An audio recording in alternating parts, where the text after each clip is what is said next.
Measy pulled up with a Ruger. I don't want a chain, but I want a chain. I might call up my jeweler. 10 shots to his head, left that nigga dead. I left him with a tumor. She said that she see me while but just sleeping. I'm in her dreams like. We need more early morning skies above and gravel underfoot. And more exploring all these communities without limits, so we can feel more free. The first step in Alaska CX Fit, we're more free in nature. Suck on my dicky, she ate it for dinner. I spin on this shit like a motherfucking spinner. My heart is so cold, it is colder than winter. Really a bitch and I think you a sinner. Niggas a racket, I'm looking like Splinter. I'm really a demon, they know I'm a killer. You tryna make money, but I make it quicker down. Ice down, call it VVS. She says she really wanna meet me on cause my Twitter, team people is are dropping those Christmas little tweets out there that are homie indeed saying that I feel like they're retiring from gaming for 2 years until Treyarch make Call of Duty. Treyarch is for the fans, like Hammer is a killer, Infinity Ward is all about making the most money with the most people it can. And you wanna know what? This situation is so wild. I need to give you the context because I gotta show you a video as well. And man, I just cannot believe it, ladies and gentlemen. This news started trending. Infinity Ward showing the good players, pro players, tryhard, sweaty players, dads on 16-inch TV, campers, fast APK lovers, so for the FMG players, but little Timmy with Mon's credit card. Ladies and gentlemen, this situation has been so wild, and this all actually happened because Infinity Ward came on yesterday and they started saying that we're not gonna give you the normal minimap, we're not gonna do anything, and a lot of people are pissed. And I've seen my comment section and some of you are like, I'm a princess, I don't need a mini map, and I've seen a lot of your comments and whatnot, and I need to settle this fast, okay? Like the video if you want no skill-based matching, you want normal pursuit system, you want red dots and the normal mini map back, or dislike the video if you want to see skill-based matchmaking, no pursuit system, no red dots on the mini map, and simply what like Infinity Ward is doing right now. And I will be updating you with the live counter in the top 10 comment below. I will update that regularly, but I want to show you this video to give you that song. Platforms. Throughout weekend one, we played the game, watched the game being played, read your feedback, and talked to many of you. At a high level, leading into weekend two, we fixed various crashes, addressed a few gameplay exploits, patched some map geo and lighting issues, and it's about to happen. Okay, get ready. progression for some Gunsmith-related bugs. Here are some things we have heard from you on mini-map.rules. This is a big one, right? Are we going to game the classic mini-map? No, it doesn't make any sense. So they say currently in the Modern Warfare 2 beta, we only show enemy player dots while a UAV is active. The design reason for this is that we do not want to punish players for firing their weapons. Also want players to actively search out the origin of a gunshot versus just traveling directly to where the dot is on the minimap. We continue to gather feedback on how the game is playing in regards to this topic. What kind of nonsense is that? The design reason for this is we don't want to punish you for firing your weapons. It's going to make suppressors OP. Everyone's going to have to run suppressors. Really? If only we had... My name is Michael Crawford. Yes, that guy you might have read about in Forbes and other financial magazines. I'm also called the Wall Street Wizard, the Millionaire Trader, and the nicest rich guy in the world. So why those names? Well, because I love money. As you can see, I make a lot of money. I'm very good at it. This is my own private jet. I'm just back from one of the many holidays I take every year all around the world. But I'm not your average jerk millionaire. I'm also a well-known philanthropist. I love to help people more than anything else. And I do this on a regular basis, or you might have read some articles about me before. This is how you probably ended up on this website today. Anyway, today is your lucky day. I'm about to transform you into my next success story. And no, I don't want anything in return. I don't need anything from you. If you read about me in Forbes, you know that I help people making a lot of money for free. I just need a few minutes of your time right now, and I will show you how you can make money like this. Do you see that? Now, these were regular people just like you with no particular skills, and I turned them into millionaires overnight. And no, they didn't have any money either. You can make this kind of money as much as $10,000 in a single day starting today for free. It's easy. Over 350 people to this date have already done that. So come with me, because I want you to be next. We ready, Tasha? Absolutely. After you. Thank you.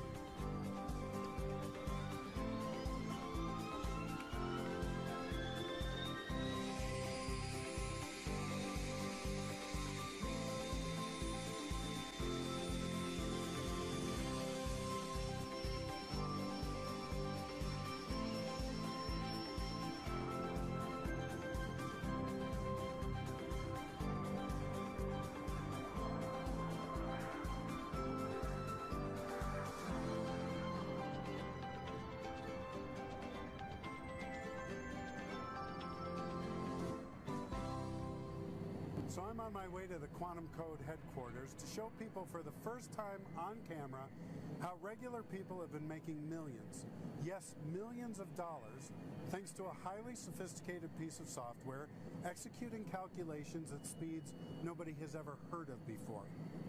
If you are struggling financially and you're looking for a way to get out of it fast without being asked anything in return, please give me a few minutes of your time, as we will be only showing this today, and it looks like this video won't be up for too long.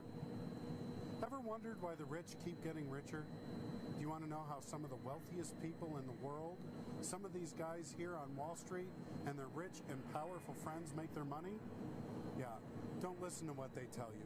Don't believe for a minute anything you have been told before. Can I have the laptop, Tasha? Thank you. Look at the names on this list. Check out how much they are making per day. Anything between $10,000 to up to $100,000 per day. You can see why some of them, including myself, are able to afford their own private jet and the finest things in life. Now don't feel bad. I'm not showing you this to rub it in your face. None of these people are better than you. They're not smarter. They haven't studied harder. They don't come from rich families. They're just regular folks like you and I that happen to have only one advantage over you. They know about the quantum code. Oh, wait a second.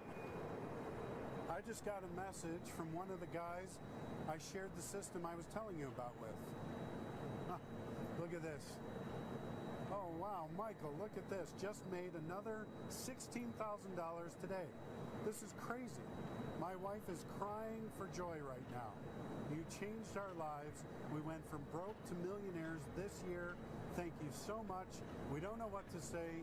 You are amazing. Great. You won't believe how good I feel when I get messages like this. Yeah, I've been getting quite a few of these lately. Stick around and soon I'll be getting one from you too. And if you're asking why, well, because of something called quantum code. You'll find out everything from the team who developed this many years ago. But we are talking about the only, I repeat, the only 100% guaranteed way to make profits every day forever. Yes, forever. Unlimited amount of profits for an unlimited amount of time. And today I'm giving you the opportunity to get it for free forever. I don't want anything from you. And look around. I surely don't need anything from you, especially your hard-earned money.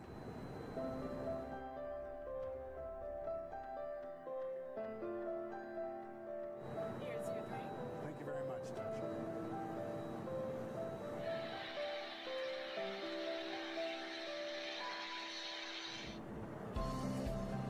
Mr. Crawford, we're about to land. Thanks, Tasha. Okay, we're about to land. You're going to love this. Let's get straight to the quantum headquarters.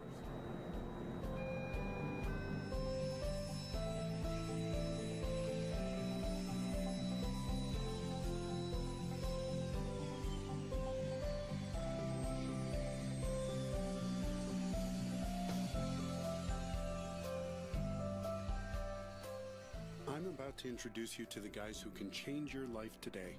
Not in a year, not in a month. I'm talking about changing your life today. These are the guys who have changed the lives of over 200 people that you saw on the list, including myself and some pretty famous rich guys. I'm sure you recognize some of the ones on that list. And here's the best part. What you are about to see does not require any investment of any sort. So it doesn't matter if you don't have a single penny in your pocket. So pay close attention, because I am ready to make a $1,000 bet with you right now that what you are about to see will change your life, guaranteed. I am talking about showing you something that has generated over $1 billion to this day. And today you can get a cut of that $1 billion pie too.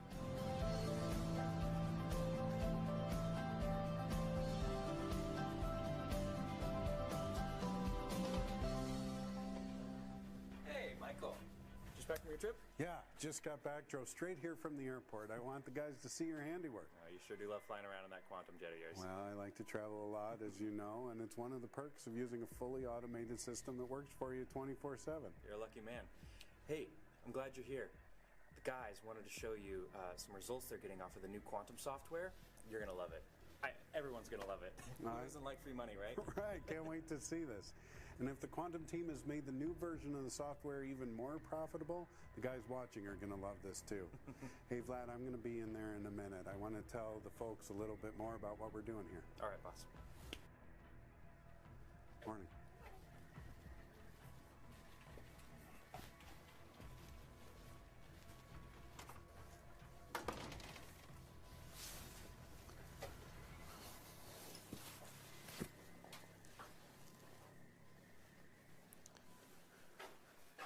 So, why did I call my company and the system Quantum Code? Because as I was saying, it's 100% guaranteed way to make profits every day, forever. Yes, forever.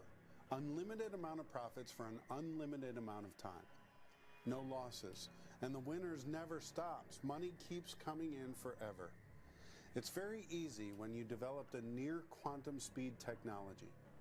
The reason why we never lose is pretty simple. Our system is faster than anybody else, so we are always one step ahead of any other person or machine placing trades on the markets, no matter what market it is. This is why we trademarked this quantum speed technology. And if you wonder why you never heard of this before, well, you actually did. We were featured on many financial and technology magazines. You just didn't know who were the people behind it until now. That's mainly because wealthy people don't normally like to share their secrets. And the reason is they are greedy. And unfortunately, most of them feel better about themselves when they see you struggling, working at a 9 to 5 and barely making it to the end of the month. But I'm not like that. I'm not one of them. This is why in the past I let people into this secret system who had no money whatsoever, because I know what it feels like to be broke, to struggle to find the money to feed your newborn kid. I was once there too, many years ago. I'll tell you more in a moment. But first, let me show you this. Yes, that's almost $45 million sitting there, and that's just one of my accounts. But this is not even the best part.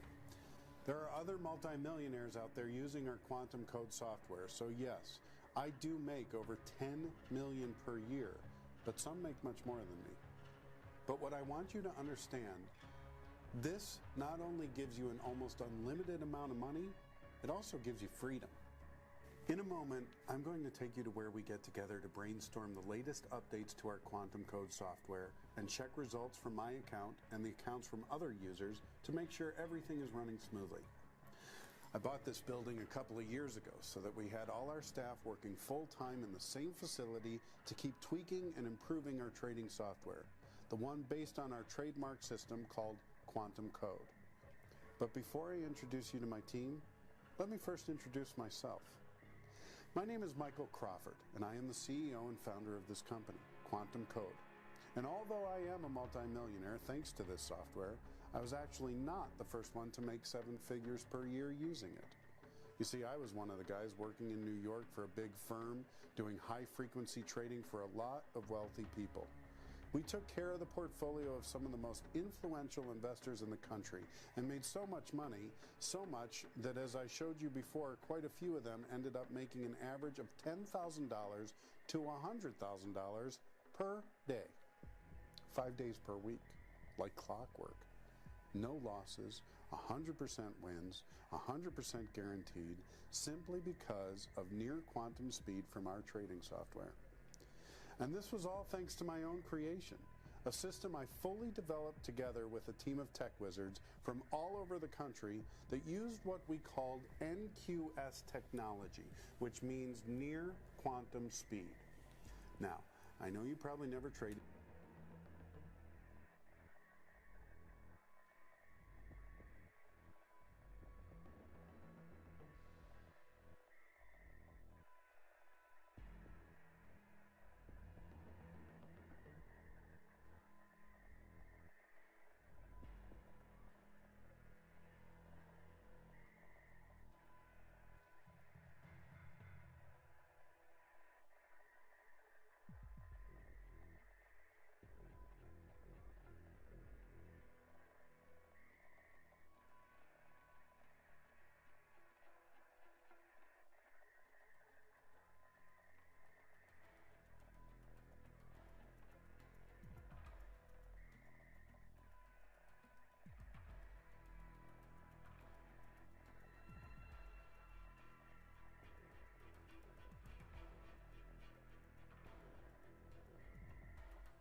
Hostile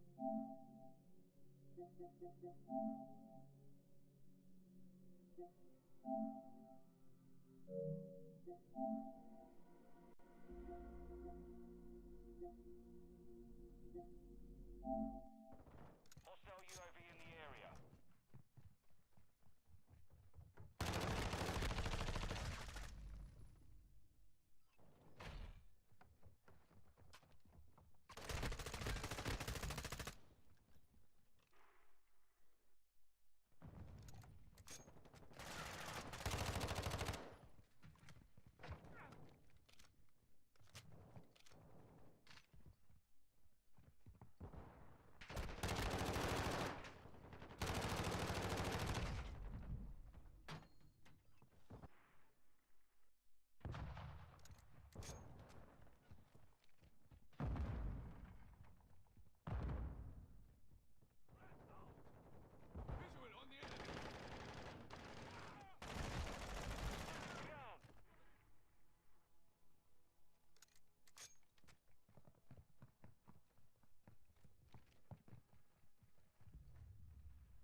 Our UAV is orbiting the area.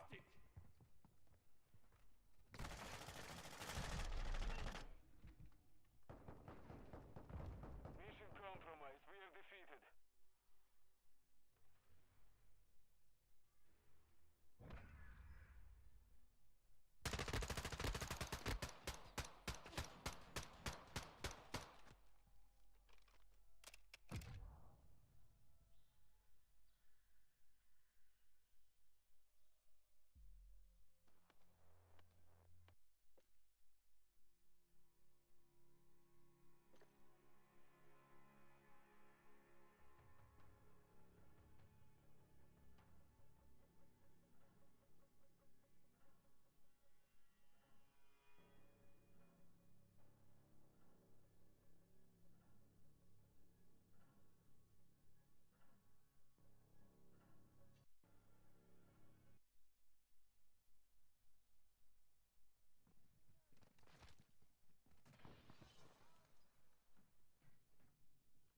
We control Bravo.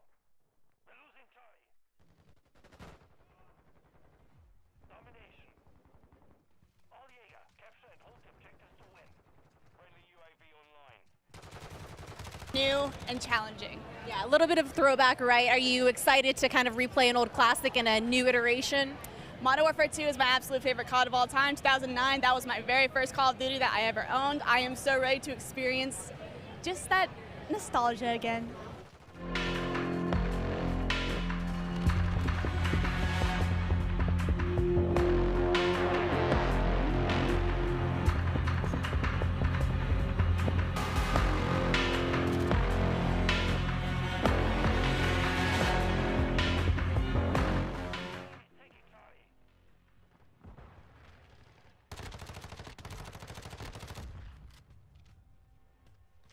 Switching man.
we've got Courage, huge creator, but we also have 3 incredible pro players, ex-pro player, but amazing creator as well coming out through here.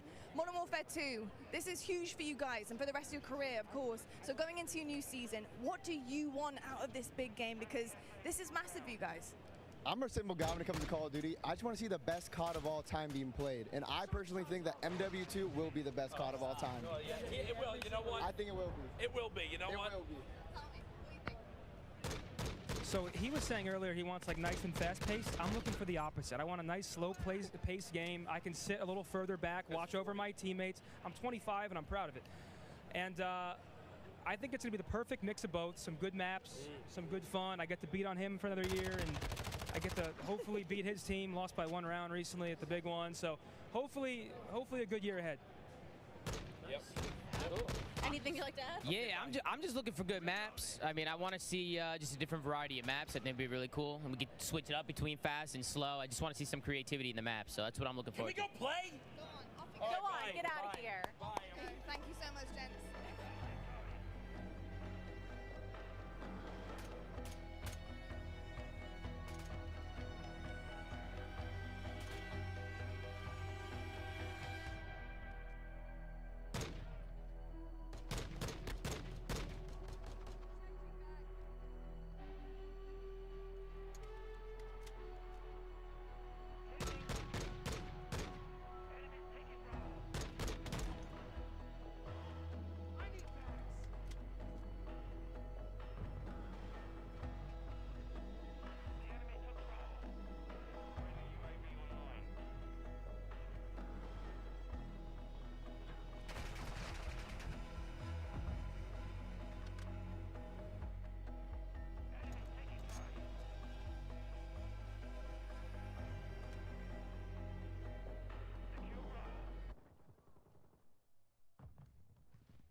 delicious.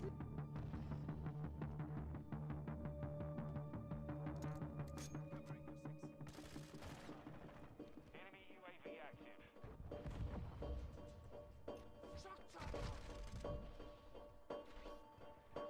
What are you most excited to see here today? Something I'm not excited for.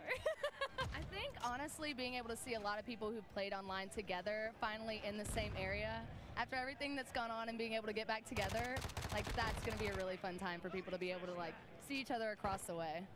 Now there's a lot happening, there's a lot being revealed, you guys are getting that inside scoop on it, but we've got Warzone 2.0, we've got multiplayer, so much going on. What is your game? What is your game on COD? You know, what are you looking forward to? So I'm a huge multiplayer search and destroy fan, so a little bit different than most people here. They play mainly Warzone. Not that great at Warzone, but search and destroy, quickscoping, that's my thing. Okay, we love to hear that. And what about you? Also, search and destroy. That's how we met. Wow, so hardcore. Yeah, search and destroy all day.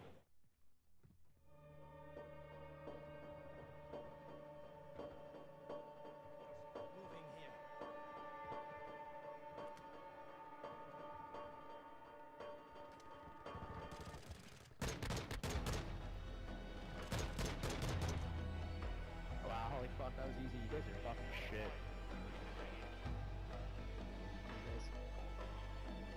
Oh, no, you can't be nice.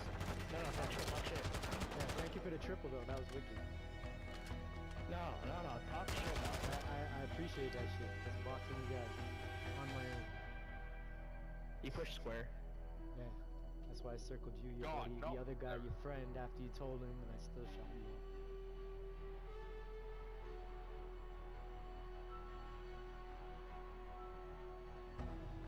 That dude just got a triple on me. Holy shit. I should save that game. That triple is worth saving.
So of course here for Modern Warfare 2, so many different things that you're going to be able to test out here today. What are you looking forward to the most? I'm most looking forward to find out more information about Warzone 2 and the future of the franchise. I think that Warzone has really helped adapt to a casual audience, whereas the CDL has been growing the more competitive side of things. And I just want them to see them, you know, be able to refine it, come in with Ricochet this time, not have any of the issues we did with Verdansk, and really be able to, you know, just hit the ground running this time. As we look ahead to Warzone 2, do you have any favorite memories on Warzone? On Warzone 1, oh yeah, I have some great ones. The end of Verdansk was probably one of my favorite things. I did my first subathon. It was 7 days straight, and we covered the whole thing, from the Easter eggs and all the things that told us what was going to happen to seeing the nuke actually explode. And I don't know if anybody keeps up with Modern Warzone, but I had been saying since Verdansk came out that it was going to be blown up by a nuke. So to see it happen was just euphoric for me. Well, I can't wait to see if your predictions come true for this next game as well. Thank you so much. Thank you.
Obviously, new iteration of the game. We're expecting so many different things coming out to play here. What do you expect out of this new game? What are you looking forward to? I'm looking forward to the Call of Duty polished feel you expect, especially from Infinity Ward. I think that was my favorite part of Modern Warfare 2019, was just how smooth everything felt. I love the field upgrades. I'm wondering if they potentially added any more. And at the end of the day, they've already teased earlier today the brand new Gunsmith 2.0. I want to see what type of crazy weapons we can come up with. I cannot wait to just lay the smackdown on all the Call of Duty League pros that are here. They're all absolute noobs. I'm looking forward to today.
All right, Swag, so good to have you guys in the building. Of course, we have Modern Warfare 2 coming up. You're going to get a chance to get on the sticks and play it. How are you feeling about this brand new title?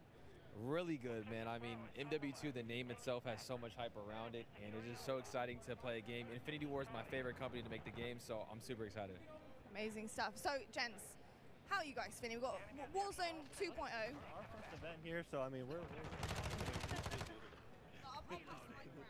Okay. Anything you'd like to add? How are you feeling? I'm feeling good. I'm super excited. This is the first like Call of Duty Like event, Booyah said, this like is our first testing ever wise event, that so I've been this is to, really so new to us. I'm hyped. Really, really exciting.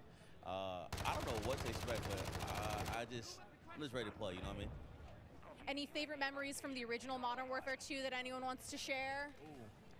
I remember the first nuke I ever got was on the map Estate, and I was hype. I was like 13 years old. Silence ACR going crazy. I didn't play it either. I went back and played it, but it was already too late. It can be a more recent memory. I'll tell you what though. I was a campaign guy. All right. Campaign boy. I was campaign. I played campaign. That's what I did. Well, I do know we're going to have a kick-ass campaign coming in. So what do you expect out of a good campaign? So if you're a campaign guy, what do you look for? I don't know. I just played it. The missions were fire, so I just want fire missions again. I ain't gonna lie. Wasn't that the one where you have to crawl and be secretive or something like that too? I always love the sniper missions where you Yeah, gotta that's what I'm saying. Like, it was really dope. Love that. Well, I'll tell you what, I'm not going to waste any more time. Go enjoy it. Get on the sticks, and we'll catch up with you later to see how you feel about it. Thanks, guys.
Well, we get to see multiplayer and Warzone 2.0. What are you expecting? What are your big expectations from this new iteration of Warzone? I'm excited. I'm excited to see the map. With Caldera, there was a lot of like elevation, and I liked in Verdansk how it was like a lot of buildings. So I'm hoping to see a lot of like buildings for like building fights because I'm a close range player. So that's what I'm looking forward to.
We're a team.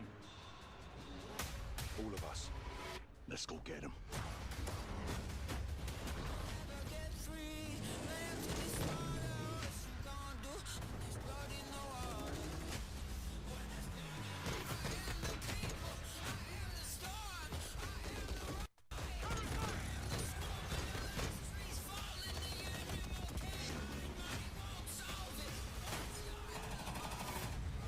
Listen up! These guys on the ground, they are your brothers now! Yes, sir.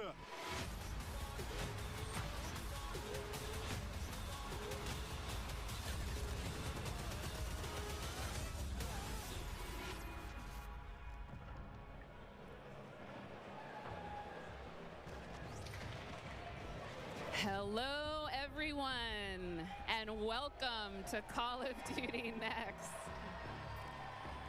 I am Johanna Ferris, the General Manager of Call of Duty, and I am thrilled to help kick off a truly significant moment, not only for the highly anticipated upcoming release of Modern Warfare 2, but a very significant moment for the future of the entire Call of Duty franchise. You see, over the last several years, we've experienced explosive and dynamic growth, and we've learned a ton along the way. And those learnings have fueled our ambition to deliver a wholly new, elevated player experience. One focused, of course, on delivering more fun and innovation, but also state-of-the-art tech advancements built to support a more connected Call of Duty community than ever before. So just know that what we shared today across Modern Warfare 2, our brand new Warzone 2.0 experience coming later this fall, and our designs to bring Warzone to mobile for players on the go are all certainly big news. But it's just the first chapter of a very bold, long-term vision that we carry to take Call of Duty to even higher heights in the years to come. Ultimately, though, we know that you, our players and fans around the world, will be the judge of all that. And it's why we are thrilled to be doing this on the eve of our Modern Warfare 2 beta, and to be here live in person with more than 200 of the biggest streamers and creators in all of gaming. They will finally get their hands on the true star of the show, the gameplay itself. So let's get right into it. It is my esteemed pleasure to introduce, alongside me, Patrick Kelly, co-studio head of Infinity Ward and the executive creative director of Call of Duty. Pat, welcome. Thank you, Johanna. It's so exciting to be here with all of you. It's been such a journey to get to this place. You know, on the franchise, I always get asked by people, or regularly get asked by people, what are the areas you focused on improving, or what are the areas you innovated on? We worked on improving and innovating on every area of the game. It always comes back to gameplay. Gameplay is king. But I could go on and on. Things like third person, things like where we've innovated in the space of Battle Royale. We've got an all-new mode in DMZ that has large player counts along with massive player counts of AI. And it goes on and on and on. We've got mobile connected with progression and everything else across all of the games. And it just goes on and on. But you know what? It all comes back to one thing. It comes back to fun. Everything we do is in the service of fun. Whether you're a hardcore player or a casual player, whether you are somebody who likes to play with your friends or you like to play alone. Wherever you play it, be it on console or PC or mobile, however you play, whether you're a camper or a slayer, we've tried to think about fun for you. And hopefully today you're gonna see that and play that, and fun is what you come away with. Absolutely. You know, fun is definitely what we're going to be heavily focused on. And I'm particularly excited about some of the social features that are coming as part of this launch. Things like proximity chat and new gulag twists. There's definitely going to be instances where players will interact not only with their own squads, but may even have to work together with other players in unexpected and pretty fresh ways. We've already seen some hilarious interactions, in fact, during play sessions, and I can't wait to see how these new ways to connect evolve over time. Now, Pat, what can you tell us about weapons? Oh, wow. So we've completely innovated in the area of connecting you, the player, to your instance in the game, making you feel more in the game. And I guess you can think about it as starting out with the camera. The camera represents your eyes, right? So connecting the camera to your body. We've done that with some inverse kinematics and some physics and other things like that. We've connected then the body to the hands on the gun. Again, with some sophisticated inverse kinematics. We've connected the gun with the actual bullets coming out of it. So now, wherever that gun is pointed, however it's pointed, the bullets are coming out of it exactly from the barrel. There's no disconnect there. And that's before I even get into what we've done with the new gunsmithing and how you build your weapons and the platforms, etc. But look, you're going to play it, and I hope you'll love it like we do. All right, well, we've taken up enough time, but before they kick us off the stage, can we tell them about raids? Yes, thank you. So with the beginning of Modern Warfare 2, and then shortly after that, Warzone 2.0, and then very shortly after that, for the first time ever, we're going to release a raid in Call of Duty. It's a very different kind of gameplay. It's very intense. We think it's very fun, and we're super excited about it. And by the way, there's one other thing I want to talk about for all of you hardcore players out there. I heard so many of you talk about what play challenges can you give us beyond just winning, which, anyway, I won't go off on that, but we've got a whole series of quests and gameplay challenges that occur when you actually win in Warzone or you hit different milestones that you'll have an opportunity to do. And believe me when I say everyone in the match will know when you're on them and if you prevail at them. So look forward to that. Big things ahead. And now, before we kick it over to Miles and team to carry the day, we are extremely excited to give you the world premiere of the Modern Warfare 2 multiplayer trailer. Thanks again and enjoy the show.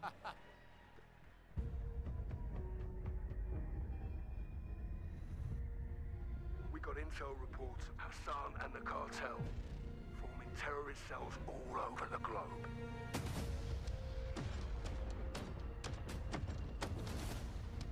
We've never seen activity on this scale before. They have an army, but we have each other. The world is a vampire. Hold you out to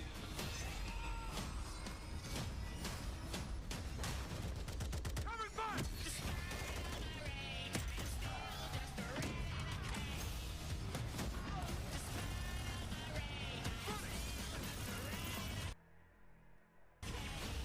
Locate the prisoners and move them to extraction.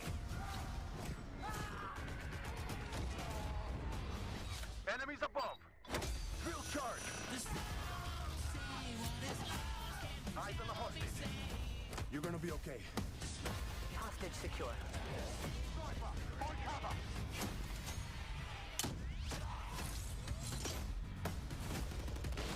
Keep going! Gotcha.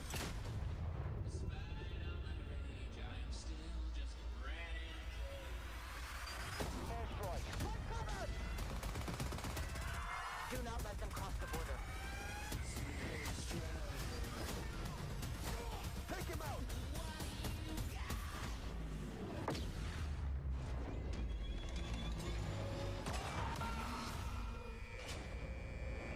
Get ready, team! We have never seen a war zone like this! the world is a vampire. They're behind us! Drop stick out! Enemy healer!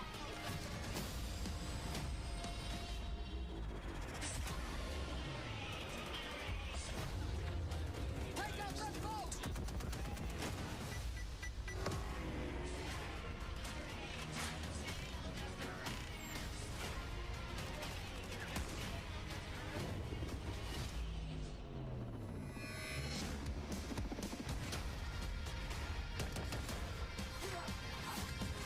Check box 6!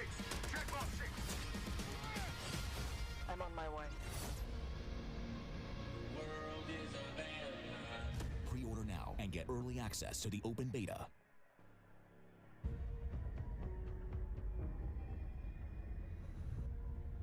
We got intel reports of Hassan and the cartel forming terrorist cells all over the globe. We've never seen activity on this scale before. They have an army, but we have each other. The world is a vampire. Hold you out to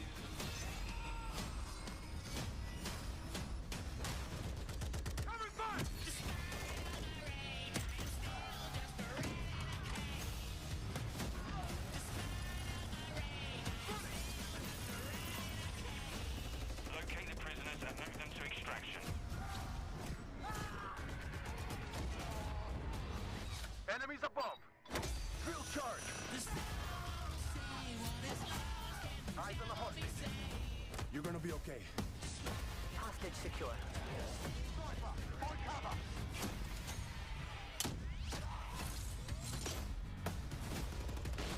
Keep going. Gotcha.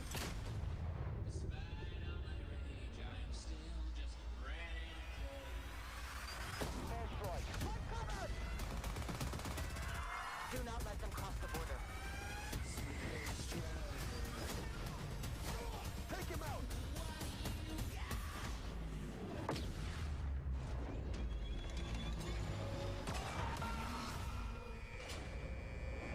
Get ready, team. We have never seen a war zone like this. The world is a vampire. They're behind us. Stop, stick out. Enemy healer.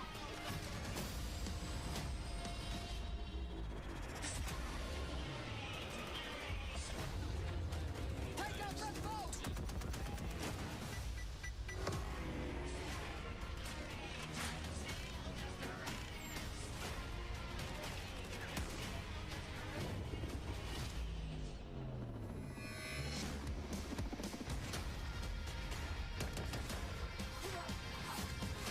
Check box 6. Check box 6. I'm on my way. The world is a vampire. Pre-order now and get early access to the open beta. And there we go, Call of Duty fans. The trailer's so nice. We ran it twice. It is all there. Everything that makes this franchise so special. We are incredibly excited to be here today. And after that, quite frankly, how can you not be? My name is Miles Ross, and I am so excited to truly be here with a few of the members of the Infinity Ward team who are bringing Modern Warfare 2 to life. Guys, we have 200 of our friends behind us who are going to be playing and streaming shortly. But before that, we also have Stephanie Snowden, Director of Communications for Infinity Ward, as well as Joe Sicker over the on-air, Jeff Smith, Multiplayer Design Directors here at Infinity Ward. Guys, first off, how are things evolving from Modern Warfare 2019? I mean, let's start high level because there's a lot to get through today, guys. You saw that trailer. Let's go with the philosophy, Steph. Let's stay high level. What went into the creation of the game? You said it precisely. There is so much. This game has just so much content. It's got something for everyone, and it's really been the result of 3 years of hard work at IW and our partners across all of the Activision studios. And so much of that work started with you guys at home, the community, the fans, our creators here, and that conversation and feedback from 2019 is really been a core piece of what Modern Warfare 2 is. And it's a dialogue that we hope to, continue, especially here today. Well, we've got so much in store with this MP experience, and people like Jeff and Joe here, who I am honored to work with, and their experience on this franchise, we're in good hands. Indeed. Okay, so Jeff, well, I don't know where to start anymore. Let's set up what Modern Warfare 2 multiplayer is all about, and let's stay high level for now, because there's a lot of details, friends, juicy details. Sure. I mean, when you come into making a sequel, it can be kind of tricky. What do you keep from the previous game? What do you get rid of? And where can you add new things in and mess up this kind of nicely balanced ecosystem that we had? And so we came up with a few methods, one of them being player behaviors. And I say behaviors and not play styles. I think a lot of people will say play styles, but that can kind of change during a match. But behaviors are more ingrained in how players play. And we just put them into 3 big groups. We call them rushers, which are just aggressive players. They just want to find the action and go. And then we have sentinels, and these are defensive players. They want to just kind of hold down a building, maybe keep a little overwatch. And then we have stalkers, which are reactive, and they kind of hang back and try to read the field and read where spawns are. And really, we just kind of use these as filters to keep us honest with the content that we're making. So that we're making enough toys and equipment for players to be successful playing our game. That sounds like a lot of fun. Stephanie, what are some of the new features coming to multiplayer, some of the new stuff that you're most excited to talk about? Oh boy, there are a ton of new features to dive into with this game, but we really pushed forward even the most fundamental aspects of what makes a Call of Duty game with Modern Warfare 2, and it's been really amazing for me to come on board this past year and see these innovations coming to life, to hear Jeff jump into, you know, breaking down the 1v1. And personally for me, water. Our water, I've seen the memes, we love water. It's really hard to make in games. But the aquatic combat, some of the things you're able to do with vehicles in the water, I think that level of immersion is really going to speak to fans and has been something that I've really enjoyed playing the last couple months. Aquatic combat. Steph loves to swim. Joe, sure can we go into some details about our water-based adventures in MW2? Yeah, I mean, last game we really wanted to add water, and we knew we didn't have time, right? So in Verdansk, we froze the rivers and we made the outskirts just a kill trigger. In this game, as soon as we started Modern Warfare 2, we leaned into water, both visually, beautiful caustics, there's waves with white caps, but we also, the gameplay side, there's unique ballistics underwater. You only can use certain weapons underwater. Your pistol is your weapon underwater, otherwise you can't use your primary weapons. But it's also a nice cover or evasion mechanic. If you're getting shot at, you can dive into the water, and as you get deeper, it gets murkier. Like the farther you are from something, you can't see it. And so it's been super fun for us to dig into water and really flex on what water could be in Call of Duty. And you saw the boats and the mine that floats, and every piece of equipment has been filtered. Like, how does it work through water? Like, we had to look at everything in the game and say, how does it work in water? What's the best version? Our vehicles will just slowly submerge. They really would, instead of blinking out. Yeah, everything. A lot of details. The behaviors are awesome. Oh my God! Well, I can't quite wait to literally dip my toes into those waters. But guys, let's not forget about the ground and the air. Like, I mean, what else is going to be coming to the movement system, Joe? What do we got? Well, you know, last game we did mount, and we had slide, and even though we're a military shooter, fluid movement is super important to us. So this game, as you saw in the trailer, you can see here on the video, we have a new ledge hang mechanic, and that's essentially a high mantle. But instead of doing a high mantle and throwing yourself up over into combat, you can now peek. If you have a pistol, you can pull that pistol out and use that. We also added a dive. You know, last game we had the slide that kept your gun up, but we really wanted players to have an option where if they're getting shot at, they don't know where they're getting shot at, they can get down, get out of fire. But the other really cool thing is the dive's just high enough to let you get through a window. And so if you throw a grenade up into a building's second story, often you'll see players, you know, like rats leaving a ship, diving out through the windows. And it's just another option for players in combat. Yeah, and all of these dynamic movements mean you can interact with vehicles specifically in a very cool way. I'm going to save some of that gas for when we get to Warzone 2.0, but it's really exciting. All right, vehicle details to come. But now, guys, let's talk about equipment. Obviously, Call of Duty, crazy sandbox, a lot of cool toys to play with. Joe, what are some of the new dynamite new items that we're going to be throwing at each other and equipping and using and all sorts in the next game? I mean, you saw some cool stuff in the trailer. You saw the drill charge, you saw the shock stick. One of the other cool ones you saw is the inflatable decoy. And this is a mine that you can throw out, and it basically sits there, and if a player gets close to it, it auto-deploys and basically inflates like a car airbag going off.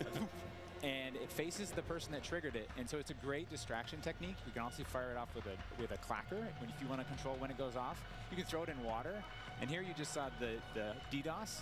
We added all this equipment into this game, and the DDoS is our kind of answer of like, hey, I'm going to breach this building. I want to go clean house, but I don't want to deal with all the shit inside. So I'm going to hit the DDoS. Boom! It's going to shut down everything. And I can move in, and clear that room. You saw the heartbeat sensor is back. It's got a new look. But it also has a battery as a balancing mechanic, so you can't use it indefinitely in Warzone. And there's so much This is the TAC cam too, which you guys just saw, which to me is a personal favorite. You can put out a lot of them, and even you can patch into your teammates, so you can. It gets a little crazy. Yeah, kind of like a sticky GoPro, but will actually mark your enemies for your team. Yeah. So I expect to see a lot of fun. There's so many with that today. So many toys and new tools that we just want players to get in and play with. I think there's something like 13 field upgrades, you know, between Warzone and Core MP, and it's pretty awesome. Oh my God! Until they all get DDoS. All this talk about equipment, it reminds me. I mean, that's one element to look at now, but we've also got Gunsmith, brand new Gunsmith. Guys, what can you tell me about it, and how will it change the way that we, level our weapons and manage them? I mean, what's going on there? Yeah, so the new Gunsmith allows players to build out their weapons more smoothly than ever before. We put out some videos yesterday for the Intel drop. I hope people dig into those if you want a better look at Gunsmith 2.0. But we're really looking at unprecedented opportunities for weapon customization. And the new weapon platforming will actually allow players to unlock universal attachments through cross progression. So we saw a lot of really positive feedback from the community yesterday. This is sort of intended to, you know, decrease the grind. You're no longer unlocking every single attachment for every single weapon. There will be some shared attachments through progression. And I'm really excited to see the streamers and the content creators jump into this today. I know we all love the gun bench from 2019, so it's exciting. This does sound amazing. So we've been hearing a little bit about weapon platforms and shared attachments. This is very, very cool, Steph. Can you dive into those details, though, Joe? I mean, what can we expect? Yeah, I can add a little bit of what Stephanie said. We had this vision last game with Gunsmith. And we were like, okay, what if you could take an assault rifle and you could make it an SMG? And that was our driving kind of like motivator for that system. And we kind of hit that. You could take it functionally through attachments, but the weapon name wouldn't change, and we couldn't change the receiver. And really, that's the key thing this game is you can go into Gunsmith, you can set up an AK-47 assault rifle with a thermal optic, with a suppressor, with a grip. And then you can say, you know what, I want to change up the playstyle of this gun. You can swap out the receiver to the AK-74U, make it an SMG, but you can keep that optic, that suppressor, that grip, they all come with. And to what Stephanie said, we have shared attachments within these platforms. We have branching progression. You unlock those guns by playing with other guns. And then we have shared attachments across all guns. And it's all to hit this vision of I'm building up an arsenal of weapons and an arsenal of attachments. I'm sitting down to my gun bench, and I'm going to make the perfect weapon for me. I think maybe the simplest way to think about it is a gun tree, and each time you hit a branch, that's a receiver, and they grow out of that. Yeah. Yeah, and that's, you know, we wanted to ground that in reality. Functionally, a receiver, you know, is based in that, changing the weapon type, and I think it provides a really seamless experience for players looking to build out the perfect weapon for a multitude of play styles. So you're going to be able to jump into that platform and customize however you want for, you know, situational combat. And you're actually going to see the FJX Cinder weapon vault in action today, which is the entirely unlocked Platform 1, the M4, the Mic 4. And the weapon vault maintains its aesthetic properties across all corresponding attachments. So we've heard you talk about the Frankenprint. This is our answer. It's an extremely rare. This is a huge, you know, project for our teams to design these, but it is the ultimate weapon blueprint. And even better, you can unlock the entire Cinder weapon vault with the Vault Edition of Modern Warfare 2. Available in beta. Available in beta, so we can rock with that thing all weekend long. Okay, so Gunsmith looks incredible. Okay, I'm excited. I cannot wait to get into this one soon. Our streamers are going to get into this one soon as well. But first, guys, we need to hear about maps and modes. We've got our tools to play with, equipment, weapons, maps and modes, though. Let's get into this one. Let's get into the design team, you know, the philosophy, I suppose, behind building out maps. I suppose, Jeff, this is for you. Yeah, you know, right from the start, we knew we wanted to build another big map, not only for Battle Royale, but also for this other mode that we've been working on for quite a long time. I read about that on the internet. Ah, yes. But, you know, when you lay out these big maps, it's kind of a collection of all these little POIs, these points of interest. And with each of these, we've really fine-tuned that they can play large-scale core modes like Ground War, and a bunch of others really well. And so, you know, stepping back from this large map and looking at how much open world sandboxy gameplay that we have, we looked back at our 6v6 maps and really tried to refine and make them a tighter experience to contrast all this big world kind of exploratory gameplay. So the maps for 6v6, in comparison to the last game, they're just a little bit more straightforward, a little bit more refined, and I think fans will really enjoy how quick they play. That sounds... A lot of diversity in those maps as well. A lot of visual variety, some colorful maps in there, and I think they feel really clean. Guys, you're moving me in ways I didn't imagine to be moved today. Excellent stuff. Cry? I might. Hey, it's the first time for everything here on air. We've got some of the maps that we are going to be seeing in MW2. Starting with one, we've got a real fun one here, guys. This is one of the aforementioned battle maps. Team, can you give me some details on Sarif Bay? So Sarif Bay is this little fishing town in the south coast of our big map, and we picked this because it has such a great mix of gameplay. It's right on a harbor, so we get to show off all our boats and our new amphibious APC, and, you know, swimming, as we've already said. But what you get inside the town is this really intense urban combat with all these tight little alleyways and all this great rooftop combat. And mixed with our ledge hang, you get these really cool parkour combat action happening. Yeah, I love how you describe the rooftops there on this map specifically as like a separate ecosystem. You can kind of migrate that entire vertical. You can go up there and just hang out and fight other snipers. All right, well, that looks fantastic. Jeff, okay, so that's one of our larger maps. What about some of the 6v6 maps? I think we have some footage of one of the new maps that we're going to be seeing today, named Mercado Las Almas. Do you mind giving us some details on this one? Sure. Mercado is a little street market in a historic section in Mexico. Our story behind this is, the authorities have some intel that narcotics are being smuggled out of a warehouse, and they're going in trying to find and seize them. This map plays really fast and a lot of action right down that center lane. The Mercado is a very dangerous neck of the woods, so watch out when you're playing in the beta. It plays fast. Cannot wait, really cannot wait. Looks fantastic, and again, interesting to see how that ties into campaigns and whatnot. All sorts of fun and games ahead of us. Looks amazing. Battle maps, core maps, 6v6, all this looks fantastic. But let's go back to modes. We've seen some maps. What about the modes being played on battle maps? We will have the return of Ground War, but we've got a new large-scale mode that you've alluded to, right? Let's talk Invasion. So Invasion is it's a big war map. It's Big War TDM, or we affectionately call it the shipment of Ground War. It's 20v20 players, but there's also 20 AI on each team. AI are coming in fast roping. They're coming in on medium birds. And it's this high action mode. It's super fun, but it's also really chill. The announcer's not barking at you. He's not saying like, hey, get to B, they're taking C. You can kind of play it how you want to play it. You sit up on a rooftop and snipe. You can grab a shotgun and go room clearing. If you push too far into the enemy's base, AI will come hunt you. But we've also been really conscious of where we put AI in multiplayer. We didn't put AI in kill streaks or anything like that because we don't want AI showing up in search and destroy. We don't want AI in domination.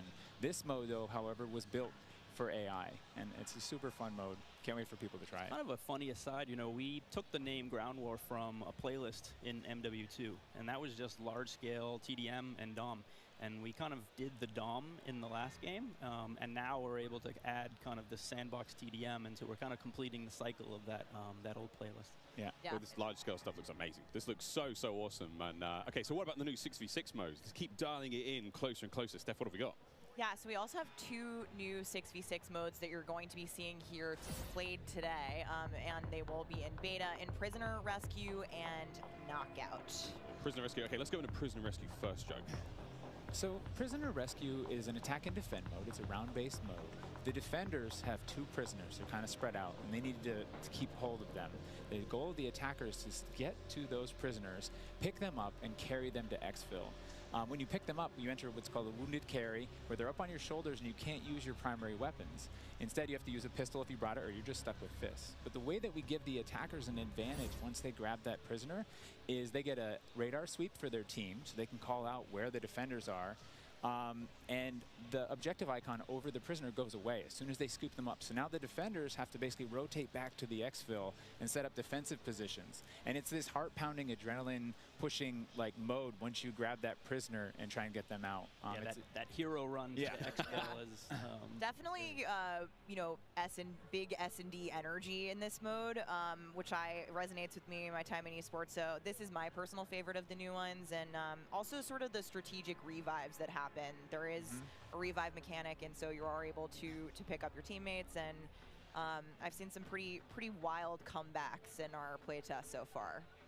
It was a lot of fun. We got to play a tiny bit yesterday. It was amazing. Incredibly fun, and I know the community is going to love diving into it over the next week.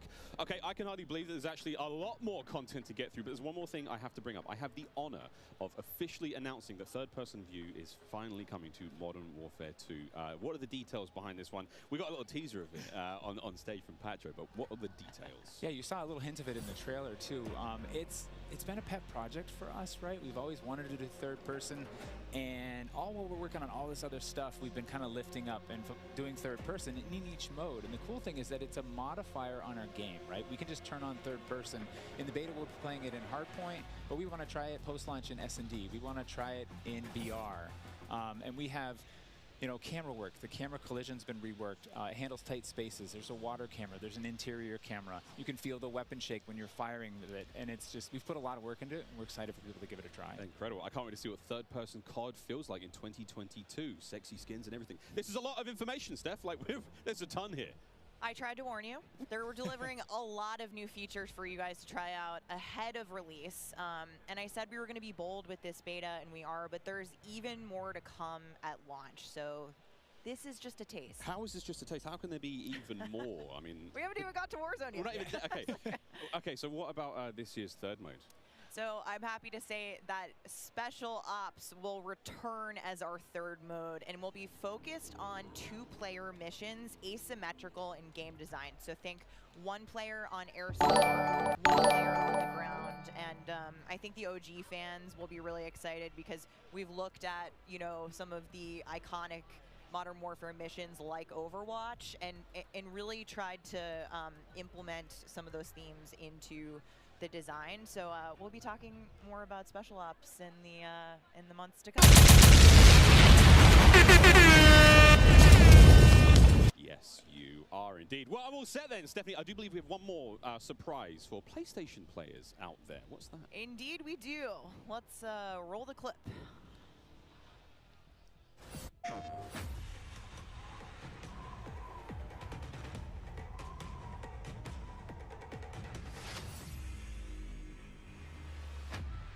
Empty-handed, I was born.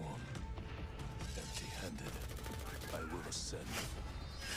Blade or bullet, fist or bow. Spear, stone, or arrow. These are merely tools. I am the one to fear.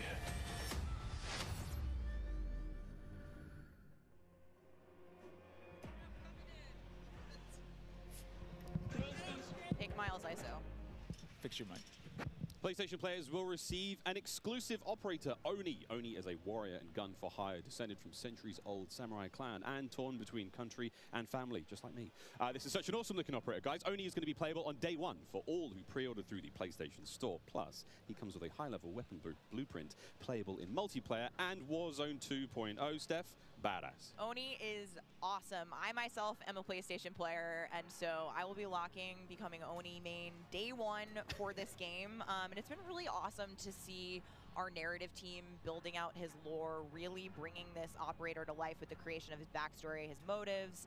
And I think the art team absolutely crushed it with this skin. He is so cool looking. All right, Stephanie, we keep talking about all the things that we have to look forward to, but we are missing quite a big one here. We're missing the start of the beta. So for anyone who wants to get an early first-hand look at Modern Warfare 2, and trust me, you definitely want to, it is immediately available around the corner. For PlayStation players who pre-order any version, early access to the open beta starts tomorrow. So make sure you are preloading right now. Now, also check out your screens, since here's exactly when you can play the beta on your platform of choice. But don't forget, friends, it's also definitely worth noting that if you pre-order the Vault Edition of Modern Warfare 2, you get to use the red Team 141 Operator Pack and the FJX Cinder Weapon Vault in the beta, in addition to being able to earn in-game rewards for playing all sorts of cool swag. And don't forget that if you digitally pre-order Modern Warfare 2, you also get up to a week early of campaign access. So wait, campaign a week early. All right, folks. Early. I hope you enjoyed that first look at Modern Warfare 2's multiplayer.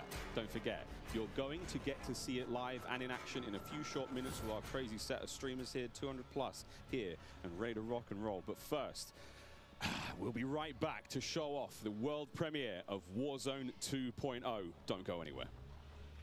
Call of Duty Next, brought to you by Mountain Dew, official drink of Modern Warfare 2. Little Caesars, a proud partner of Call of Duty Next and Modern Warfare 2. HyperX, official peripheral partner of Call of Duty. Play like a pro on the big screen with 144Hz VRR and AMD FreeSync, now on TCL 6 Series TVs. Prime Gaming. Visit gaming.amazon.com today and start claiming your free content.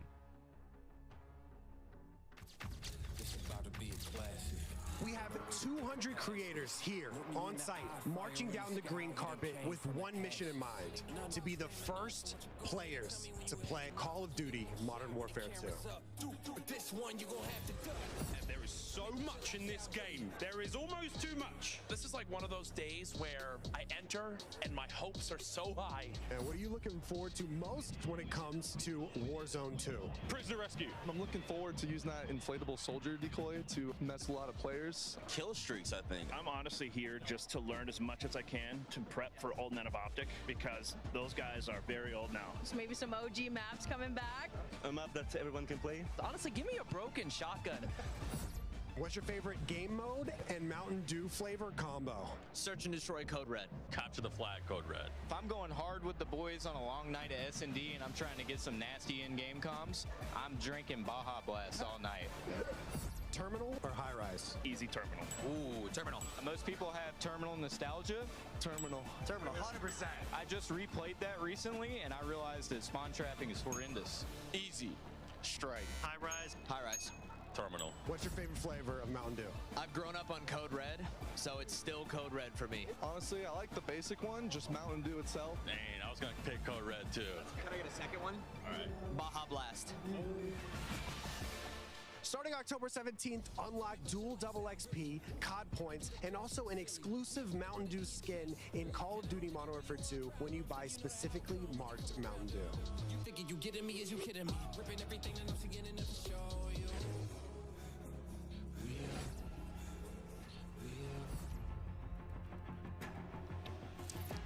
Welcome back to Call of Duty Next. The Mountain Dew green carpet. God damn, it was beautiful. A lot of fun people out there, everyone having a good time, and some incredibly well-dressed people out there, and some definitely not. Sweaty t-shirts abound. But here we go. Welcome back to Call of Duty Next, friends. We promised it was coming up, and now the wait is over. It is time to talk about Warzone 2.0. We got a glimpse of some Warzone 2.0 in the multiplayer reveal trailer earlier today, and it does look awesome. However, we need some true experts to help out. Back at the desk here, we have got Stephanie Snowden, Joe Seacott is joining us, but of course, welcome Jack O'Hara, game director at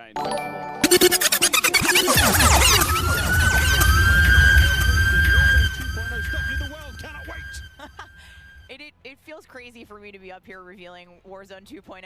I ended up at IW as a fan of the game, and so this moment is absolutely bananas for me. But Warzone 2.0 is everything that we loved about the original Warzone, right? Where it's based on the same experience that we all had, that fun, all of those moments, and it's a return to shared tech across the universe for Modern Warfare 2, and that's going to create a really streamlined player experience. And I think the key innovations that we discussed for multiplayer, those all exist across Warzone 2.0 as well. So we're bringing it back. It's all connected. It's the same world, and I think the players are going to love it. Oh my good God. Real excited about this one. Again.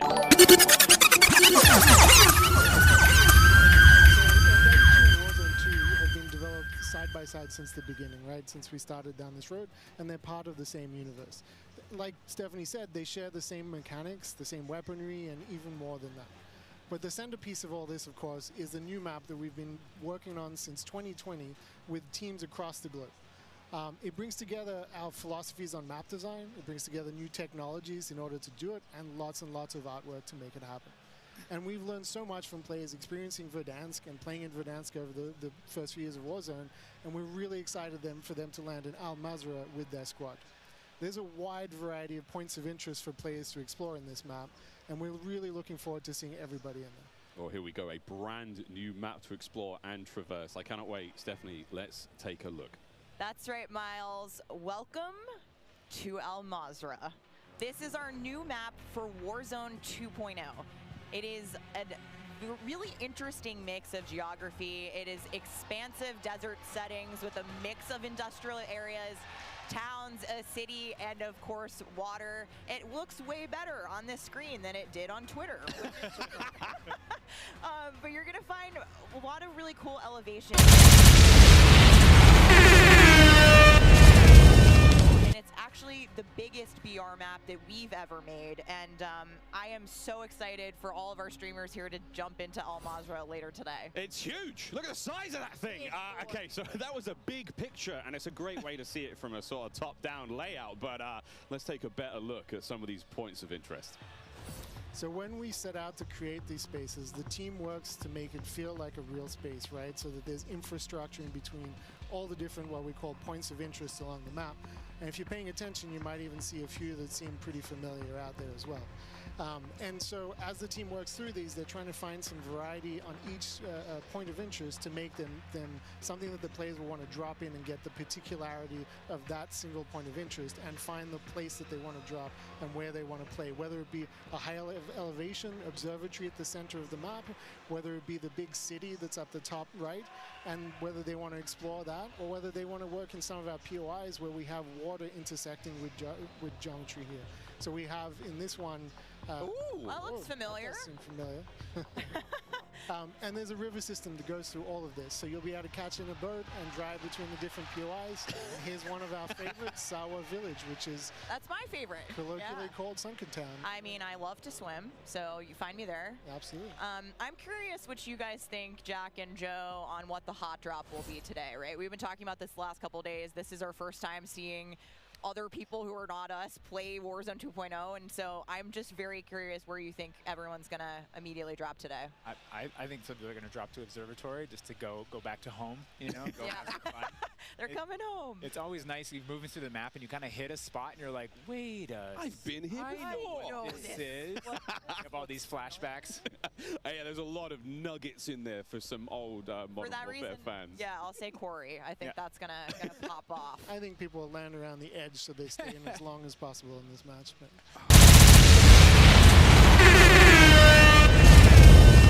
looks absolutely gorgeous, and I can't wait to watch our streamers here drop in early in an alpha build later on today. Okay, so moving on to the gameplay, we've got this beautiful space to play in. How do all of these multiplayer elements we've talked about a little bit earlier, how do they fit into Warzone 2.0?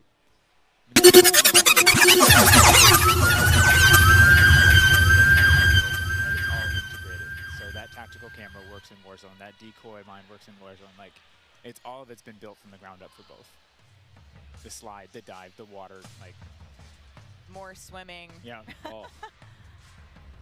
This is a great taste of some of the water combat. I can't wait to go full Captain Miller, you know, Apocalypse Now coming out of the water, knifing people. I mean, this just looks... Yeah, the rendering team made some work, so you come out, you're looking all wet. Yeah. So you see the caustics on the bottom. Yep. I'm not even sure what caustics are. I have no idea, but it sounds great and it looks incredible. You can see the armored patrol boat coming by there with its 2 turrets. There's some cool stuff. So I'm glad you brought up vehicles. Steph, you touched on vehicles a little bit earlier. What can we talk about? You know, we've seen boats, we've seen tanks, we've seen all sorts, Jack. What have we got? So we've implemented a new physics and handling model for the vehicles. So some vehicles are heavier, some will slide more, have more traction or less traction. And as you're driving them around and you're encountering them and other squads are playing with them, you can choose to shoot off the tires to kind of impact their handling. You can have them, they react to explosive differently based on their weight. So if you're in a heavy armored 4x4 and you get hit by an RPG, it's going to kind of bounce a little bit, but not quite take the hit as a small sedan. You can also choose with your squad to be rolling into a POI and somebody jumps out on the roof, somebody leans out the window, and suddenly you get yourself a lot of firepower driving into the POI. Of course, that vehicle needs to survive for quite some time in the map if you want to keep using it to go from point to point. And vehicles will run out of gas, or at least most of them will run out of gas, and then you can bring them to a gas station to fill them up. If your tire's been blown up, you can get out and repair it, or you can bring it to a gas station to get repaired as well. And of course, we've got, you know, water vehicles, we've got a small boat, we've got the boat that Joe mentioned with the turret at the front, turret at the back, so you can have that little moment cruising up the river with your whole squad ready to rumble. So yeah, there is so much love that's gone into these vehicles. Forgot the coolest vehicle. The coolest vehicle? The massive helicopter that you can fly around. And it's a moving platform with 3 doors. And you can move a whole squad through the map. What? Wreak havoc. It is so cool. Oh my God. I mean, the fact that you can lean out of the window, you know, grab your teammates, pile in a vehicle, actually, you know, engage in battle from the window, leaning out, shooting, unless somebody blew off your door. That won't. That does complicate things, doesn't it? PTSD from Joe killing me many times in our playtests. Well, I hope the gas prices in Almaz are okay. I feel like there's a lot going on in Warzone 2.0, and my head is quite frankly spinning. What other massive changes have we got in store? Because it feels like there's so much that's changed. Is it still a gulag? Do we still have circles? Is it still gas? I know there are guns, but do we shoot them? What's happening?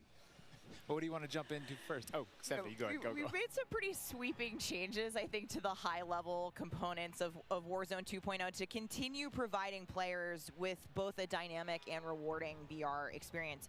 But Warzone 2.0, you're going to hear it over and over again today. It's about fun. This is about playing with your friends, having fun, you know, friends new and old. Maybe you're making them in game.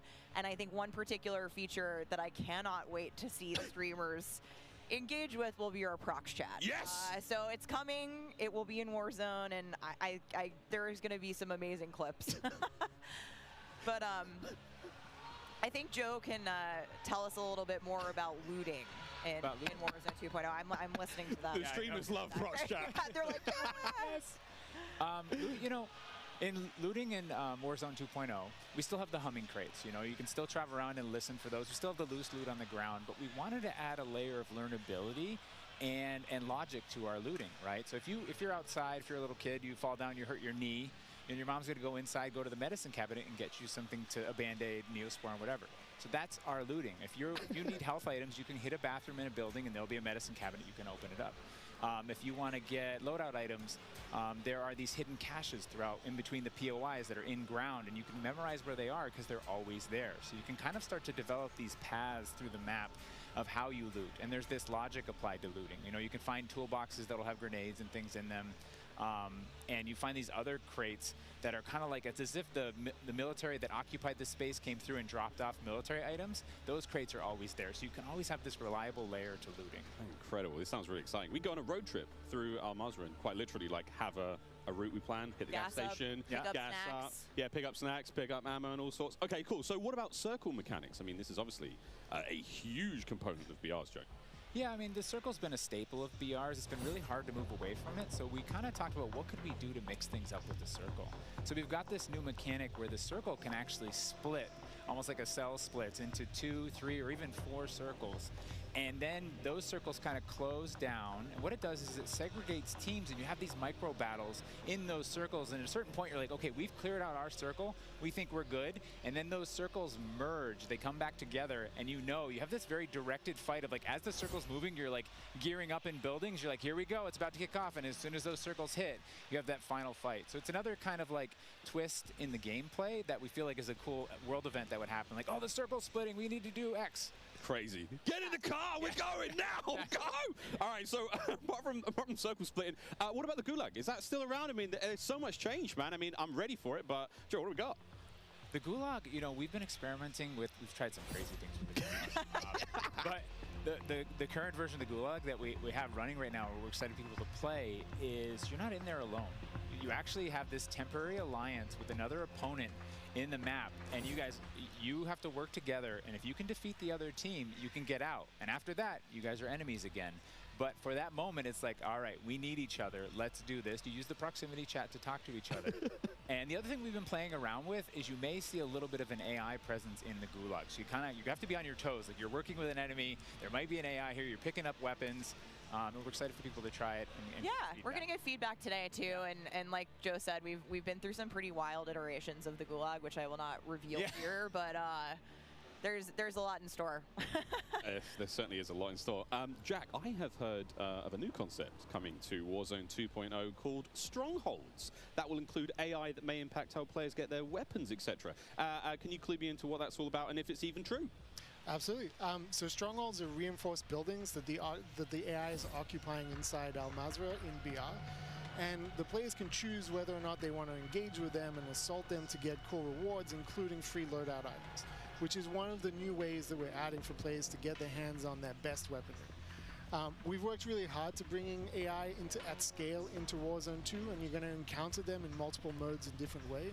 In BR specifically, they're in these strongholds, and if you get to a stronghold, you can find the location of a black site, which is going to have even cooler stuff in it, and you can fight your way from one to the next. But in other modes, you're going to find the AI occupying large portions of the map and just kind of protecting different POIs in different ways. Unreal. Okay, so we've all heard the rumors that Warzone 2.0 is going to have some very, very interesting new modes. Would you care to confirm or deny Stephanie Snowden? It's finally time. I have read about some new modes on the internet recently, but one of the most exciting things about Warzone 2.0 is confirmation that an all-new sandbox experience is coming at launch. I am happy to announce DMZ. Call of Duty's extraction mode will arrive with Warzone 2.0 at launch later this year. I played DMZ for the very first time on my first day at IW, and to this day, playing it nonstop, the possibilities with this game mode blow my mind. So DMZ, I can also confirm that DMZ is real. But we're not going to go into depth on it today because we do have to keep some stuff in reserve. What I can tell you, though, is we've created a rich sandbox where you can define your own win condition. You infiltrate Al Mazrah, you accomplish your goals, and then you decide to extract when the time is right. It is played across the whole map, and the AI is occupying large sections of the map, and they are lethal opponents, and they do command your respect. You have to watch out for them. You have to work with your team. They patrol areas, they occupy strongholds, and they'll reinforce based on players' actions. And then on top of all this, you can choose which mission you want to accomplish, or you can chase after a variety of activities in the world. And you can play this differently depending on your playstyle. You can go loud, like I always do. You can go quiet, or you can hunt other players or avoid them entirely. Or you could just decide, hey, I'm going to explore the secrets of Al Mazrah and see what's there. Loot up, exfil, it's totally up to player choice there. And I'm really excited about the full scale of what we're delivering for this chapter. And we want players to have an amazing experience in Warzone 2.0. We've been listening to the conversations in the community, specifically around small maps, Ricochet, anti-cheat, ranked play, and beyond. And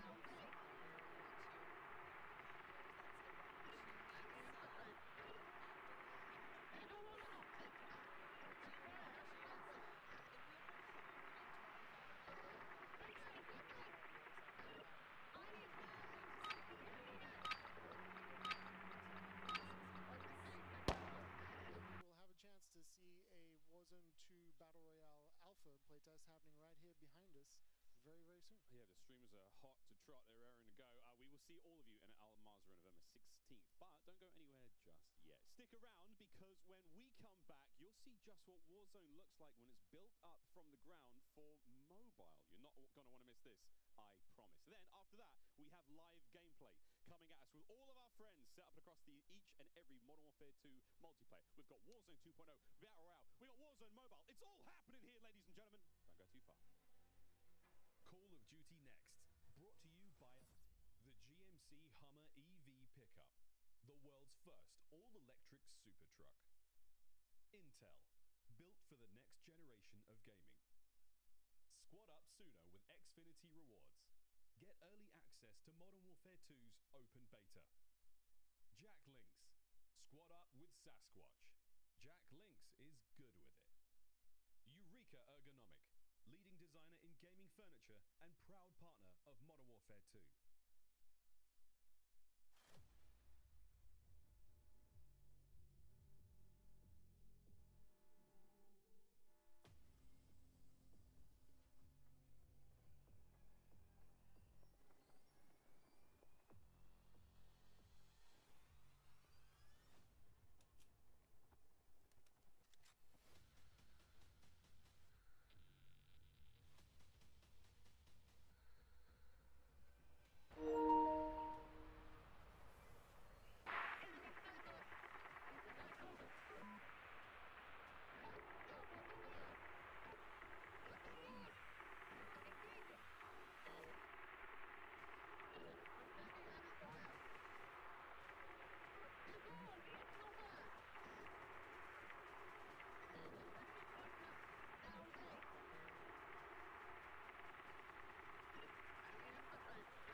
area. Clear all threats.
Friendly UAV on station.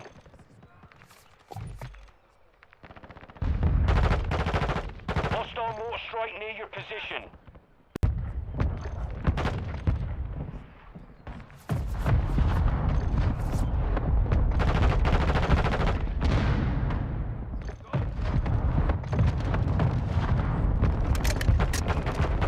Our UAV is orbiting the area.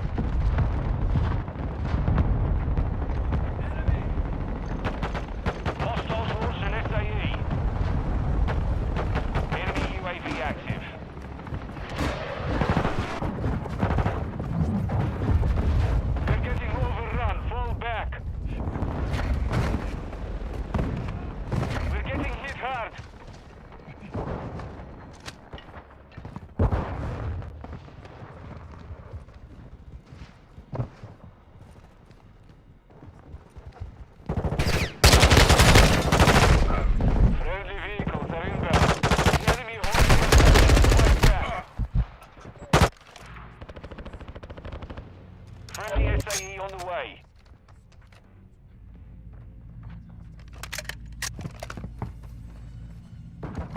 Enemy UAV overhead.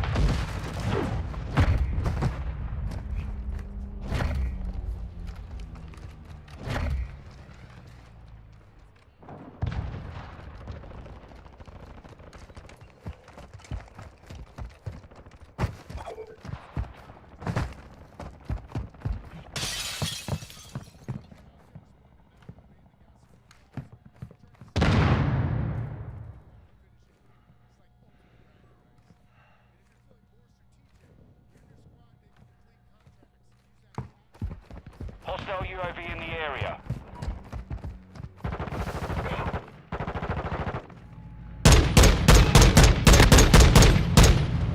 Reloading!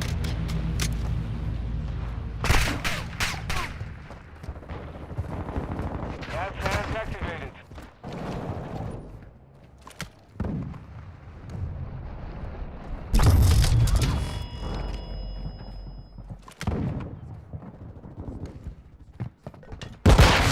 UAV online.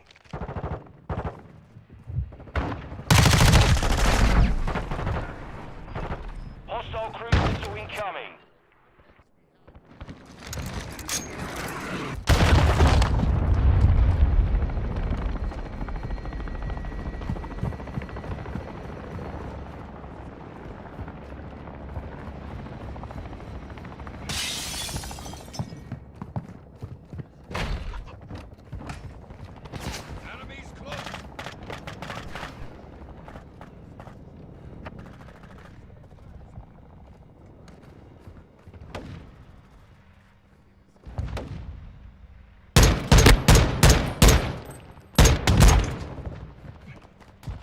Loading!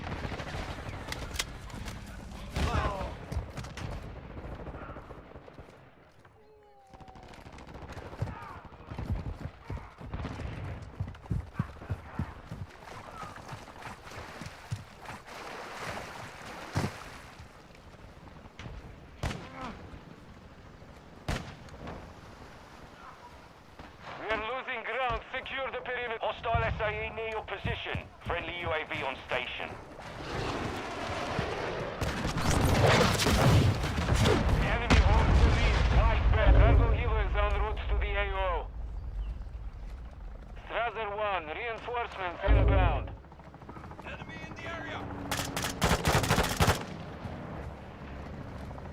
Enemy UAV overhead. Loading.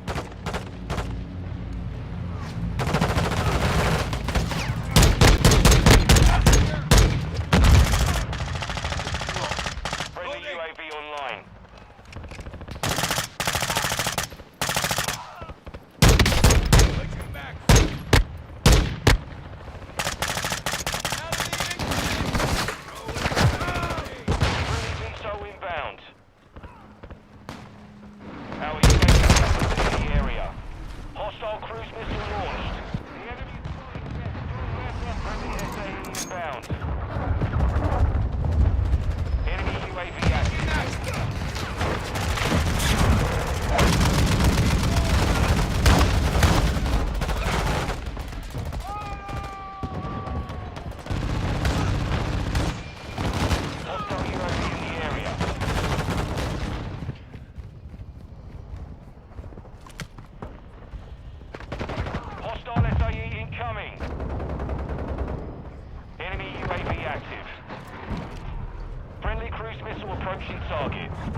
Hostile SAE near your position. The enemy is close to securing victories. Friendly heavy armor inbound, hardline online.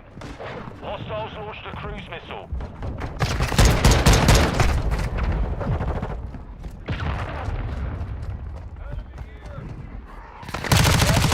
Inbound. I'm loading.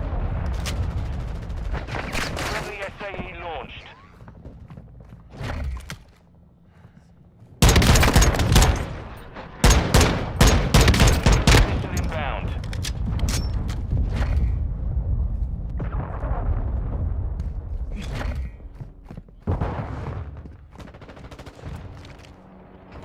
Hostiles launched an SAE.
position. Secure the AO. No quarter given.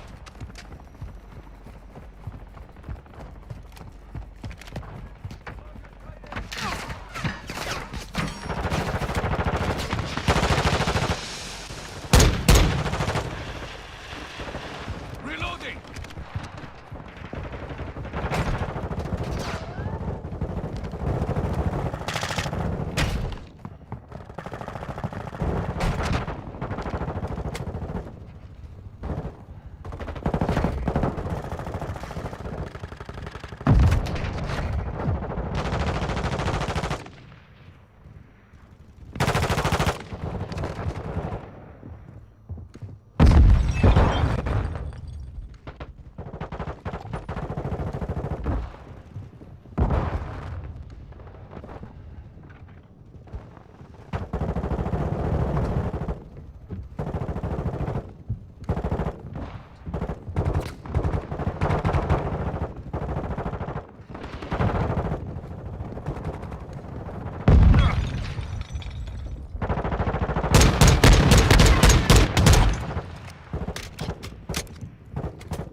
Hostiles launched an SAE.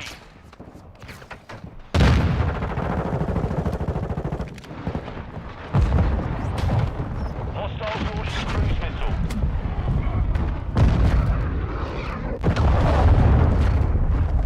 Hostile UAV in the area. We're losing ground.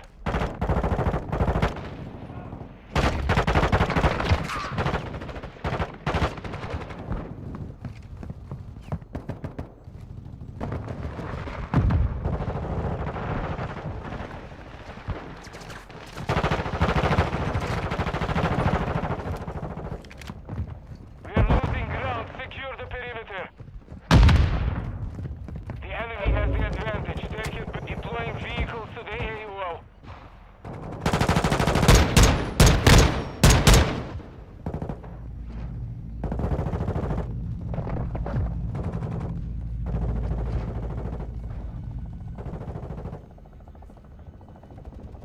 Enemy UAV overhead.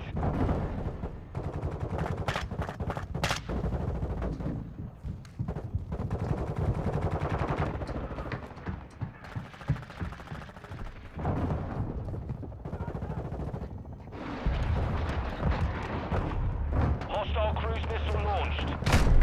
Friendly UAV online. Changing mags!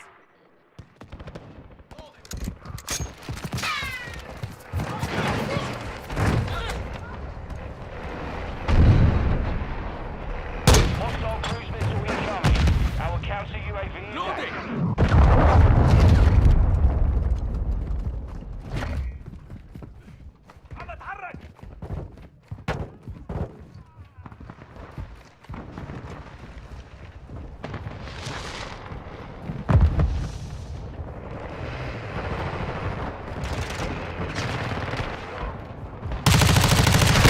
Backhands online. Hostile UAV in the area. Our UAV is orbiting the area.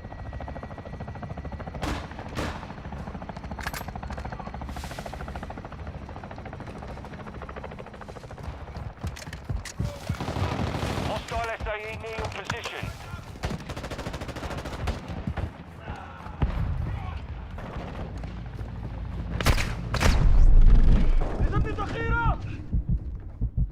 Enemy UAV active.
SIE incoming. We are advancing. Maintain pressure.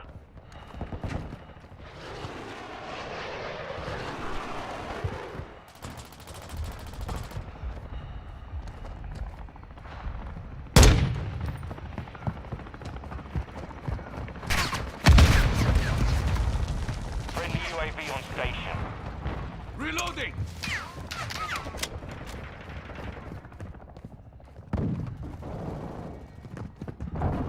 Hostiles launched an SAE.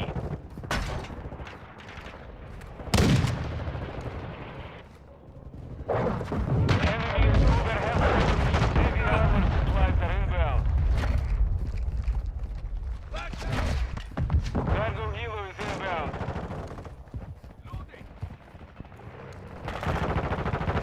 Friendly UAV online. Hostile SAE incoming.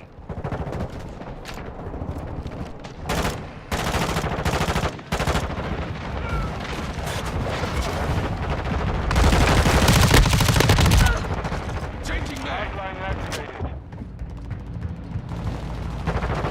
Reloading!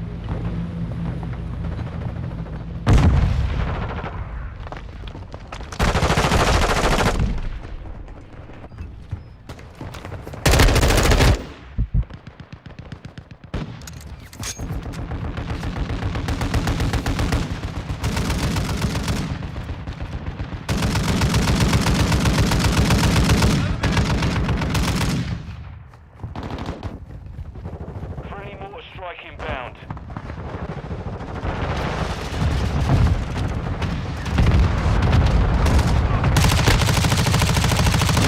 Loading! Friendly SAE inbound.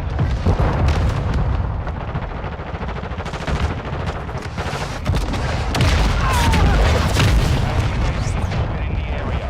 Hostile UAV in the area. Friendly cruise missile deployed.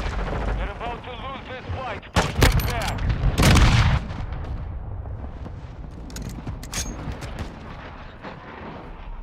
Hostile cruise missile incoming. They're driving them back. Keep pushing. Hostile SAE near your position.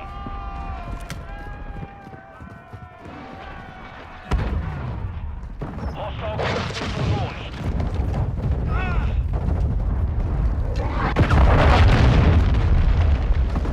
Enemy UAV overhead.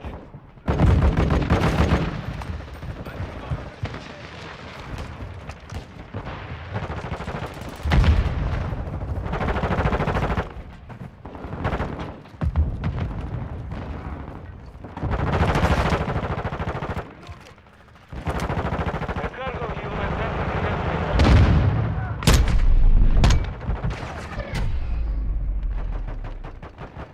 Mission compromised. We are defeated.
The dive itself, I mean, it's a really fun mechanic. It's fast. We get to see sort of the CDL pros were like, hey guys, try to stop sliding, try to dive a bit more. Come on, Butters, show us the dive. Showed us the slide. Now we're looking for the Right out the window. Just dive out the window. Send it.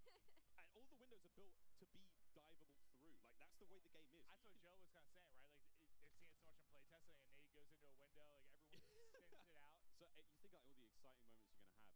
Oh, here we go. Butters is going to be sniping there. So we have the Hurricane. She's running overkill. That's going to be one of the M4 platforms, and the snipe on the other side. He's and we testing the Kinnick, look. There we go, testing things out, trying to find the sneakiest, fastest way across map.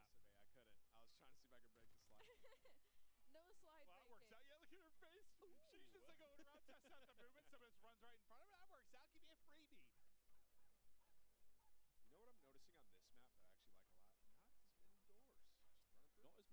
map that I actually like a lot?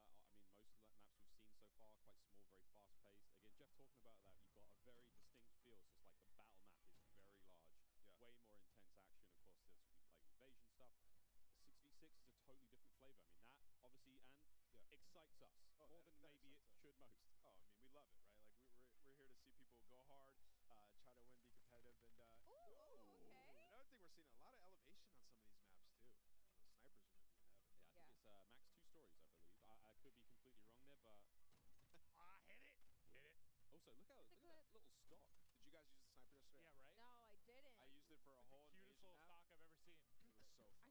battle map is very large,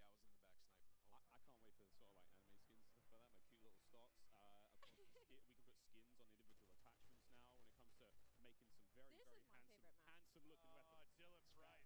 I mean, that obviously excites us more than maybe it should most. Oh, I mean, we love it, right? Like, we're here to see people go hard, try to win, be competitive, and okay. Another thing, we're seeing a lot of elevation on some of these maps too. The snipers are going to be in heaven. Yeah, I think it's max 2 stories, I believe. I could be completely wrong there, but hit it. Hit it. Also, look at that little stock. Did you guys use the sniper yesterday? Yeah, right? No, I didn't. I used it for a whole the cutest little stock I've ever seen. It was so fun. I think we were in the same game, too. Yeah, I was in the back sniping the whole time. I can't wait for the sort of like anime skins and stuff like that, my cute little stocks. Of course, we can put skins on individual attachments now when it comes to making some very handsome looking weapons. Oh, Dylan's right. Speaking of handsome. Oh, good. Also, something we haven't talked about yet is the way the perks work. I love the perks because system. it reminds me of back in the day, the specialists. When as you get kills, you get more perks. As time goes on, you're gonna have 2 base perks. You can pick whatever you want. As time goes on, you get another perk. As time goes on, you're gonna get an ultimate perk as well. So it's actually it's completely new. They've redone it, and it's gonna be sweet. Well, the reason I think I haven't really played it yet to deal with it too much to see like how vastly different it makes the gameplay, but I know for a lot of us, when you're playing like the multiplayer experience, I feel like you get a couple perks you like, and you just sort of pick those. They're your go-to. You don't really think about it, right? Like, you figure that out in the first couple days or weeks of playing the game. Those are your perks. Now it's like, I feel like there's more decision-making that goes into it, which I personally think is exciting. Now, I don't know what I'm going to be running, but it does feel like they were saying, what was it, the different type of classes they were trying to put? You have your rusher, kind of your more stealth type player, your sentinel. Like they want to, even if it's not like class-based per se, like they want to kind of funnel it with that behind the perks. I think that's pretty dope. But you can also make your own, so you can create it, pick your own 2 perks, your next one, and your ultimate, so you can figure out what you want. And it's just nice having like a rewarding game, especially when you're frying, getting that extra perk on. It really does, change. When you start off with the base 2, you unlock one after a period of time. You get kills, you get points. The game progresses slowly, so no matter how you're playing, you're going to get your perks eventually. But obviously, higher scoring games, you're going to get more. And it's just really interesting again. And the perks are almost tiered. And again, Jeff and Joe will come on the desk later on and talk about this in way more detail. But the idea that the first 2 perks, they're fine. They sort of help out the gameplay. That mid-tier perk is way more sort of impactful. And that final perk, kind of like the super perk. That's not going to turn you into Captain America, but it is going to make you way more effective. I kind of want to be Captain America beans right now. Taking Jeff and Joe's thunder. Well, Symphony was just on screen, so. I mean, look at the wagon on that boy. What? There it is. Right, listen, picture there. Yeah, 2 million views on TikTok, something like that. It's impressive stuff. That's what you're watching? And your free time quit? Yes, it might be. It might be. Okay. I'm watching them. It's Brooke's TikTok. She's very creative. This is a Search and Destroy, Call of Duty Classic here on Farm 18. This looks cool. This is one of the maps that we saw in an Intel drop not too long ago. Ooh, let's go. This is Symphony spectating Ash Sanders. And of course, we're talking about like 3-lane maps. This is one of those maps that felt like a very good hybrid 3-lane map that does really, really well when it comes to a game mode like Search and Destroy. Like you have your traditional outer lanes, and they have their hidden corners, and they have their ways, and then that middle is just pure chaos. It's kind of like a little bit of like it reminds me of like a paintball range with all the walls and the corners that there are. So this is probably one of my favorite maps that we are playing right now in the beta testing. And as you can see, everybody is having so much fun on it. I mean, 4 and 5, everybody's doing pretty okay. It's a close game. Aiden has 14 kills. I just saw the kill board. He's on the other team. Mason just realized he's on the stream that he's ready to get nasty. He's going in. He's fully loaded. Look at the bottom. He's got all his perks. He is perked up. Quite literally. Come on, Mason. Show me something special. He is flying. Oh, wow. That's what I'm talking about. Oh, no. That's the Fennec. I was loving that one yesterday. Oh.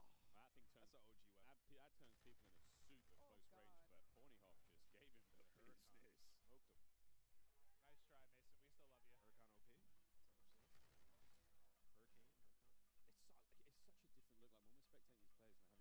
We still love you. Huracan OP. Is that what you're saying? Huracan? It's such a different look. Like when we're spectating these players and they're having gunfight stuff, like the way the player animations are, the sound effects, like the game has just been like it's everything we liked about MW19, all the stuff that was already there existing, and they've just been. I mean, it's Salt Bay right on top, just hammering away, sweet seasoning top to bottom. Well, and it was a close game, and now it's done. Another thing. He looked very sneaky, and then he was just evaporated. I gotta say, the bunny hop is back in full force. Oh, man, the bunny hop is clean. We know Sam LaRue Octane. Gotta give him a shout out. He's gonna be bunny hopping all day. We got Myth on the screen here. What's he using? M4, I think. Again, looking at these weapons, you know it's an M4, but the configuration he has. I was using the bigger sight, the double. I forget the name of it. But I like the extra zoom. And of course, kill streaks, cruise missile back, a lot of fan favorites, Clint. I mean, everything you would expect from a Modern Warfare game is there. We get to see one. That'll connect. Myth able to hit it. He's vibing right now. But it's crazy. Like, yeah, bottom right, you were kind of mentioning like how different the guns will look. The same type of gun is based on the attachments that it has. It's wild. There's also in-game settings where you can make your gun a little more narrow, a bit wider, further away. I mean, there's options, you know, just create that sort of visual. Look, you want the game to be as appealing as possible for you. Maybe you don't want the gun to be so big to obscure the view. Maybe you're one of those players. I'm always a fan of more settings personally. Like, give me the option to tweak it how I want, right? There's a lot of settings in this game. I'm gonna get lost in that for the entire first day, probably. Once campaign hits, I'll spend about 3.5 hours messing with settings and then getting that first mission. When I see Courage on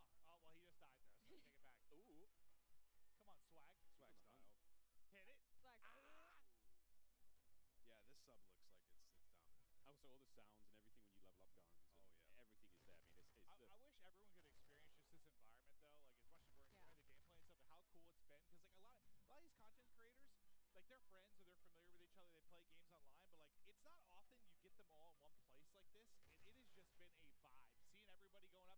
that pop up at the top of the screen, it might have. Courage might be popping off. Oh, well, he just died there, so take it back. Ooh. Come on, Swag. Swag's dialed. Hit it. Yeah, this sub looks like it's dominant. Also, all the sounds and everything when you level up guns. Everything is there. I mean, I wish everyone could experience just this environment, though. Like, as much as we're enjoying the gameplay and stuff, and how cool it's been. Because, like, a lot of these content creators, like, they're friends or they're familiar with each other. They play games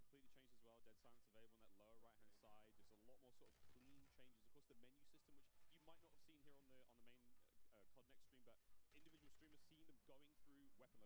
place like this. It has just been a vibe. Seeing everybody going up, some meeting for the first time. Like, I know Iceman and Isaac, we have interacted so many times on social. I've never met him in person, dude. We hugged for a solid 30 seconds. It was beautiful. And it just shows like how hyped people get for Call of Duty. I was telling you, I was like, I can't believe I still get this amped for Call of Duty after over 10 years. I don't think many things like bring everybody together like this. It is it's special. The beta starts tomorrow, in case you've been living under a rock, or if you've just joined the stream. Yeah, one of the two. One of the two. There's no in between. User interface has been completely changed as well. Dead silence available on that lower right-hand side. Just a lot more sort of clean changes. Of course, the menu system, which you might not have seen here on the main COD Next stream, but individual streamers seeing them going through weapon loadout, seeing the operators there. So many cool changes. A lot more of a streamlined experience. It's sexy. That's not a lot of ways to describe it. I love that, especially like when you click start, you go and you look at your loadout, you switch weapons. It looks good. You can see everything. It's just right in front of your face. You know exactly what's there, digestible, and that's what you need. It's such a fast-paced game like Call of Duty. It's digestible. I also quite enjoyed that like it doesn't obscure too much of the in-game screen. So if I'm hitting pause, I'm checking stuff out, I still have some kind of like situational awareness when I'm in game. And I will say in terms of balance of like ARs and SMGs, of course this is all of our like our first peeks into it, but they've looked pretty balanced so far. Like the SMGs have been absolutely disgusting up close, whether the AR gets first shot or not. And at long range, the SMGs haven't been ripping as well. The recoil gets insane at that sort of range. So I feel like it looks like the gun balance as well, regardless of your attachments and what configuration you end up coming with, is fairly much there. I love that because, I mean, it just feels like sometimes it turns into this one gun that can do everything. Yeah. Right? and I think everyone appreciates a little bit of variety. Like an AR that's feels like quite an AR, literally what this game is, because you can change your gun up to whatever you want, right? So well, in a way, yeah. But, like, I think to Ali's point, like, there seems to be a little more separation between your SMGs like I haven't seen the do-it-all gun just yet. No, I mean, we saw Aiden, of course, on the Mountain Dew green carpet, like, I want a broken shotgun. And I'm sure he can make it, but broken, we'll find out what that really means. Of course, as the game like develops. He wants a sawn-off that kills people across map, that makes them move real fast. I mean, hey, who knows? Gunsmith is crazy. 2.0 even crazier. Well, I mean, we'll see if he can do it. Wild. I mean, no matter how much work has gone into this, we've got the nerds in the building, and this is where if anyone's going to test some stuff, find some weird combination that turns a shotgun into a sniper. This is the crew that's going to do it. We've only scratched the surface. Oh yeah, we've touched it for 20 minutes. Of what people are going to do with this gun. That's just not enough, is it, Miles? Not enough. No idea what these guys are going to come up with, but it's going to be crazy. I need a good sort of 2 to 3 hours to really look at Chef Tony. This is one of the most famous Italian men in the world. Makes some memes, Stromboli. We love him. Metal boots on the building. He's got the M4. He's going to run this class setup from now until the next 2 years. We're talking about can be great to mess around with guns. Chris Crowder, listen, I'm not sure what's going on here. Chris has been growing some sort of beard that's happening for the first time that I've seen. He's usually very baby-faced. Now he's kind of going for some sort of supermodel type thing, or maybe like being a rapper, singer. I'm not sure. He's a handsome He really is. He really is. A tiny little bit of a user interface there. If you hold a circle or whatever your sort of crouch button is when you're on a ladder, you can fast slide down it. So that's going to get spicy in the fight. He's up. He's on his feet. He's on his feet. The Gouch. Oh, man. We will be playing all day, friends. All day. You know what? The iron sights here kind of clean. Well, I think this is great, too, for a lot of, people like, you saw Zenny, you saw Crowder, for those who don't know, they work on the CDL side, they're really in the midst of stuff during the season. They don't get to come to stuff like this that often and see all these content creators. I imagine they're in heaven. I've seen some of the tweets, just having a blast, meeting a lot of different people. So as far as streaks goes, we haven't seen a whole lot. Obviously, Cruise Missiles there, Counter UAV, a classic, VTOL's going to be back. Everything. I mean, the Juggernaut is I think it's the final one, and it looks crazy. And whoever that AFK player was, get a grip. You are live at COD Next. But yeah, there's a ton of cool stuff, and I mean, we're seeing Wilson's in there as well. What I was gonna say. I love that. We're gonna have a lot of fun. Chopper Gunner's back. It's called I think it's called Air Support now, but it's an AC-130. You know what I'm talking about, friends. There's a chopper gunner here as well. Oh yeah, we're gonna be seeing it all. Yeah, Miles, like if we play against each other later today, when we get the free play, I'm getting a chopper. I think I'm actually locked on this desk all day. I would love to play more. after the stream's over, I think we can play more. Yeah, I think we once the curtains go down, we're gonna dive on. Can you hear the chain? Yeah, I thought visualizing your ankles just my ankle tied to the desk. They can wheel me in the chair, but it's hard to get down the stairs. Here we go, another cruise. Breadman, how we doing?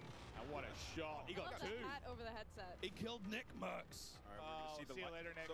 So this is the air support we were saying. Yeah, this is it's kind of like a lightning strike. Yeah. Nice. What is that thing? The Fennec, or it's a custom one. Wait a minute. Longer range, maybe. But that looks like the Fennec. Yeah, that's the Fennec iron sight. That boy don't recoil. What? All right, Breadman's already found a winner. Yeah, Bread's got Oh my god! It does recoil, but it like doesn't. But he's holding that thing down though. But, Yeah, he's all right. He's on mouse, obviously recoil, long range. You can manage him a bit more, but it doesn't seem like there's a lot. He's just putting them down. Yeah, cameraman, get in there real close. Show me the hands. Show me the hands. Oh, gun him. So we played this map yesterday in the 3P mode. That was a lot of fun. Museum, yeah. This is a lot of fun. We saw a top down of this on socials recently, but There we go. Yeah, give me the hands. You hear how that sounds? So satisfying. That sounds scary though. Yeah. You hear that? That better be on my team. I mean, he is one of the better aimers I've seen, though. Like, a lot of the tournament stuff, when you're talking about mouse and keyboard players, like, he is absolutely nuts with it. So, not surprised to see him finding some wins in the long-range battles, but... I gotta see his recoil control. So, what do you guys think about all these maps so far? What's been your guys' favorite, Miles? Honestly, yeah, it doesn't look like he's pulling down a whole lot. Honestly, this is Museum. Nice big central area, essentially 3 lanes. I mean, there's a second story. We're about to go up there now. This is where Breadman is. It's nice, man. We've got some decent lines of sight. Snipers are going to have a lot of fun here. We played Hardpoint on this map. We played Prisoner Rescue. Courage and I clutched up big time last night in like a 2v5. I had the prisoner on my back. I was sprinting. And I can hear Jack picking up 3-4 kills. Let's go, baby! Screaming. I'm there sprinting. I'd be that guy on the team, too. I'd be carrying. Yeah. It was great. It was really great. We had a lot of fun. There's a lot of cool, the opening breaks and stuff. Like he's on a 15 streak, by the way. Excuse me. Yeah, he was frying. He's literally annihilating the lobby. Yeah, let's stick with him. He's on 15 in a row. Another cruise coming in. Bang! This is the Elgato replay of how this all started. Oh, he gets 2 again. Just ripping him. It's the same 2 people. No, this guy. Oh, it's a replay. Oh, is it? Yeah. I was about to say. Yeah, he was on 15 in a row. I thought he got another one. I thought he wrapped his streaks. It's all good. Oh, dude, I basically just pulled a symphony, dude, when he was casting the pregame lobby. Oh, and it was I thought he earned another one. Glorious. Well, last thing I saw was 15 streak. I was fired up for my guy. So he put so it's M4. His just sounds crazy. I think it's the dubbing of the audio. It might be his stream, but either way. It's his stream. That boy is ripping metal. So, again, it's kind of cool to see there on the bottom side of the screen for a moment there how the perk system works. He's already at his...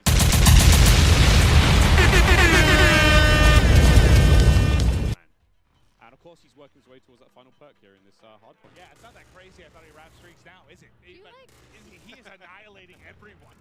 20. He's farming. Yeah, he's literally farming. Somebody kill Breadman. Wait, do you guys see the Lordy. movement though that I was talking about? Like how when you're moving, like your whole body, like it's different than other Call of Duty games. It's very hard to put into words, but once you get your hands on this game, like you can tell everything moves with you. Like usually the gun's fairly stationary, but like everything is moving with you at all times. And you can see it, so that's yeah, gonna, like know, you can see for it. more of the hardcore players, the Yeah. players that go out there and they're like jiggle peeking, your hips and your head Yeah, move like now. everything's going. So it's a little bit different. When you play the 3P mode, you can get a better understanding of like how that looks, and you'll see that a little bit later today. Just but like the physics of the character. The physics of the character has been reimagined, so it's different. Yeah, throwing those shoulders. You got to be a little careful. I mean, everyone's like Shakira out there throwing the hips around. You got to be very. I mean, it's the animation. I've been compared so to Shakira, yeah. I don't doubt that, but you got to look how smooth the animations can be, and it's been so much fun so far. Oh, is this what it looks like to be on the other side of the bread man? Yeah, that's what I was actually wondering. Wait. We're gonna get up there and kick his ass. Oh. I think that was Breadman. That was Breadman. Yep, I believe that was Breadman. He's got 25 kills. He's got that thing locked down. Squid, get up there and get him. Just go back in there. I mean, this is going on the timeline for sure. Redman's got clips for days. I mean, Destroyer's calling the streaks to the SAE above. What have we got here? We got a sniper. I just think about, imagine loading in, like trying to check everything out, run some different guns, and Breadman's just up top. Yeah, no. He just looked dialed in. I don't think he said a word. Hit it! ADS not quick enough there. Two posted up on the bridge, just shutting him down. But so he has the pistol on Miles. Remember we were playing with it? We turned into a fully auto sub yesterday. Yeah, thing. Wait, what? But yeah, so of course, Gunsmith is ridiculous. 2.0. Yeah. You can turn your sidearm into something pretty mean, and then of course the ledge hang mechanic. I'm hanging on ledge. Clint, you were singing the Spider-Man song earlier. Hey man, not too. If Spider-Man carried a Glock, yeah, baby. But it is crazy to see like how much damage you can do with that thing, and just I mean, it's something that we have to learn now as Call of Duty players. I have to now look at funny ledges and see where players are. Yeah.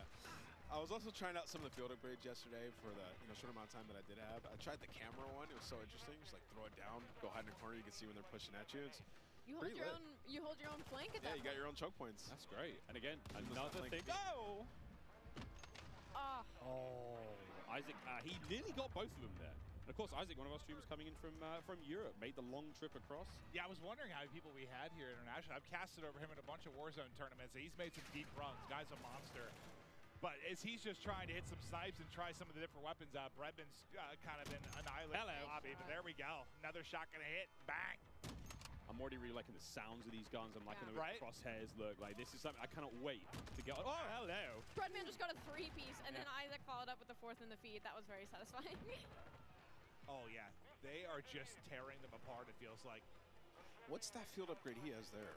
I can't tell from that could be the portable radar. That might. Yeah. So that little bad boy kind of gives you sort of a local sort of UAV, but the radius isn't obviously great, but hey man, in a pinch, I'll take it. Dude, look where that bullet hit. Just hit like right on the panel of the window, so the first shot didn't hit. Second one, that'll go through. I was using this yesterday. It's a powerful shot. It got feels, a couple collabs. Oh, wait, somebody saved him. Oh my god. It was Breadman. Oh my god. Nick Merckx was trying to assassinate Isaac. All right, get us out of there. Over the crowd. Here's the Fennec. You run so quick with this thing. I mean, look how different this POV seems versus like the sniper POV. Yeah. Right? Like you're moving. You're going. That. Oh, wow. Doesn't matter Okay. though. Okay, Sean J. Sean fries him. Again, this is that sort of idea of like the different, maybe not play styles, but kind of like player attributes here, what you're going for.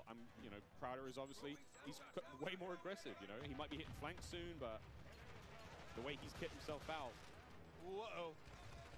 He's in the mix. I think something that you could learn a lot, that all these creators are going to learn very quickly, is there a lot more paths on the map than you know about. Like, on this one specifically, behind Crowder, there's an underground passageway where one of the flags are, and, like, I didn't even know you could go down there. Like, I had to wrap the entire building before I figured out how to get underground. So there's a lot more angles and a lot more passageways than I think a lot of these creators are expecting, and that's why we're going to see possibly a lot more assassinations, possibly a lot more cruddy corners, and people just popping out of literally nowhere. Crowder is locked in. And that is the power of the Fennec. That player didn't stand a chance. Yeah, he's in the perfect area to use this weapon. It's like going out, getting peeks, close range combat. It's a lot of fun to use this one, man. I was using it in the majority of the games. I mean, they're not doing a great job in-game. They've got the lead for now, but again, classic Dom. Capture the flags. UAVs and all sorts, kill streaks coming up. No one's, I don't think it was going too crazy with any of the kill streak choices. We did see Crim6 with a VTOL earlier, again, classic from MW19. Yep. I wonder if we're going to see any more today. Ooh, you saw that? He Yeah. I can imagine. I mean, this is the chance to test everything. Run through, try different weapons. I mean, as much as I say that, we know how a lot of these people are. They're going for crazy clips. They want to drop bombs. They want to have high kill games. So some are going to find stuff they like, little combination they feel comfortable with, and they're going to send it. But Crowder, yeah, he's in the mix right now. Movement, I mean, he seems pretty comfortable so far. Just the little hop chows. Yeah, the bunny hop freebies. Earlier, just hopping around. You can even hip fire this one. He's picking up a ton of kills. He's loving this class setup. He switched it up from last time. So one of the big things, I mean, before the show started, I walked around and talked to as many of the streamers as I possibly could, and I was just like, you know, you've had a tiny bit of time with the game. How you feeling about this? And almost every single one of them said, I'm really struggling not to slide everywhere. They've been so used to doing that. Get used to it. From MW19 all the way through to Warzone when, you know, we're on Caldera. It's not the same. It's not the same. I can say that just from all the Warzone I've played, like, it's gonna take like my hand, just the muscle memory of it. Like I'm just so, I've been slide canceling now for years across the map. It's just gonna take a little getting used to, 100%. Yeah, but I do think my hands are gonna be very happy though, I'm not having to do that constantly across the map. Yeah, if you try to slide around now, you might even be slower than just sprinting. Honestly, yeah, that's how it looks. Again, it's how you use it. It's the dive is a really great mechanic for escaping. The slide gets you into different positions. Obviously, I like to leave in my head, you know, the ball head. So I think the diving thing's gonna be good for me, just like a bowling ball, you know, Miles, just sending it through a door, sending it through a window. Maybe diving into someone. You think I can knock somebody out that way? I wonder if there's an attachment for you. You? Yeah. It's like a unicorn like type a bayonet power. or something. Yeah, bayonet on my head. Okay, that sounds sick though. Honestly, hold on. If the devs are listening, let's think about that a little bit. A bayonet dive kill. Oh my God, I want that immediately. I'm thinking like, you know, I've got this idea of like, you know, Yondu from Guardians of the Galaxy. He's got a big fin on his head. Yes. But make that a blade. Absolutely. Isaac. Oh, quick swat again. That is his sidearm. That's his pistol. Again, the range on that bad boy is going to do all that crazy, but you know it's going to rip when it hits. The sniper's just so satisfying when you get to kill. The sound, how deep it is, it's amazing. It feels like there's no drag in the sniper. When you were using an ant, did you have to lead your shot at all, or was it a direct hit? It felt like an invasion, like I had to lead my shot a little bit, but that could just be because I'm rusty. Oh, that's fair. And I was trying to shoot across the map. But you can get some feeds, man. Like I got a couple collabs with this gun. It's super powerful. Sniping is back, friends. Not to dub. Snipes feel fast and fun again. 64. What? We thought Bread was popping off. Destroy's up there frying. He's got double the score of everybody in the lobby. Ooh. All right. Look at this. Oh man, through the door with the pistol. A lot of windows on that map as well. A lot of glass above those door frames. I found on, you know, keeping the teasers at it, but like opening breaks and stuff. A lot of sweet nade spots already. Yeah, I can't wait. I cannot wait. A little peek at the menu here now as well, of course, while Isaac gets ready to get into his next game. So much in Modern Warfare 2. We're almost actually ready to keep the show running. Jess, you're down there with Zuma. Tell us how Tommy's doing. Miles, that's right, I am right here with Zuma, Tommy Properado himself. So, I mean, you have now had your first taste of Modern Warfare 2 here at COD Next. What did you think? Oh, it's incredible. The game feels super smooth. The gunplay is awesome. I like the time to kill, and the maps are dope. A lot of close quarter gunfights, and you know, I've been having a blast, man. The chat's loving it as well. They're loving it. So there's so much to talk about, you know, new modes, new maps, changes to the gunsmith. But what really stands out to you? Like, what are you excited about? I'm really excited just to get the competition going. I mean, I'm excited for the CDO, and I heard them talking about ranked play, so, you know, I'm really excited for that. And Warzone 2 looked incredible as well. I was talking to Repulse. We're going to be the Warzone duo this year, so I'll be bouncing around between the both. But I'm just excited for something new, you know, a new game. And it's been a lot of fun to play, and there's so many amazing creators here. And just thank you to everybody, and thank you to Call of Duty for the opportunity to be here. It's awesome. And then, you know, real quick, with Modern Warfare 2 on the horizon, what does the year ahead look like for you? Man, just a lot of shows, man. A lot of flanks, a lot of streams. I mean, the content's gonna be pushing all year. So excited, man. Zumafi's gonna take over, and we're gonna have some fun, man. We're gonna have some fun. All right. Well, thank you so much. That is all from me for now. I believe I'm handing it off to my dear friend Lottie. Thank you so much, Jess, and it is so good to be here. My name is Lottie. First time on the desk, first time, of course, being in this incredible arena. I have a lot of wonderful folks on this desk, but it is now time to chat about an epic giveaway from our friends at Jack Links. Each Jack Links supply drop includes a brand new copy of Modern Warfare on the platform of your choice.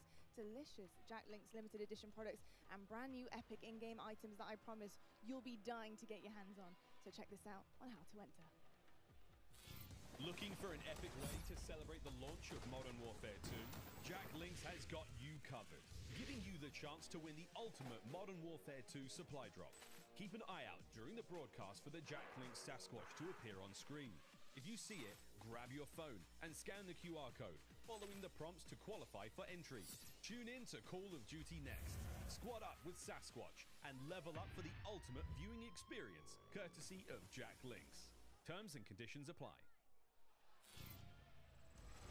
All right, folks, so keep your eyes peeled to spot the Sasquatch on the screen throughout the show. Scan that QR code and enter all your information for a chance to win. But it is my absolute honor and pleasure to be on the desk, of course, alongside Maven. But we also have Jeff and Joe on here to talk all things Modern Warfare 2. Of course, our multiplayer design directors here. And we're just going to get a bit nerdy, to be honest. You know, we're going to look at a bit of gameplay.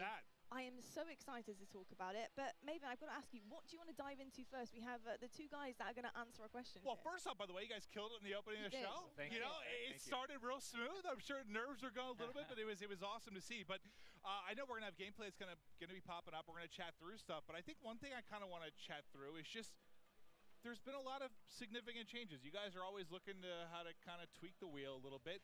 Can we chat through kind of the perk change and where your head was at with regards to that? Because it's a big change. It's interesting. Yeah, you know, perks haven't really been touched for a long time in the series.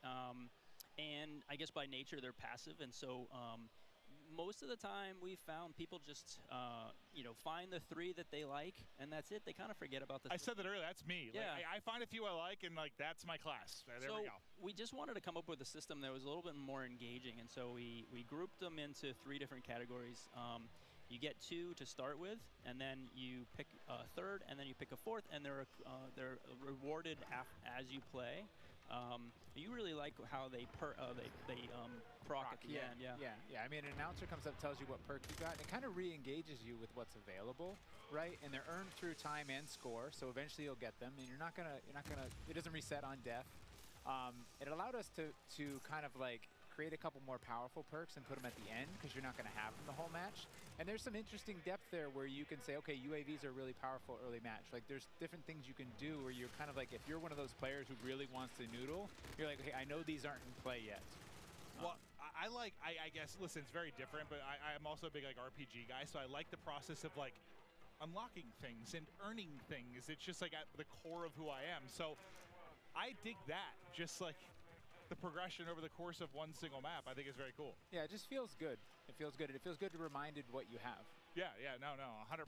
Oh, and I guess we didn't touch on actually is the packages, right? From like, we're talking a lot about the theory crafting of what you set up. But we actually have these defined packages. So early on, you just say, you know, I want this playstyle. I just grab this package and go. And then later on, when you're like, okay, I like that, but I want to noodle a little bit, you can hop in and create your own packages. You know, that kind of, it really, people can see that through the default loadouts. And we've packaged in, based on those kind of player behaviors we were talking about earlier, we've usually shipped 6 or 5 default loadouts, but we have 6 with this one. Okay. We found 2 for each behavior. And so those perk packages are already in there. And it's something different in this game. We actually allow you to attach a field upgrade within that, within each loadout. And so it's a little bit more micromanagey, but it felt to us that you're kind of more creating your class and your character for, you know, in that. So people in the beta should really try out those default loadouts because we put a lot of time into how those play. Well, I'm curious in like play testing, did you see like I'm sure everyone has a way they view themselves as a player. Like maybe you want to start as more of like a sentinel type. Did you see like as people got more comfortable with the game, like an evolution towards maybe a faster pace, or what did you notice when playtesting these different types of things? Yeah, I mean, I think overall most of our players are rushers. Yeah, but, you know, you're not wrong. Depends on the circles you run, but you know, there are these other players, and we wanted to just make sure that you know we're supporting all of them. And so, you know, some of the field upgrades can be more sentinel and trying to hold down positions. But that's why we added in the DDoS, like we said, to kind of just say, I've had enough. I want to pause all this stuff and make it go away. But we also leaned into creating game modes that can facilitate this kind of siege gameplay. Now we talk about the Russian players, right? But we also want to talk about the pacing, the movement, you know, what it looks like, how it feels to be in game. And when I got a chance to get on the sticks yesterday, something I noticed is it is a little bit slower paced, right? We're going to be sprinting round, not sliding round. And I think another thing I want to talk about is the dolphin dives. I've been diving down escalators, getting prone, looking at hard points, trying to figure out, can I see bomb site B or A? Like, you know, it's pretty incredible with the movement and how it feels. What was it like making that? What were the decisions behind that pushing forward? Because the feel of the game is huge. Yeah, I think fluidity, and I mentioned it previously, is like really important, right? But we did make some small tweaks, right? Like slide has a little bit more of a hang up so that people aren't just sliding around the map, so that they're actually moving through spaces, checking corners, and kind of like pacing themselves.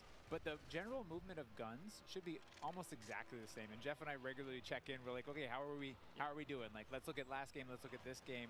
And we try and be consistent in that regard. But there have been these small tweaks, and the dive is one of those tweaks. The ledge hang is one of those tweaks. And those will change how people move through a space, right? You won't throw yourself over a wall, you'll peek that wall first. Yeah, I love the ledge hangs because, you know, just testing out yesterday, being able to kind of ledge hang and really use it as intel as well. I think when it comes to multiplayer and competitive side, that's kind of where I'm at here, is being able in S&D, just being able to know where people are, give that intel to your team, peek that back down again, making sure you're not getting your dome ripped off by a sniper, of course, major stuff here, but and exciting that the fact that you can get your secondary weapon out and start to put a bit of damage in and help out there. So in terms of ledge hang, where did that come from? What was the idea behind it? You know, why is it so special to have that in the game? To be honest, it came out of face planting too many times, parachuting in, just missing that ledge, and you're like, nope, that's frustrating. Let's fix that. Well, we've all been there. Like, whether you've been playing Warzone, like you're trying to like hop and grab it, and you just like, it's like you want to hit the button to like activate the pull-up, but then yeah, you hit your shoot and you're like falling down. It can be so frustrating. Yeah. So I mean, really, that's where it came from. But yeah, it was also the high mantle too, right? Like late when we were developing Modern Warfare, and then you know Warzone started to come out. We had these walls and things. We ended up turning up the mantle height in Warzone. Okay. And it didn't feel as polished, but it allowed people to get over walls they otherwise couldn't. But like I said before, you kind of commit, and now you're like throw yourself over a wall and get shot as you make that transition. So the high mantle is definitely like get up, you can peek, or you can just double tap it and pull yourself over if you're in a hurry. It just adds that extra layer of like I can be a little bit smarter about how I move through the space. That's a good note that you know, we make all of the equipment, all of the movement, and all of these things for scalability, and we have to kind of check ourselves that everything we put here is going to show up in Warzone. Well, now you've got this like metaverse of like there's so much. It's a big kind of, like I was saying earlier, right? It's not hard, man. I'm sure. It's like, how do you add different things in and make sure it all stays in check and not mess up this ecosystem? Well, it feels like, I guess for me when I view it, well, what has been the one thing, at least for me, that really separates Call of Duty from a lot of other shooters? It's like, it does feel so fluid, but like there's a limit to that too. You don't need to be an amoeba, like it's just like floating through the map. Like you want to be some realism to it, but like how can you add that realism and the ability to, I mean, think about, I don't know, 10 years ago, what you were able to do with just like interacting with the map and what it's come to now. I mean, it's insane how much it's changed. We had to argue to get sprinting into, I think it was COD 4. I'm sure. We didn't have that, and so like just the evolution of where. Yeah, it's come a long ways. I played the very first one, so yeah. Yeah, it's been pretty special, and something else that's a bit special as well is the fact that we have all these content creators behind us. We have an Elgato replay for you guys. It's actually Myth here on Prison Rescue. Just gonna check this one out and see exactly what went down here. And Prison Rescue is gonna be a really exciting one, of course, because you have to get that objective done. You need to go rescue the prisoner, and carrying them out is gonna be huge because that icon does disappear. You know, how did it work with this prisoner, being able to put them in the game, knowing that somebody's gonna have to run this prisoner back and extract them, and having that defense to be set up later on and have to completely and utterly change the game, go to that defensive mode? What was the kind of makings behind that? So it was actually kind of a hard mode to make, and we went through all these different iterations, and we had these problems where we're like, hey, the modes around rescuing these prisoners, but people, they weren't able to, right? We're like, hey, do this heroic thing, and rounds just kept ending in elimination because it was so hard. And that's why we added the radar sweep that you get when you get the prisoner, and that's why we took the icon away when you pick the prisoner up. because we were going through, and we tried with one prisoner, we tried with two right next to each other, we tried all these different iterations, and it took a while before everything kind of clicked. And often when you're making game modes, you don't really know. Like some of them pretty quickly, you're like, oh, there it is. Yeah. But this one took a lot of work, a lot of finessing, and then we finally got it to where there is this balance, and we're seeing more hero moments. And that replay we saw, he actually, I think of that one, but while we were talking earlier, I saw him actually pick up the prisoner and take it all the way to extract and have that run, and that's what we wanted, that hero run. Yeah. I'm just thinking about like how crazy it's gotten. Like I don't envy you guys at all. I mean, I do. You have great jobs, but like the fact that you have to think about like everything within this sandbox, like from when you're trying to make a new mode, like how is some new movement or anything going to affect Warzone? How's it going to affect Ground War Invasion? Like, I think at every game you have that moment at the end of the previous one. You're like, okay, how do we squeeze more blood from this stone? Yeah, right, right. And it's like, but then you start iterating and trying different things, and you do kind of like, all of a sudden it's ballooned, and you're like, oh no, we have to cut stuff. We have too much. Yeah, I mean, Jeff, Joe, this is a pretty hard question, but just to kind of wrap things up here, you know, I think when you talk about Call of Duty, when you listen to feedback from players and different generations, they always talk about that nostalgic feeling that they get when they get on the game. What is it about Modern Warfare 2 this time around, this title in particular, do you think that is going to bring generations back years to come and say, look, Modern Warfare 2, was my game, and this is why I want to play it year in, year out? Yeah, you know, nostalgia is a weird thing, and I know from working on past games and people speaking so highly of these different things, and it's kind of where you're at in your world and your friends and things like that. And so for us, we can't really control that, but we try to lay out kind of, I don't know, for the lack of a better term, like you're kind of laying out a nice meal, and you're hoping that everyone enjoys it. And from all the systemic play with all of our equipment and all these different interactive systems, we're just hoping that fans find new and crazy ways to play the game. I don't know. What about you? You just want it to be fun. I mean, at the end of the day, right? Yeah. Because nostalgia, you got to probably tune some of it out. Like some stuff, that's tough. You don't know what's going to become story. nostalgic, right? You don't know. And I think one of our strengths is that I run into people all the time, and they're like, I'm an S&D player. Yeah. I'm a Warzone player. I'm a Plunder player. Like, you know, like I love TDM. I just play that. And so it's interesting that we're fortunate to be able to make all these different offerings so that people can come into our game and they're like, I love big war vehicular combat. I'm going to ground war, right? And so I think that's an advantage that we have, that people can find their place, the thing they love, bring their friends in, and then years to come, they're like, I remember that. That was awesome. Yeah, a bunch of different experiences for sure. And I got to say, the fact that we haven't even really scratched the surface yet, you know, we're here at the reveal, we're seeing it for the first time. There's so many questions that we have as well. I want to know what some of the challenges have been for you guys to develop this game, to really get it to the point that it is now, where you are comfortable to show it to the world and reveal it. You know, what some of the hardships been along the way in this ride? You know, I think the big kind of elephant in the room is just, you know, a lot of this was made from people's homes, you know. You're looking at people's art and work that, you know, people in their home spaces is their living room. Wild. Wild. I work out of a shed in my backyard. Like, there's people in their mom's basement. I bet it's a cool shed, though. Not really. But it's hot. You know, but the fact that we can get this done through, you know, millions of Zoom meetings and millions of kind of keeping everybody up to date, and so many different studios, not just ours, you know, all these different Activision studios, to kind of keep on point and make sure that everything is, you know, good and great. It's been tricky. Yeah, I think I think it's a great segue to, like, we have a really talented team, and we're up here representing that team, whether it's the multiplayer team, the engineering team, the animation team, the art team, and they're all specialists in what they do. The fidelity on our view model animations, the guns, everything, the art and the maps, the design. Our geo designers, they make these 6v6 type maps, they make these huge ground war maps, and they put it all together into this massive big map, and everything needs to sing. And so all we can do is thank them and do our best to represent them. I'm kind of curious, were there any like positives for me from a creative standpoint with like the fact everyone was in the office and like everyone was kind of like away? Like I almost feel like maybe that would lead to some interesting ideas. Like when everyone's maybe not in a room and like maybe one idea kind of takes precedent, like everyone's just kind of isolate a little bit more. I just wonder if there's any like creative advantages there. Yeah, I think a lot of people were worried that kind of like productivity would go down by living at home, but we just found that everyone was so passionate about making this game that they could either play a game or their PCs sitting there and they could make the game better. And they're consistently working too much, and we're like, hey, calm down, we're good. Let's get So I think that is a little bit of the fun part. What I heard in some cases, like productivity actually went up, which people didn't expect, and now people are downscaling offices. So I was kind of curious if you just had like a lot of, I don't know, superstars kind of show up and pump out some really amazing stuff. Yeah, it's tricky because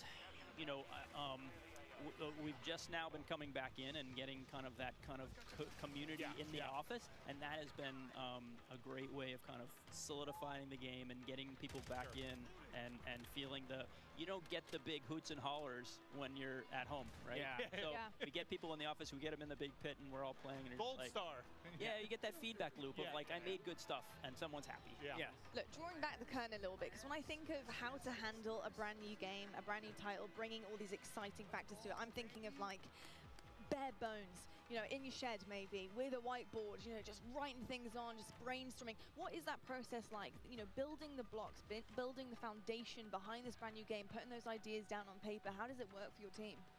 Well, that's a big question. I mean, one aspect we used was we tried to kind of break everything down as simply as possible, and that really is just like a one-on-one interaction. Yeah.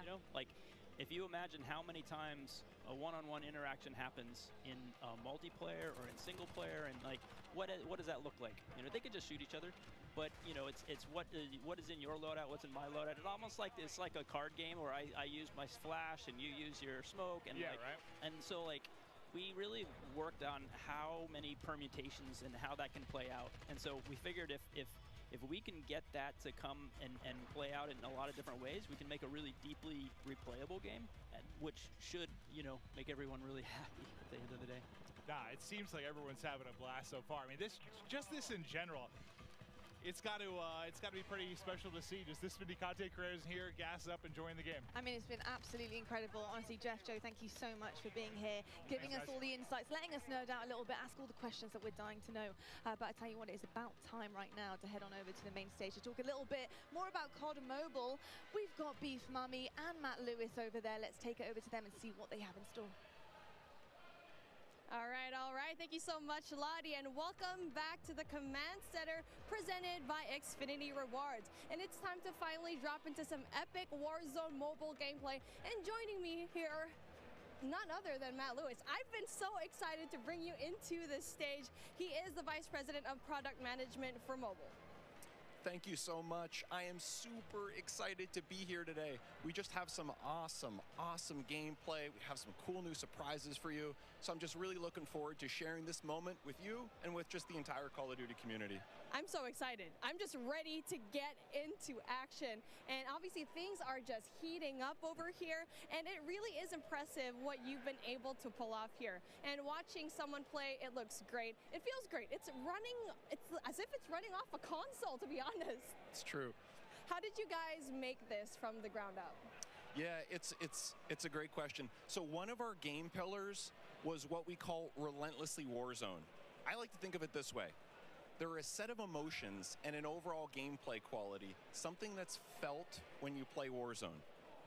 And for us, that's something, it's a product of these proprietary combat and movement systems, the Verdansk map, tons of vehicles, and some unique Warzone mechanics, things like the Gulag and in-game loadout drop.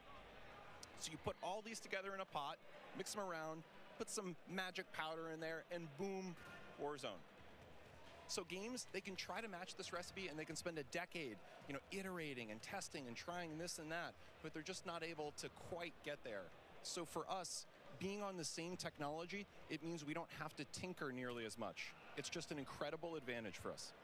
So how was the team able to do it and just really pull off everything that you've had here so far? With tons of coffee. No wonder why we don't have any more coffee here backstage. Yeah, exactly. That's the truth. All the coffee in the world is how we were able to do it. No, one of the things that I just love about this project, it's a really great mix of talent and experience And for us, that concoction was what allowed us to have this kind of great end product. So for us, you know, there are 4 major studios who are working on Warzone Mobile. Activision Shanghai, Beenox, Digital Legends, and Solid State Studios. So our philosophy, it's been to mix together really amazing Call of Duty console and PC developers with some of the best mobile developers in the business. Because that's what we want, you know, an authentic, adrenaline-pumping Warzone, but something that is ultimately in this made-for-mobile, amazing, super polished mobile experience. It's been so much fun watching all of these streamers today, and this game looks like a really great time.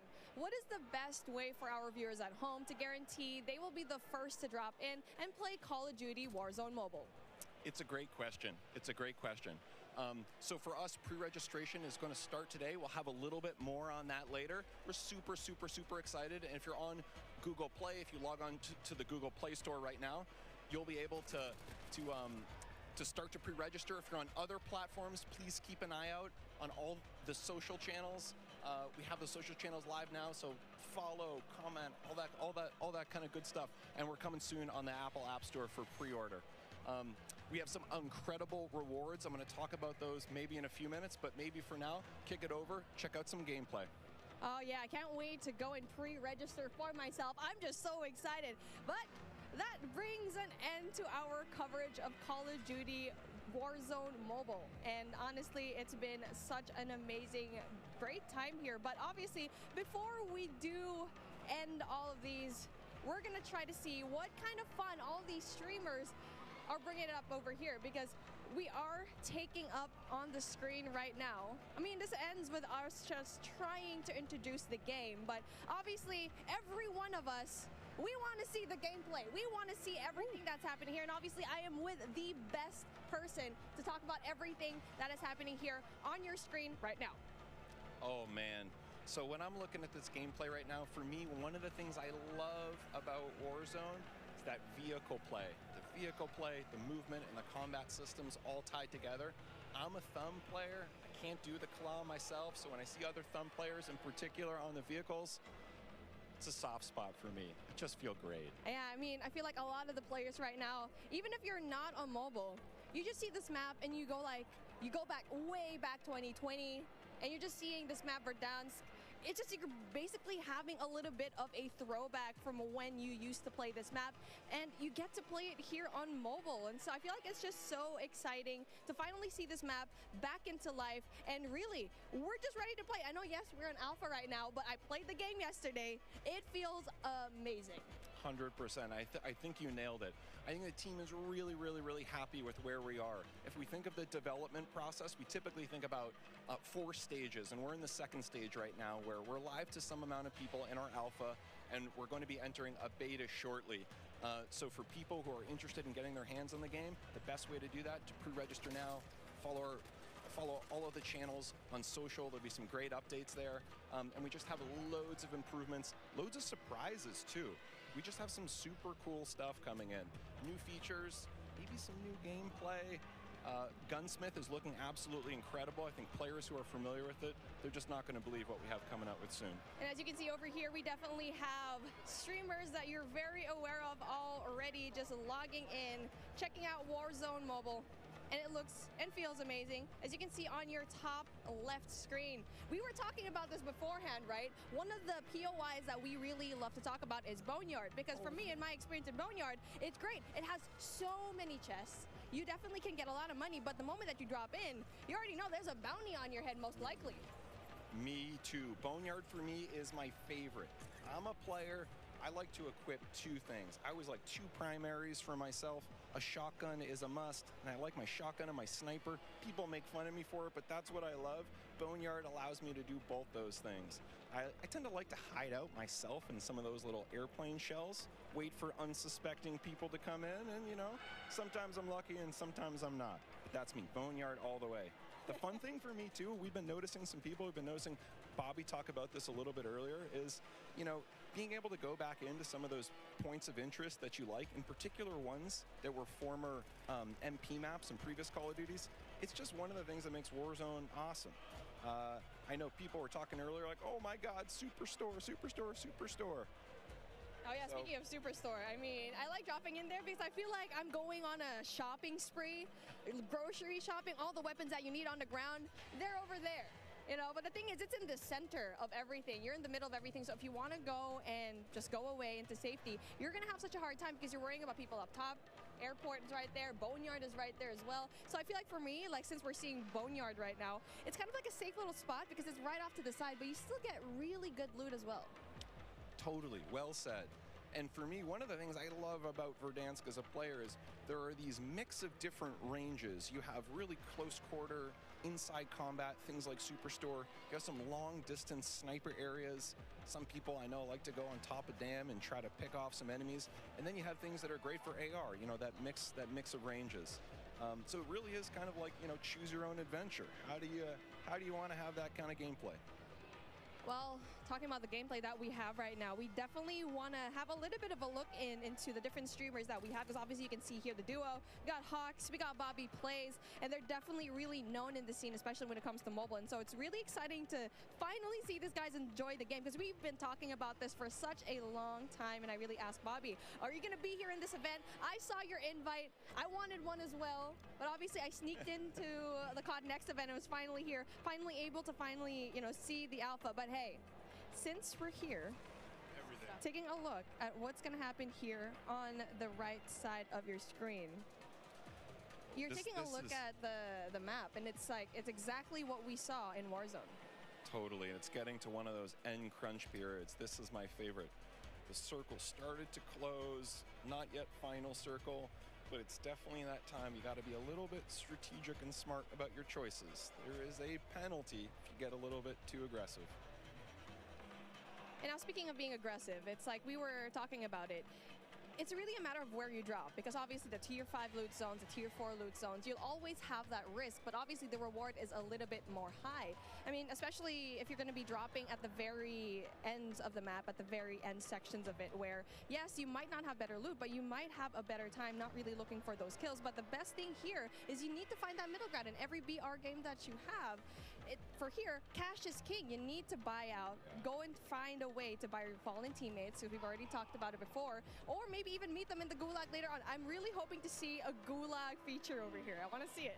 Me too, and looking at the mini-map here, there were just quite a few red dots around. Something tells me we're going to see the gulag pretty soon. And now we're talking about the weapons that they have over here. Obviously, it's something that we've seen already. The Fennec, I feel like it's going to be a really good gun. And speaking of, there you go, gets one. So that's a really good start, Rib. So hard up. We can see Bobby Blaze.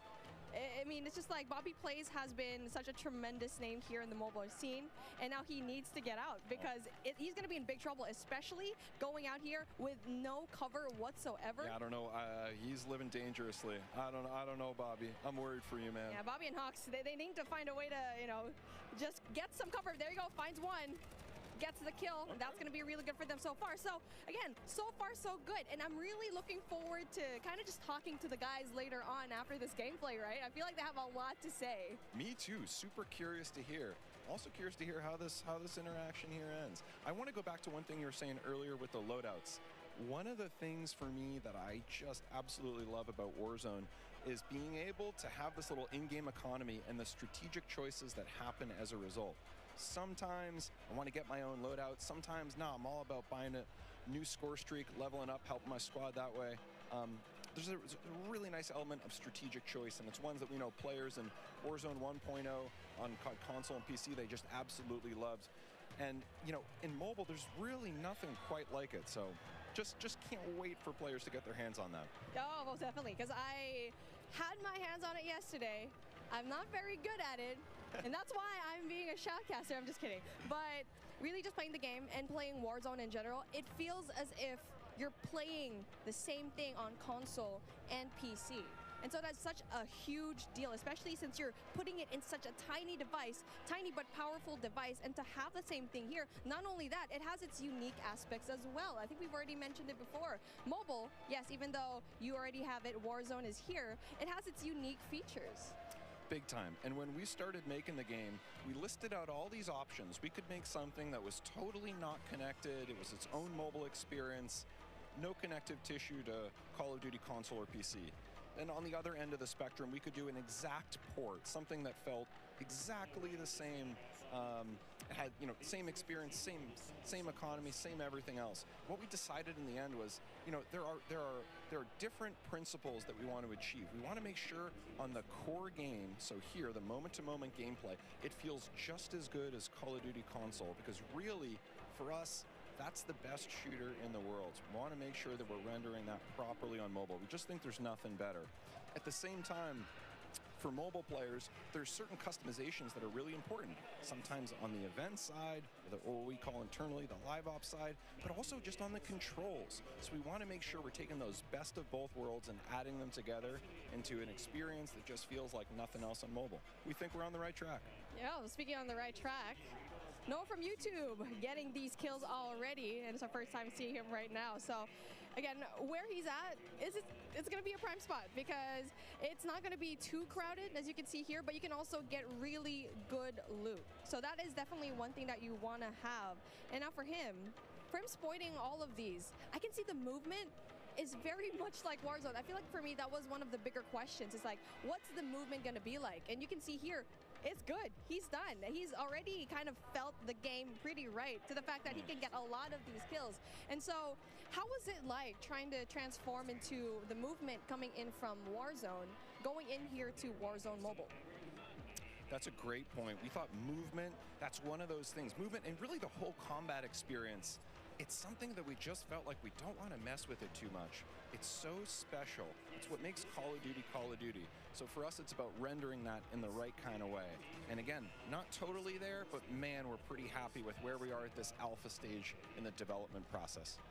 I'm just so excited to see every one of these streamers just ballot it out, especially at the very late game where you get to see the circle just kind of closing in. But obviously we only have a set amount of time, and that brings an end to what we saw when it comes to the gameplay of Call of Duty Warzone Mobile.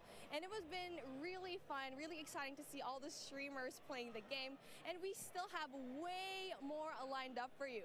But with that being said, let's bring in Xavier for a special sideline update.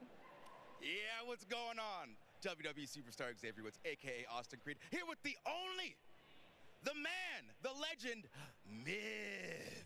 I'm here with Austin Creed. Woo! Having a good time. Good to see you, man. Good to see you. How you been? Brother. I've been great. Good. I'm having such a good time so far, man. It's crazy. Well, I love to see you. Yeah. Now, first things first, we've all been at home for a long time, and now we get to come out to come do an event like this. You get to see all your buds, play Call of Duty with all of them. How does it feel being at this event right now? Honestly, there's like a 13-year-old little boy like inside of me, the 13-year-old version of me that's like freaking the fuck out. Sorry, I don't know if that's allowed or not, but my bad, I won't do it again. But like, I am losing my cool. Like, I think it's awesome to think about the fact that like I'm at a Call of Duty event and one of this scale for a game that's this big. Right. Yeah. Well, since you got to play the game with a bunch of people so far, what's your favorite thing? Ooh, my favorite thing, an individual thing. I think so far what I've come to really like is I feel like they took everything that I loved about Modern Warfare and elevated it to the point where like the visuals, the gunplay, the feel of everything is just really polished and tuned. And that's part of what I really loved about Modern Warfare. Nice. Now, you're going to get into some Battle Royale later today. Is there anybody here that you are excited to find and take out on the battlefield? Give me Give me Symphony's Pidgeotto ass. You know what I mean? I want to take him out because he's known as the cheater, the Warzone kid, and he's my good friend of mine. So I feel like it'd be legendary if I was able to just smoke him in the new Modern Warfare 2 Warzone. Well, there we go. We're going to be watching. Yeah. We're going to see if you get it. All right. Appreciate you guys listening. Back to you, Lottie. Great job, guys. That was awesome. Did you freak out back there? Awesome. Yeah, that was great. That was so fun.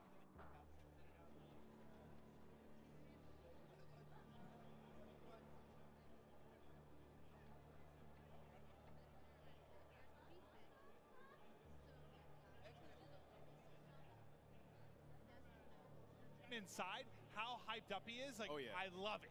Yeah, I mean, everybody is. I feel the exact same way. Yeah. Like, everybody's in one room here for one reason. It's to play and be excited about the new game, man. You can hear it, like the passion in here. Everybody's loving it, all the new game modes. And we got one on the screen right now. Like, we've had 3P in Call of Duty before, but not quite like this. Yeah, it's been pretty amazing. And yesterday, just being able to play, seeing your own back as well has been a while, of course.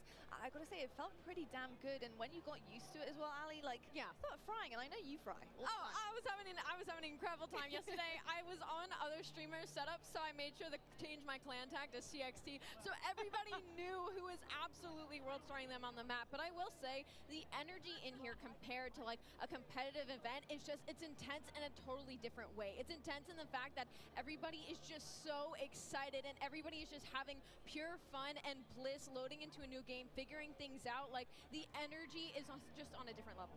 It really is on a different level. This looks sick. It does. Yeah, what I like about this, Clint, is in 3P, you know, it's 3P, you use the corners, get that advantage. But when you aim in, I was worried about... It feels really like, natural. It looks really natural. Yeah, I was worried about how seamless it would be from like going from 3P to aiming in, but it's perfect. Your centering feels on point. If that's how you play the game and try to keep your, you know, red dot in the middle, you can play like that, right? So it's really nice, man. It works. Well, the only time I'd really mess with it too much for me was the COD Mobile BR, like the first iteration of it, like that kind of that 3P to first person. That was the first time I really had messed with it much, and it felt great. So it's really cool to see them try to double down, create a game out here. Yeah, and you can also kind of looks really seamless, like you said.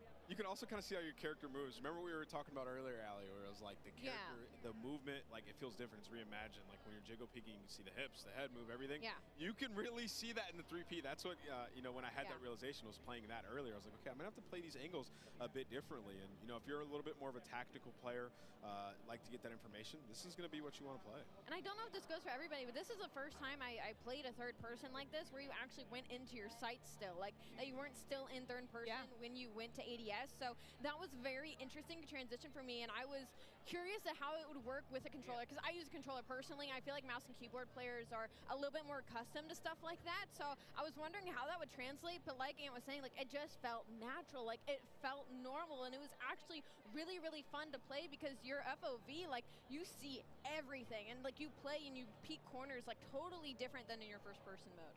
Well, the one thing I really like is, like, one thing I'll struggle with sometimes, like, you get this really cool operator or something, right? Like, a battle pass comes out, like, this really dope operator, and you don't really get to see him that much, right? It's more about, like, your gun when you're in the first person. Yeah. But with this, like, if you get something dope or some of the different emotes you can do, like, your skins. You are showing off. You do get to see what you look like. I think, going back to quickly your point there, Ali, about getting used to kind of the zoom in then into the ADS as well. It does take a second to get used to, for sure. How would you handle that, though? Because I think, you know, traditional Call of Duty games, you know, straight up, first person, you know, you can snap really quickly, right? Your ADS, you can put perks on to make sure that ADS is as fast as possible.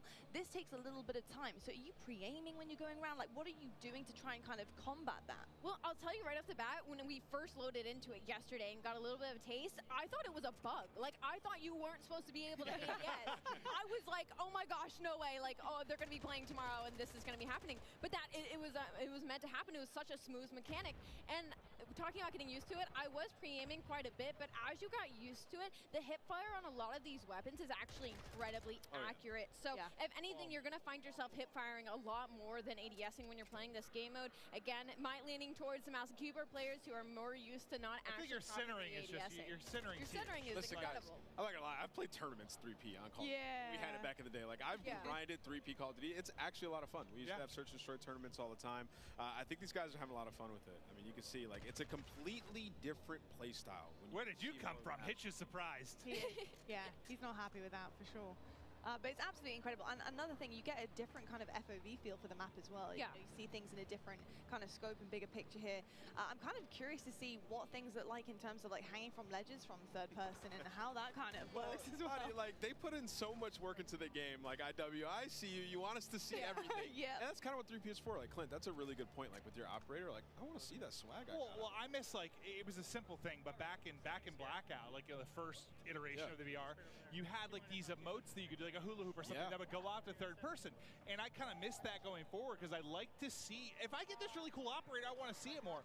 But like, to your point, seeing the character animations and stuff, like, they just look godlike. Like, it does look so good. Looks so good. And not to mention the sneak peeks that we've got from like the vault and from what operators are going to be coming off of beta, like they look incredible. Like they look so freaking good. So to that point, I am very excited to see once the game releases the type of operators we're going to get heading forward. I need Vacation Maven. That's what I called it. Yeah. It's like a Hawaiian shirt with a bald guy with like a little bit of suntan lotion on his nose, and I just always called it Vacation Maven. I'm gonna need that back. I'm not gonna lie, I might have to whip out my PlayStation again because that Oni skin, like you were speaking about, imagine how damn fine that would look in third person. Yeah. Like insane. That skin was doing the walk and everything. Oh my god! In both hands, like I want to reenact that live in game. It'd be absolutely incredible. I mean, this is already looking so much fun. I remember playing this yesterday. I got in a lobby with Aiden, and yeah, that was really rough. I was actually playing on Cloaksy's station, and I've definitely given him a bad name. I've got to say. You said that you thought Aiden had a personal vendetta. I did. I mean, this guy, he really doesn't like me. He really doesn't. But you know, it was so. He doesn't like Cloaksy. It wasn't you, Lottie, I promise. Exactly. He's probably like, who is this? It can't be Cloaksy for sure. But pretty exceptional stuff, and we can see a lot of the ADS here. Look at Tommy's face right now. Like he's just got this. He had this little little smirk and smile on his face. Like you can just tell people are having fun, and that's what this is all about. It's been awesome to see. Tommy was having fun. He was sitting there capturing C, just like jumping up and down with his camera sort of angled down so you can see over the wall. Like he's like, oh yeah, he's like, I played this before. He's having fun, man. Absolutely frying. It wouldn't be a Nick Cam if his face wasn't in it. Yeah, like what I walked through all these setups. I saw the cameras were in the right spot. How is it still only half his face? Like he moved it. He had to have. That's the classic Nick Merckx. It's the forehead. It's the eyebrows and the forehead going strong always. You probably talked about this a little bit, but just while it's on the screens, I've got to say, the aesthetics of this game look so good, and in terms of third person as well, being able to see it all encapsulated, as well as your, of course, skin and your operator that you're looking at. All right. Stunning. And so is the gameplay here from Nick Merckx. Yeah, it really is. That was sweet. The color I'm loving, but he's got the gunning on point right now. Nick Merckx absolutely forehead cam and all, just frying. And you saw what he did there, up the lobby. He was pushing up and he was turning left, but he had his camera angled behind him. Yeah. Saw that, jump backwards, and absolutely. That was nasty. So you know Nick, I mean, he's got a history of third person. So this. How are you guys feeling about the angles? We're seeing Nick do it a little bit here and just kind of shimmying and making sure he can see what is behind the corner. How are you feeling about that for third person? I mean, he's a cut above the rest when it comes to this. Like he's super used to it. He's won championships on 3P, so he's having a blast. I mean, he's played a lot of Call of Duty as well, so it's like the best. Dude, he is torching this lobby right he's now. Bullying them. But no, I think there is definitely there's a learning curve to it if you haven't really played it. And yeah, he has a lot of experience with this type of camera, this type of gunplay, and I think you're seeing that absolutely right now. Just the movement with the crouch of the block. He's a little disappointed. I think it's a nade that takes him out, but he was tearing the lobby apart. Yeah, it makes it look way too easy, I'm not going to lie. He makes me feel like he looks a lot more natural than some of them, right? Yeah, he does. Even some of the POVs we went to, I think you could tell they've been playing a little bit, but his looks a bit different, without question. Oof. It's going to be a rough one. He's not happy. He's not happy about that. Absolutely insane stuff, though. It looks absolutely incredible as well. Yeah, he's frying. He's absolutely frying. That's your teammate. That's your teammate. That's what I always struggle with when I'm playing something for the first time. Allie, I did that yesterday. Yeah, I was shooting at teammates. I'm shooting at teammates, locking on teammates all the time. It's like new maps, like new game. I don't know. I always. You guys just need to dial it in. What do you mean? Listen, especially if you're not in comms either, and like you don't know the routes on the map yet. Like you run into something, you don't see that name. There's no excuse for Allie. Clint's like. Allie, I'm pretty confident if you put the time in. Yeah, what's up? You would have had a better professional career than Ant. Like I don't even think I'd have to put the time in, honestly. Listen, bro, I can't understand. You guys.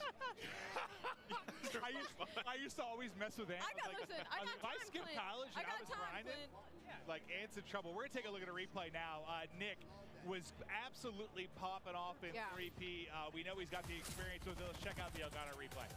Yeah, this guy obviously has been here before, but of course on a new game here, Modern Warfare 2. Looking amazing. I'm pretty sure this part he does snap off. I thought that might have been the part where he died there. I was going to say surely not. But just really, really seamless gameplay from Nick Merckx. And it's something to expect from him for the future. The fact that he's getting it down already, brand new game, brand new maps. I mean, it's pretty clean, isn't it, Nameless? Yeah, he was frying, and he wasn't even using right-hand advantage there. Literally using the left side of the screen. So that's part I always struggle with, is that toggle between shoulders. Like, I mean, it's very natural when you play more, but like at first, I'm not very. I just end up like looking over one shoulder, basically. Yeah, I just mean, I always look at the right side. Man. It's so tough. Left side, I always get gunned. Oh my Oh goodness. my Oh, gosh. I'd say he got a couple He hip was fire getting a little bullets. rogue. Got almond here. Was that a It's got shotgun beef that killed him? player. I'm not sure. Looked like a shotgun. The shotgun looked disgusting. I was watching Tim use it earlier. He was No running way y'all around are using blasting. shotguns. That's crazy. Yeah, I probably need one, to be honest. I probably need one, for sure. What do you guys think of the perks as well? Obviously, the perk packs, we talked about that with the devs earlier on the desk, and we saw that pop up a few times now on the screen. But obviously, having to earn the perks and kind of produce the goods and secure those as you're playing is pretty cool, too. Yeah, we'll see what people play around when it comes to the perk setups. You can create your own, but they also have different like classes. You can be a support player. Clint was mentioning it earlier. You can be a sentinel. Joe Seesaw was talking about that. So there's different categories. I think most people will just like create their own, run some of the historics. We have EOD, which is back battle hardened. You can stay away from stuns, nades. And then Dead Silence is a field upgrade. I know everybody's always talking about, is Dead Silence in the game? Well, yes, it is. It's a field upgrade. So you can still have that while you pick your additional perks. And as the game goes on, you'll get more. So you're just going to feel like a super soldier this time. Yeah, it's interesting. It's different. We're going to see how it plays out, but it seems, I just like the concept of unlocking and earning things. I do, so. It's satisfying. You get kills, the game goes on, you get an extra perk. Like, we've had like something similar before back in Ghost with the Specialist, and you felt unreal as you started to unlock some of the other perks. So I'm excited to see how these guys play around with it. Ooh, all right, Papa App. I know. Father of two. Here he comes. Dominating the lobby.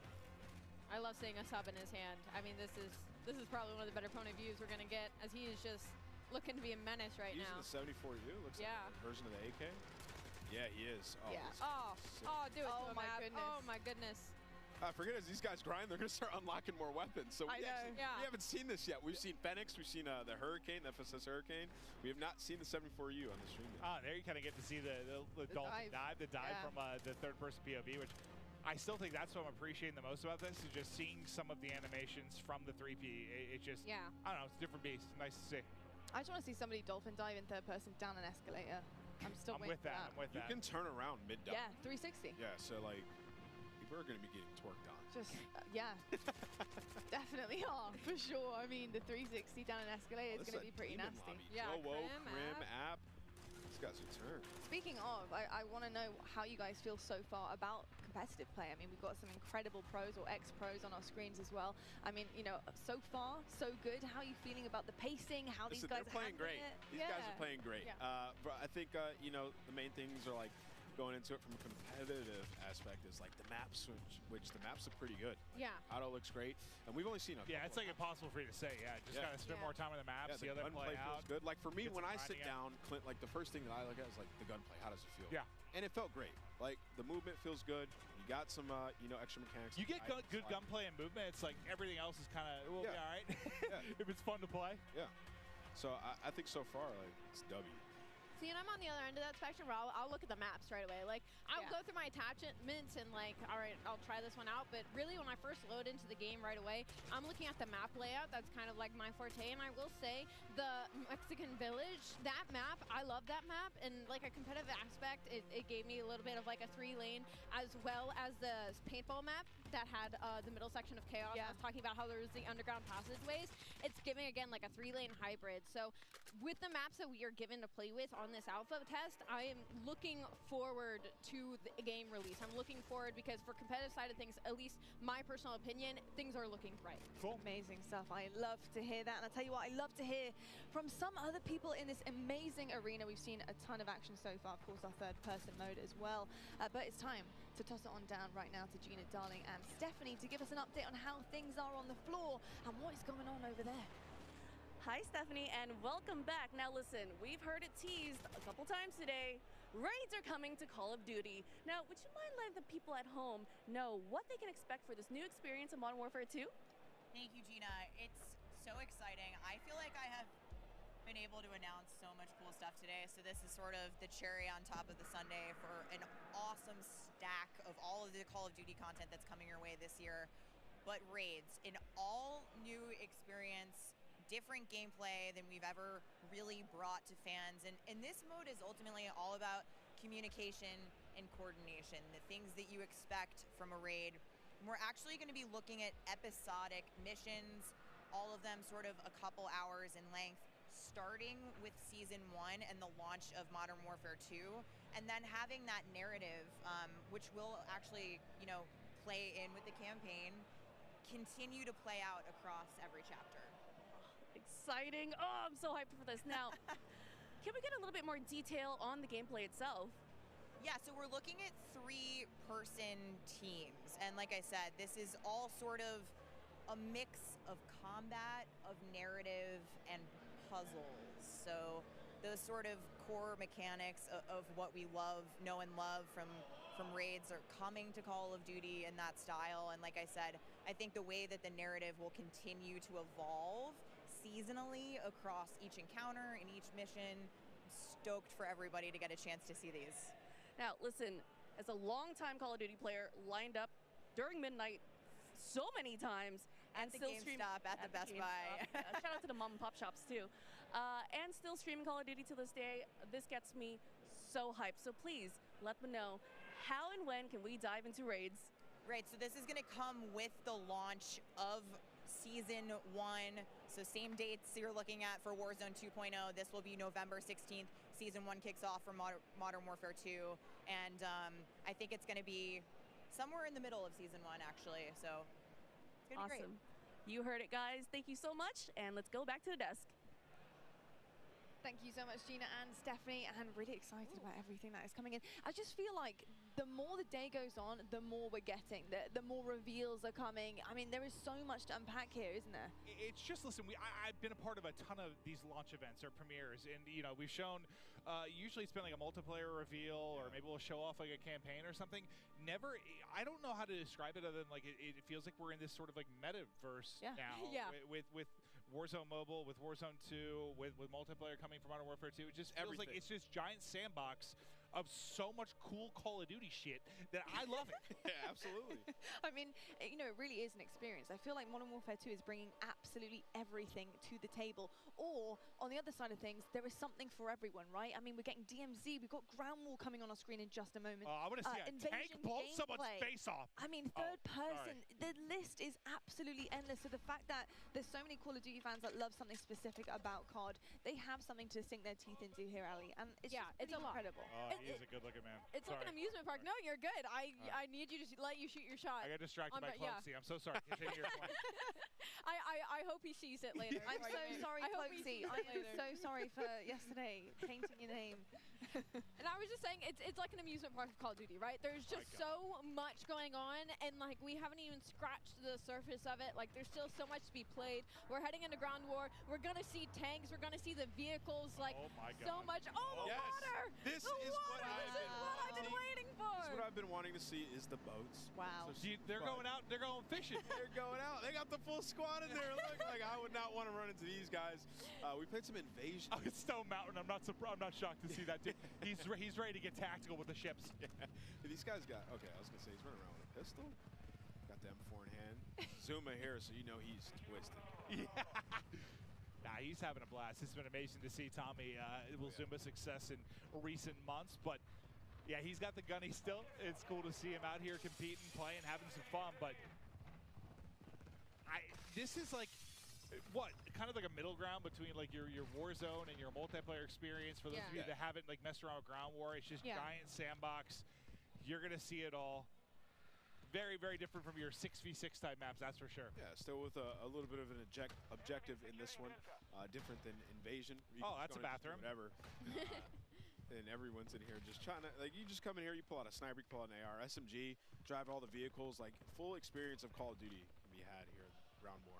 Yeah, that is very, very true, actually. It really does kind of remind me of Warzone. I don't know whether that's just because Aiden's on my screen or whether it's just because, obviously, this is a massive map, but it really is almost like a little bit of a warm-up and a little taste into what Warzone is, and it's cool the fact that you can get that in Modern Warfare 2. You can kind of come out of multiplayer, chuck on Ground War, and just get straight into things here as well, which, oh, God, go on.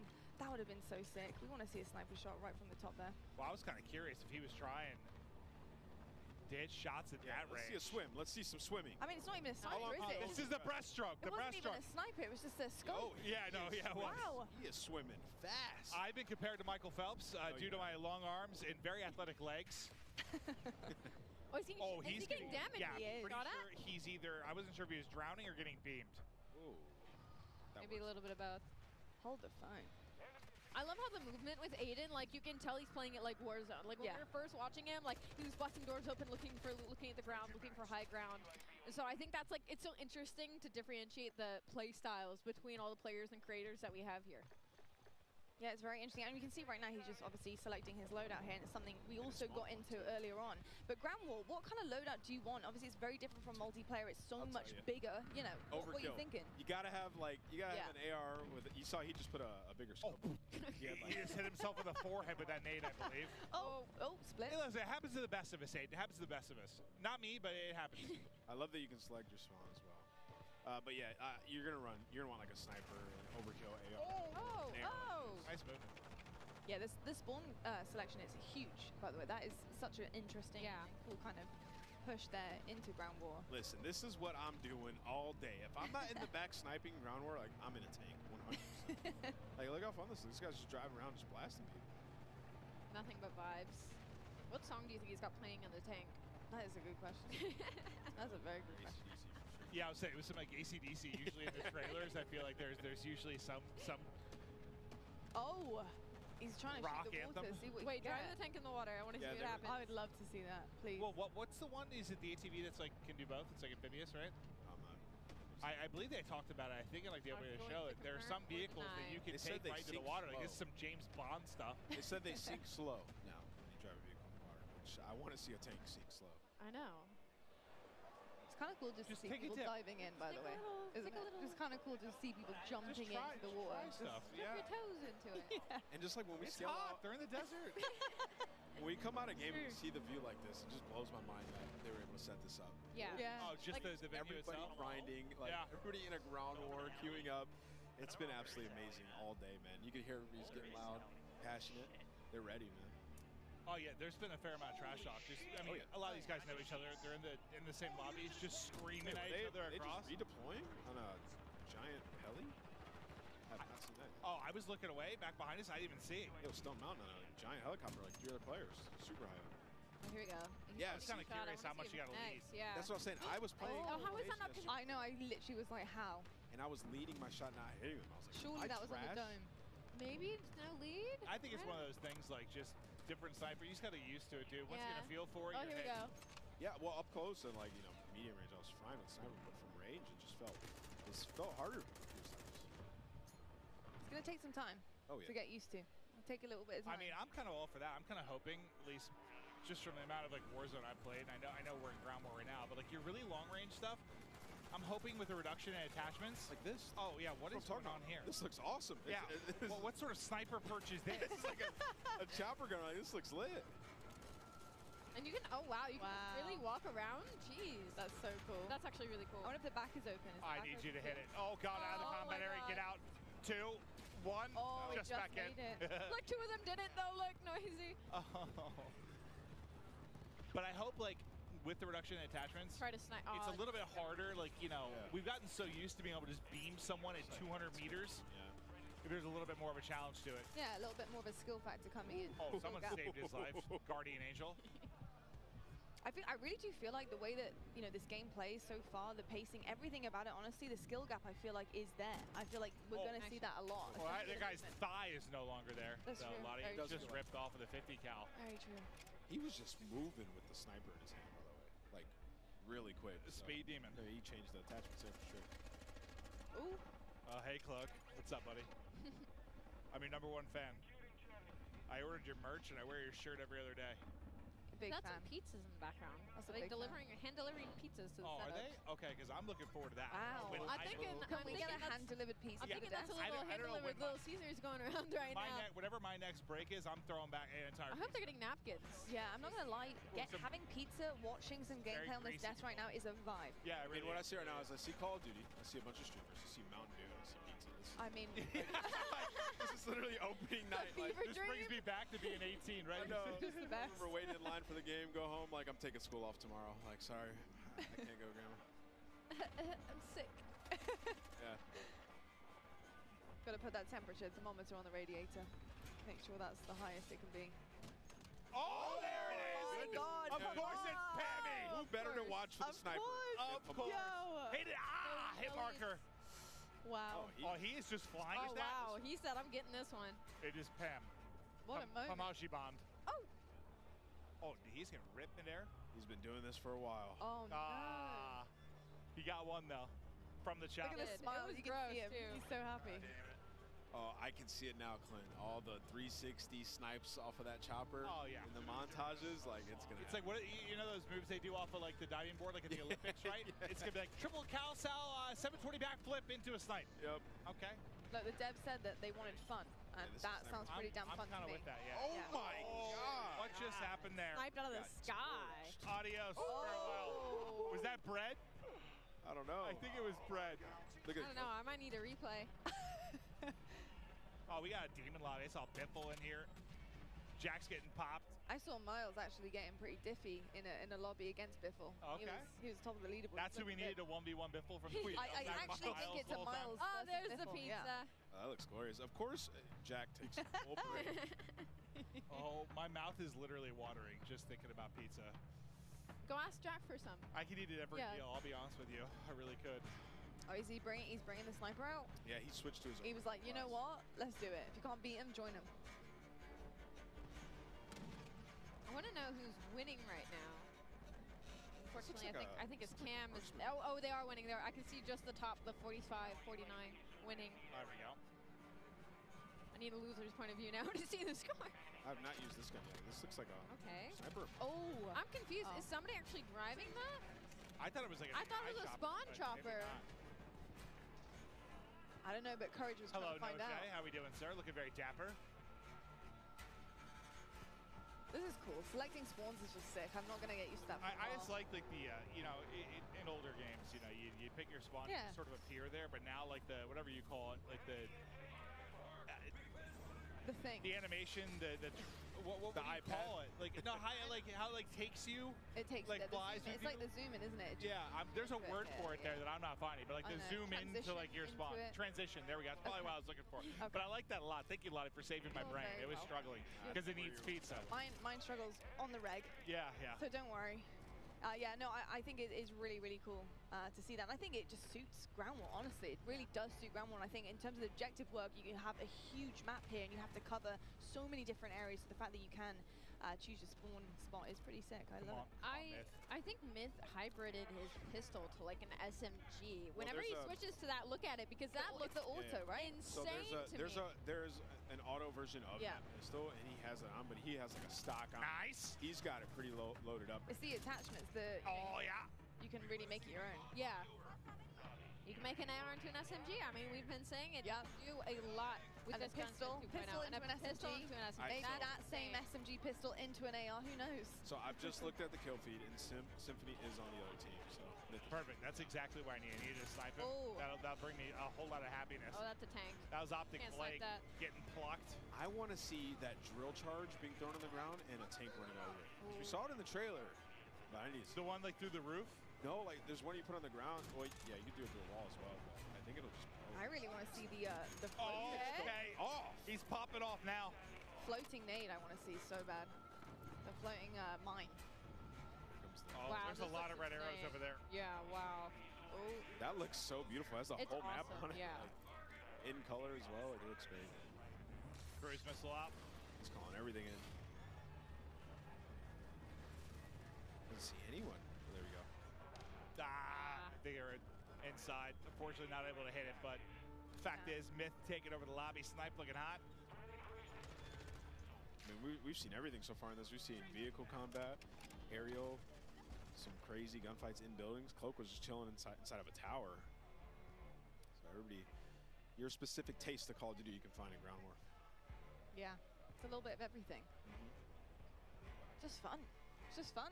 You can look a lot of the settings right now, you know, because it's never their fault. It's a settings problem. So I think we're on the hunt for what's wrong right now. I love going through this. It's my favorite thing in the world. Just making sure everything's exactly how I need it to And you be. never thought it could be your thumbs? No, oh, no. I just really like tinkering with it. Oh, yeah. But do I blame it when I have failures? Yes, I do, Lottie. Oh, yeah. Yes, I do. No, It's I think rarely we all my do. fault, We Lottie. all do, to be honest. I understand that. Got a lot of red up there right now. Wait, Yeah, so you right? can spawn in a vehicle. You see that? That's dope. Yeah, it says full, so I guess he's waiting for somebody to deboard. That's sweet. What? Did not notice that. Right, somebody get knocked out of it. I wonder if you can spawn in a chopper, in a helicopter. Must be. I believe we're going to be tossing to the floor soon. I'll tell you what, I'm going to see if in the 3 minutes I'm off camera, if I can eat an entire pizza. I'm going to try to. I would like to know if you You can. want to bring me some? Yeah, I'm going to try and find it. That's my We'd goal. like a follow-up on that for sure. This is Booyah here. These guys are all grinding. We're going to get to see some Warzone later today. It's going to be epic. It is going to be absolutely incredible. Well, I'll tell you what, folks, we're just about done here with watching this Ground War gameplay. We're going to toss it on down to the main stage to find out who Jess has got and who she's going to be talking to. Jess, over to you. Thank you so much, Lottie. Yeah, I'm actually here with one of my favorite streamers, Swisham. How are you enjoying yourself here at COD Next? I mean, you're here among 200 of your fellow streamers playing what I can only imagine is your favorite game. How does that feel? Honestly, the experience so far, it's been amazing. Like, I can't put into words. Like, the feeling to be here right now playing MW2 and getting all the first looks, like, you can't have anything better, you know? So far, like, I'm loving it. Like, I feel like a little kid on Christmas. Like, everything, like, the aspect of all, you know, everything in the game right now with multiplayer, it feels so good, so smooth. I just want to keep playing this. I don't want to go back to Caldera right now. Well, we've had a little taste now of, you know, 6v6, Ground War, different maps, different modes. Kind of what's your main takeaway here from this game? Honestly, I'm loving third person right now. It's like, honestly, I didn't know if I was going to like it or not because, you know, we've never had third person, you know, with the past COD. But honestly, I'm loving it a lot. And I love the maps. Everything, you know, is really good right now. And it's feeling, you know, smooth. All right, final question. I mean, what is next for you and your stream and your content? MW2 grind. That's all I'm looking forward to. Can't wait. That makes perfect sense. Well, thank you so much, and best of luck. Have fun out there. Lottie, babe, back on over to you. Thank you so much, Jess. And you can see right now there is so much happening behind us. All the creators, you can see the ring lights for days. So much Modern Warfare 2 being played. But my name is Lottie, I'm on the desk, I'm joined by Maven. But I also do have two very special people to talk about Modern Warfare 2 and what it took to make it look so damn glorious. We've got Mark and Joel joining us. And guys, I mean, studio animation director, and we've got studio art director here. I gotta say, first and foremost, this game is stunning. Awesome. Like, it is absolutely beautiful. The colors are incredible. Yes. I just want to dive in IRL, to be perfectly honest with you, but it's not really just beautiful. brown. It's not just brown. It has some color. I promise I didn't joke about that already multiple times today. But no, seriously, there's been a lot of like gray and brown sometimes. There are many hues. We got our hue chart out. We put that in there. It looks vibrant. I'm loving it. It just feels good when you're out there slaying. It looks absolutely incredible. I'm so excited to dive deeper into that. But folks at home, if you didn't already know, we've got an epic giveaway from our friends at Jack Links, and each Jack Links supply drop includes a brand new copy of Modern Warfare on the platform of your choice. Delicious Jack Links limited edition products, brand new epic in-game items from Jack Links. So if you want to find out more, check this out. Looking for an epic way to celebrate the launch of Modern Warfare 2? Jack Links has got you covered, giving you the chance to win the ultimate Modern Warfare 2 supply drop. Keep an eye out during the broadcast for the Jack Links Sasquatch to appear on screen. If you see it, grab your phone and scan the QR code, following the prompts to qualify for entry. Tune in to Call of Duty Next. Squad up with Sasquatch and level up for the ultimate viewing experience, courtesy of Jack Links. Terms and conditions apply. All right, folks, keep your eyes peeled to spot the Sasquatch on the screen throughout the show. Scan that QR code and enter all your information for a chance to win. And trust me, you certainly want to. But back to it, though. Of course, Modern Warfare 2 is where we're at. I'd be good as a Sasquatch, though, right? It's hard to mocap Sasquatch. To be honest, people might honestly get that confused with you. Yeah, there is that problem. I'd be really good as that. There is that problem. Anyway, I'm so sorry. You can throw the razors out. But I tell you what isn't a problem is the color palette on this game. It's absolutely stunning. You know, I looked at Mikado earlier on, and I was just floored by how good it looks. What does it take to make a map? You know, how from scratch, you're looking at the color schemes, you're looking at what you want to put in, the details. It's very finely detailed, and I think that makes people really want to dive into the game and start grinding it. Well, I think like it's important to create an immersive environment, go out and capture reality, but you know, at the end of the day, it's all the details. And what's funny about making stuff like this is it's about what you leave out. You know, the real world isn't completely cluttered all the time. It's very, you know, kind of understated and things like that. So kind of holding people back sometimes because they want to keep going, and you know, especially in a game space, you know, that's important to pay attention.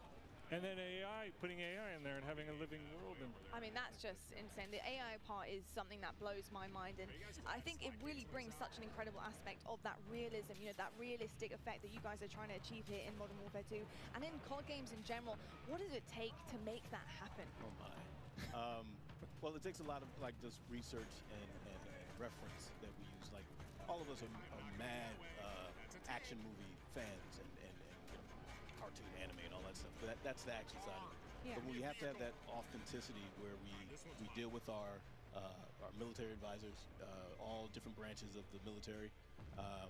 We ask them questions all the time. We're always asking, hey, would you do it like this or would you do it like that? Most of the time they'll say, yeah, no, I wouldn't do it like that. That's Hollywood. You know? but they know that it's an entertainment product, so they definitely are in it to win it, always giving us the advice that we need, plus the extra pointers and here and there. Then we bring them into the mocap stage. Yeah.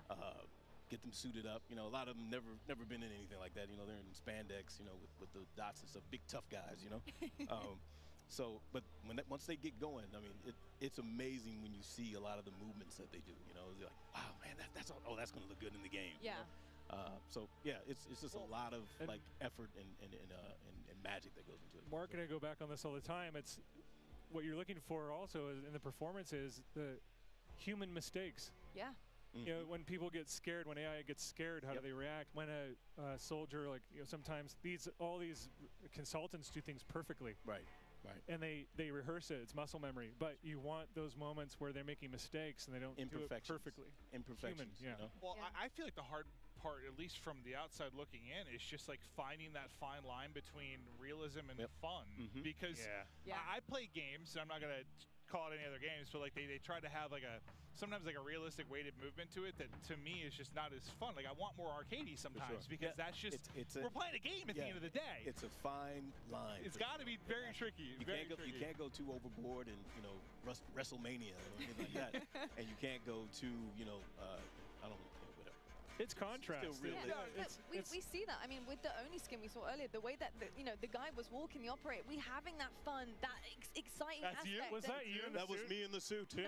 Was it really? No way. Yeah. Oh, dude, that looks dope. Oh my! Well, I'm a big fan. He First did that. off, big fan of the Oni. That was awesome. But I mean, that was fun. We are bringing that fun element to operators like Oni and having these exclusive skins that you're able to put on, and it changes the whole character that you are embodying in the game, and that's where the fun aspect comes in. But you do have people who want to stay true. They want that realistic kind of approach and feel to the game, and I think the balance is really difficult, but something so far we've seen is that you guys have done that so well. Where does the decision making of the AI come in? I know the intuitive, creative part of the AI is so important to you guys, and having them making those decisions and become actually a vital aspect of in-game play. How does that work? Well, that's a balance between the programmers. The animators, we want them to do everything. So we just have them running around, but then cooking a meal. The design, Jeff and Joe were like, we don't need it like that. Can you guys switch it this way? So there's a lot of balance between design, code, and animation. The art. How many times do we go back and forth on silhouettes? And because you want the AI to be identifiable. Right. In that when you mix it up, you need to get that stuff. It's a little difficult, but it's a balance between that triad of design, code, and animation where we have our vision in our head and we just have to come together and compromise. Well, how much I guess I feel like adding the third person kind of put a spotlight on you from an animation standpoint, because we've all seen when you're in first person, you don't see a lot of the animations you do, but when you're fighting somebody online, every now and then the animation can be janky due to whatever, desync. You're playing on the internet. Mm-hmm. But when you have the 3P, it is a spotlight directly on the animations of the character. The animation department and programming went to town. They had to, right? and it's so awesome to see it. Our animation director at the studio, Bruce Ferris, I was just talking to him today about it. But it's really awesome. So I was just sitting down here on the floor watching it a few minutes ago. I was like, wow. Man, it looks so good. That's what I was thinking. Vehicle mounting and all the stuff that goes on with that. The way that you mantle on things. You've got a nice system where the feet are falling on the terrain the proper way, on staircases and things. It's I don't know. It's just awesome to see. It makes the characters look great. When you see someone else doing it, that makes you feel even more badass. It was a power fantasy seeing it happen. That's all I could think about in the 3P part was like the character animations. They look so. They knocked it out of the park. It's awesome. They really do. I got to ask you just like, a personal nerdy question for me, but I love finishing moves. I think they're so sick. How does that get created? What's the magic behind finishing moves? Are they actually played out live? Do you guys have to do it? We do. Like, oh, we do. wow, cool. We don't do them ourselves. It wasn't me in the suit. We go get stunt people, and we kind of map it out first, draw sketches, like, hey, maybe it's like, do it like this, do it like that. We get them on stage, and then we kind of like just go through it together, to kind of just bring that action and that feel, that same thing that you just felt. Yes. We did it last project. This time, we like, all right, we need to up the ante a little bit. Love it. So, violence and aggression. I'm going to put pressure on both of you if this isn't in yet. So, listen, this is going back to, we were talking about the fact that one thing that's tough with first person is when you get cool operators, right? You don't see them as much, and like finishing moves is one where you do, but like going back, this is back to like Blackout, but like when you would do, there were different like emotes you could use where you would like dance, and you'd have the hula hoop and stuff like that, so you'd kind of see your avatar more, you could show off, you could do a lot of taunting type things. Yeah. Right. Is that in that, or can you add it for me? I feel like we get that out with a big breadth of finishing moves. Yeah. I think that's where you really get to showcase that. Yeah. You weren't asking if we have emotes, right? Well, no. I guess more like I'm trying to think back. Like there was one where I could do like a hula hoop or like goofy kind of stuff you could do to like show off. And I just like I guess I like to see my operator more and more. For sure. Yeah. And you guys have put so much work into the animation. Like I want to see my guy dance. I want to get down and nasty. It's an evolving system. We have to see what happens. Right now, we're so focused on. This is a big game. Oh yeah. You don't say. You don't say. If I look tired, if I don't look tired, it's because the makeup artists here are really good. Right. But yeah, there's a lot going on. But yeah, we've got a long. Oh yeah. There's a lot of road left in front of us too. Keep me in mind that I want a bald character that can move a little bit. All right. Easy. That's what. If we need to get me in, we got you. If we need to get me in. I'm going to call it Dance on motion Grade. caption stuff. Yeah, I'm with it. like I'm with it. I can definitely attest that you don't want to get him in. And yeah, that could be a little bit of an error there. It could be. Hey, look, it might be the goofiest one we've seen so far, and I'm kind of down for the goofy part of it. That's for sure.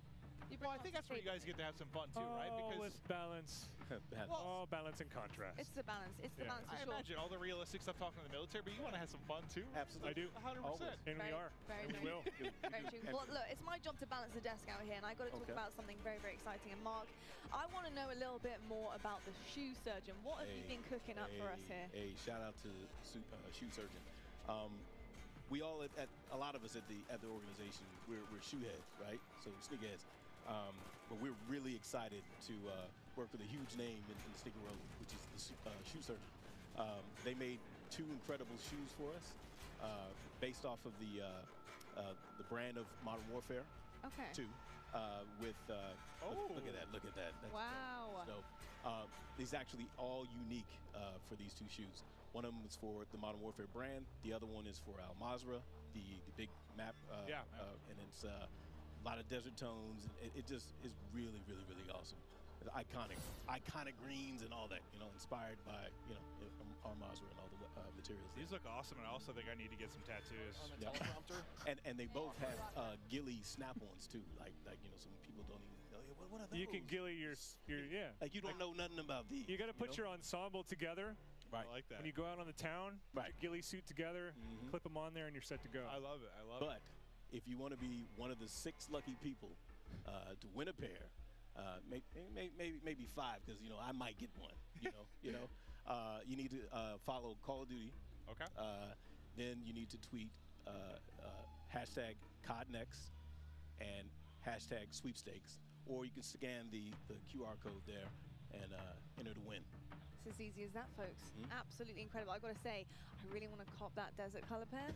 I want the Modern Warfare 2 one. Ooh, I like that. The iconic green. Yeah, The iconic green. Absolutely. I'm wearing it today. I've got to say, it looked pretty good with what I'm wearing right now. Did you see Joanna's pants though? I did. I mean, who didn't? Yeah, I mean, right. icons everywhere I look. Including on the stage, though, it's right now time to toss down to Beef Mummy and see what she's cooking up. Right down there with the content creators. Wow, I'm ready to have another slice of that action here in Warzone Mobile. Did you like that? Yeah, Little Caesars right here. We're ready for another round of gameplay here. Amazing, amazing, amazing, amazing. Ready for another slice of action? Me too, me too. So yeah, you know, only in Call of Duty Warzone Mobile can you have the type of intense, you know, up to 120 player real action. So let's get back on in and see what we have going on today. Well, you can already see it. It's after the turns and what we've seen here so far, because so far it's been absolutely crazy. It's been Warzone 2.0, it's been Modern Warfare 2, and now we're going back in here. We're going back to mobile. And now I'm pretty sure a lot of you guys at home are really interested to see what is happening with our streamers that we have here today. And if you don't have it yet, comment down below what were your favorite moments here yet again, because we've had so many things happening already. Incredible, incredible. Now, and you know, one of the things that we wanted to make sure we do is go over, let's talk to some of the talent, talk to some of our friends, see what's going on. Why don't we head over there? And another incredible round of Warzone Battle Royale comes to this, and now it feels like such a great time. And now I'm really excited to go and move around, especially with my little box. I wonder if all of our streamers playing today wants a slice of this pizza, because obviously we've been eating this the whole day. That's the reason why we have so much energy, and not only that, it's absolutely delicious, but we are heading on over to our streamers right now. I think we're gonna take a look at Hawk's Nest and Bobby Plays. We're taking a look at what they're doing right now, and it looks like here in the action, let's see if they kind of want to slice, but obviously they are very busy when it comes to the gameplay right now. See, you can see the comms. They're just so into it right now. The focus. Bobby and Hawks, they don't even know what's going on outside them. They have a camera, they have a pizza box. Oh, maybe if they smell the pizza, they'll want some. Hi, would you like a slice? Are you hungry? Yeah, actually, very hungry. Maybe we can help them out later on with a slice of pizza. We can be your personal pizza holder. But we're moving on right now here to Bobby. I kind of want to ask him, so far, you're just walking inside, you're chilling. So where are you guys right now and what's happening so far? Well, there's a guy right ahead of us. I'm going to go ahead and die to him. Wait, no, I killed him. We're chilling. You know, we're just dominating. We obliterated Godsley earlier, and he didn't really stand a chance. Noah managed to outcamp us. Wait, there's multiple people, multiple directions. Oh my God, I'm probably dead. I'm concussed. Okay, we're gonna get back to you later on. You guys focus over there. I don't want y'all to die just because of us. Oh, and speaking of, Bobby's gonna be headed on into the gulag, but you know what? It's okay. It's fine. A lot of these gameplays happening right now. So far, how are you feeling right now, Matt? Like, you're seeing all the gameplay. It's been crazy here so far. Great question. You know, feeling really good. Feeling really good. We still have so much longer to go in terms of development, but right now, you know, we know people are loving the game. We know people are excited to get in there, and more than anything else, at this point, we want to make sure the moment-to-moment action is just good. For us right now, moment-to-moment action, and you know, the other thing that's worth touching on a little bit is cross-progression, really breaking down what that means a little bit. Absolutely, that cross progression. If you are at home, if you're playing Warzone 2.0, if you're playing Modern Warfare 2, that progression that you have over there, it can transfer over into Warzone Mobile, where if you want to grind for the Battle Pass, you can do so at the tip of your fingers. Yeah, that's right. If you have things going down at home, you can definitely bring it down into wherever you are. If you're on the car, you can grind for it. So again, so many new things. And for me, I think it's such a revolutionary thing for this to happen. Yeah, exactly. You know, we were talking the other day around like, well, what does that mean? If I'm a player, cross progression, how does that benefit me? And there really are a handful of experiences we think are just made better by cross progression. So I want to talk about those just for a little bit. The first one is, let's say I'm playing for, you know, a couple days, we have some new functional weapons that are unlocked. If I'm playing on console or PC or mobile and have a long session, maybe I, you know, do pretty well, then I unlock that functional weapon, that time investment that you just made, that now carries over to all the other platforms, regardless of where it happens on. So think about the time save there. Exactly, not just that, you're interconnected. I mean, we like to say it again and again because it's just a revolutionary thing to have. But I know you have something else in mind, because you have so much new features here, and we're only in alpha here. So again, we're just talking about all the main things that's happening right now. Exactly, and so that's the first one for me. Unlocking new functionals, it's fantastic. It saves me a lot of time. The fact that whatever I unlock on one platform, I find on the other platforms. The second one for me that I think really is just super cool and also is very player friendly, which is one of the things super important to us, is shared battle pass. So let's say I've leveled up the battle pass on one platform. Say I'm playing on mobile, had an awesome session with my friends. The next day, all that progress again carries over. So the stuff I've unlocked and my level, just those benefits now kind of really carry over with me. And the final one I just want to talk about for 1 sec. Let's imagine over the years I've built up a group of people. Now some I know in real life, maybe others I've met playing. That friend group, so the chats and the larger social experience, now they're going to carry over across platforms and across our sessions. Why are we doing this? We're doing this because we can, honestly. Other games can't. And also because we just think it makes for a better social experience. And now that social experience is definitely really important because it's the first time that we can cross over finally from mobile to PC and console. So if you're playing a game, you can literally just call up your buddies, message them, and there you go. They're gonna know you're playing. Hey, what are you doing? I'm playing Warzone Mobile right now. No way, you're playing us from your phone. That is just absolutely revolutionary stuff. And so with things like that, I'm really excited to see how it progresses later on into the game and really just excited for its launch. And now, speaking of, we're taking a look at our duos yet again. So we're going back into the gameplay where we're taking a look at Jokesta. And with everything so far, I don't think we've touched up on vehicles that much anymore. So, I mean, yeah, the ATV, you got it right over here. You have the classic vehicles that we got to see in Verdansk the first time.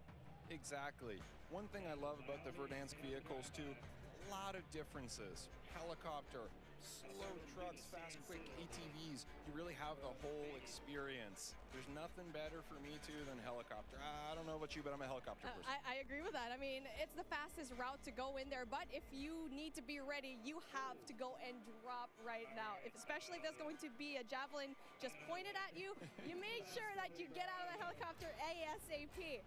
But again, when it comes to finding those vehicles, you need to know the map very well. I mean, you can already definitely look online where to find like the great moments and the great spots. And for me, I feel like that's going to be airport. Around airport, you're going to be having a lot of vehicles right now. And so right now for this particular time, now they're slowing things down just a little bit. We've noticed it. And for me, like, I feel like for this duo, they prefer just going into the outskirts just a little bit. Exactly, yeah. I think they're smart that way. They loot, they get what they need to do, always staying together, but then occasionally, once they have what they need, they're waiting for the next circle to collapse, they're finding those areas in the map where maybe the action's a little bit lower. After all, last people alive win. Exactly. I mean, it just depends on what kind of gameplay you really like. Are you going to be aggressive? Are you going to be dropping down Superstore, Boneyard, downtown, or do you prefer the outskirts and beyond the mountains and try to see what is going to happen when you are going to see just a little bit of a step back? But obviously, it does have its risks. You won't have as much loot going into it, and you won't have as much kills. Exactly. Final thing, getting into Storage Town, circles collapsing. For me, this is the intensity that I'm looking for. Man, it's my favorite. Same. I mean, it's really just a strategy that you can play. For me, I'm the type of player that goes outside of the circle, going into the smoke, going into the outside of the zone, and try to have like a better angle there, because once the circle's zoning in, you don't know that anyone's going to stay out there. People are just going to assume everyone's inside the zone, right? Exactly, 100%. Those are the real savvy players. That gas mask, slow lagger behind. Yeah. I die to them all the time. I mean, prior to this event, I was looking at the top 200 Warzone clips of all time, and I just saw one. I hope it gets to see it here in Warzone Mobile, where you get to see so many more highlights from outside of the zone, repositioning themselves, especially at the outside of the zone. But hey, take a look at that. Speaking of another highlight, you get to see it. Noah from YouTube tries to go in there, getting all those kills. Really just breaks the armor, but doesn't really quite get the kill just yet, but then obviously has the advantage of the scope. Not only that, high ground as well. So I feel like we haven't talked about the high ground so much here because it's just so important to have that kind of height. Exactly. The way we think about it internally is, how do we find the right mix of gameplay experiences? So you need that close quarter combat, you need long range for sure, but the way you combine those two with verticality in certain dense areas, that is special. I think Verdansk, especially the area we have, the area we're in right now on the outskirts of Storage Town, it has that in spades. And now with that in mind, I feel like you have all that verticality. What part of the map do you think is best when it comes to having that height advantage? It's a great question. So for me, it's actually the area we're in right now. I love the intersection or the kind of borderlands between Storage Town and Boneyard. I think it has the best of all the environments. So for me, when I'm playing, start in Boneyard, head up to Storage Town, and if I'm lucky and the circle abides, stand in this area.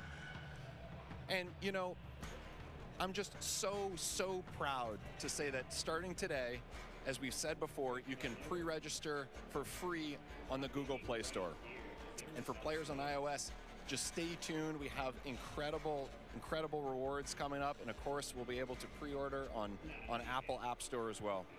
Well, plus we have a ton of amazing rewards that we are unlocking at different pre-reg and pre-order goals, including a special operator skin for those who sign up.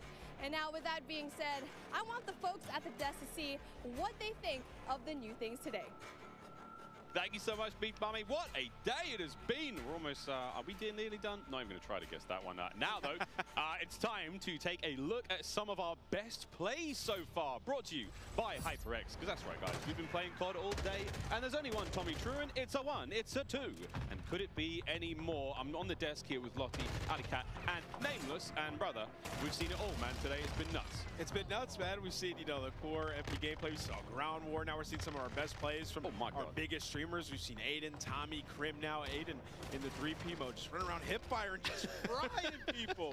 It's been a hell of a day, Miles. We just watched Crimothy6 pick up 2. That was pretty sweet. Aiden again enjoying the hipfire. Look at this. It's almost a different game. Like, yeah. This is definitely MW2, but I mean, Lottie, this is something totally different. Yeah, it really is something completely different. And I think, you know, you heard the cheers earlier on when Warzone was kind of put on the screens. We saw the trailer, we saw the action unfolding as well. But I've got to say, just seeing some of our favorite creators being in-game currently, trying everything out, testing it. I mean, it's just absolutely insane. So, yeah, I've been loving everything so far. I mean, what's not to love? Pomage in a chopper with a sniper, trying to get everyone in the streets. I mean... What's not to love, Ali? I'm literally right there with you. There's like no better point of view at a better time that we could have gone to than Pomage with a sniper in his hand and a chopper. And I would have to say that the hip fire in this game, this is a sneak peek, like, right? This is just our first look into the alpha of what Modern Warfare 2 is going to be, what Warzone 2.0 is going to be. I've seen more hip fire today than I think I've seen in the past like 3 years of Call of Duty multiplayer. Like, so I'm really excited to see how that plays moving forward and how it plays in competitive, because you know I can't ever just stop thinking about competitive Call of Duty. Oh, you're doing your job, Ali. Kicking ass as well. So, okay, well, we're almost ready to rock and roll. We've got Genie and Xavier now down on the ground soon. But this is Modern Warfare back in a glorious way. Crazy to see everything going down so far. It's just been amazing. And starting, gameplay that we got to see here today.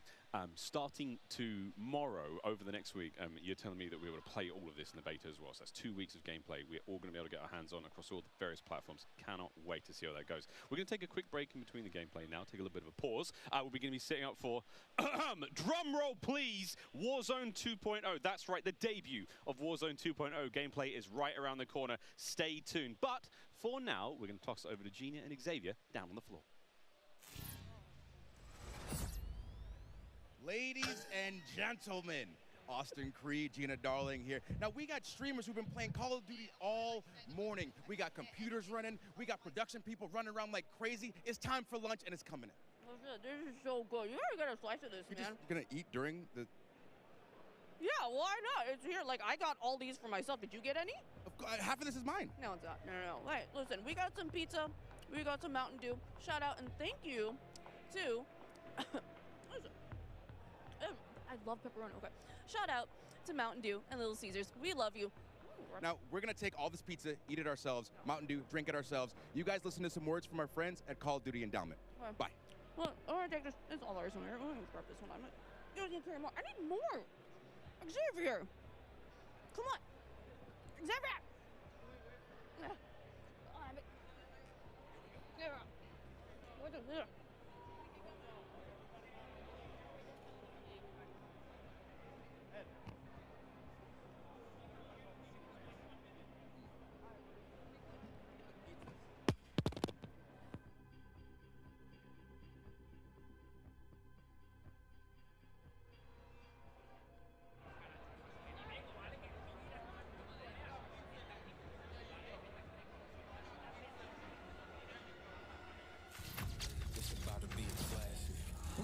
200 creators here on site, marching down the green carpet with one mission in mind: to be the first players to play Call of Duty Modern Warfare 2.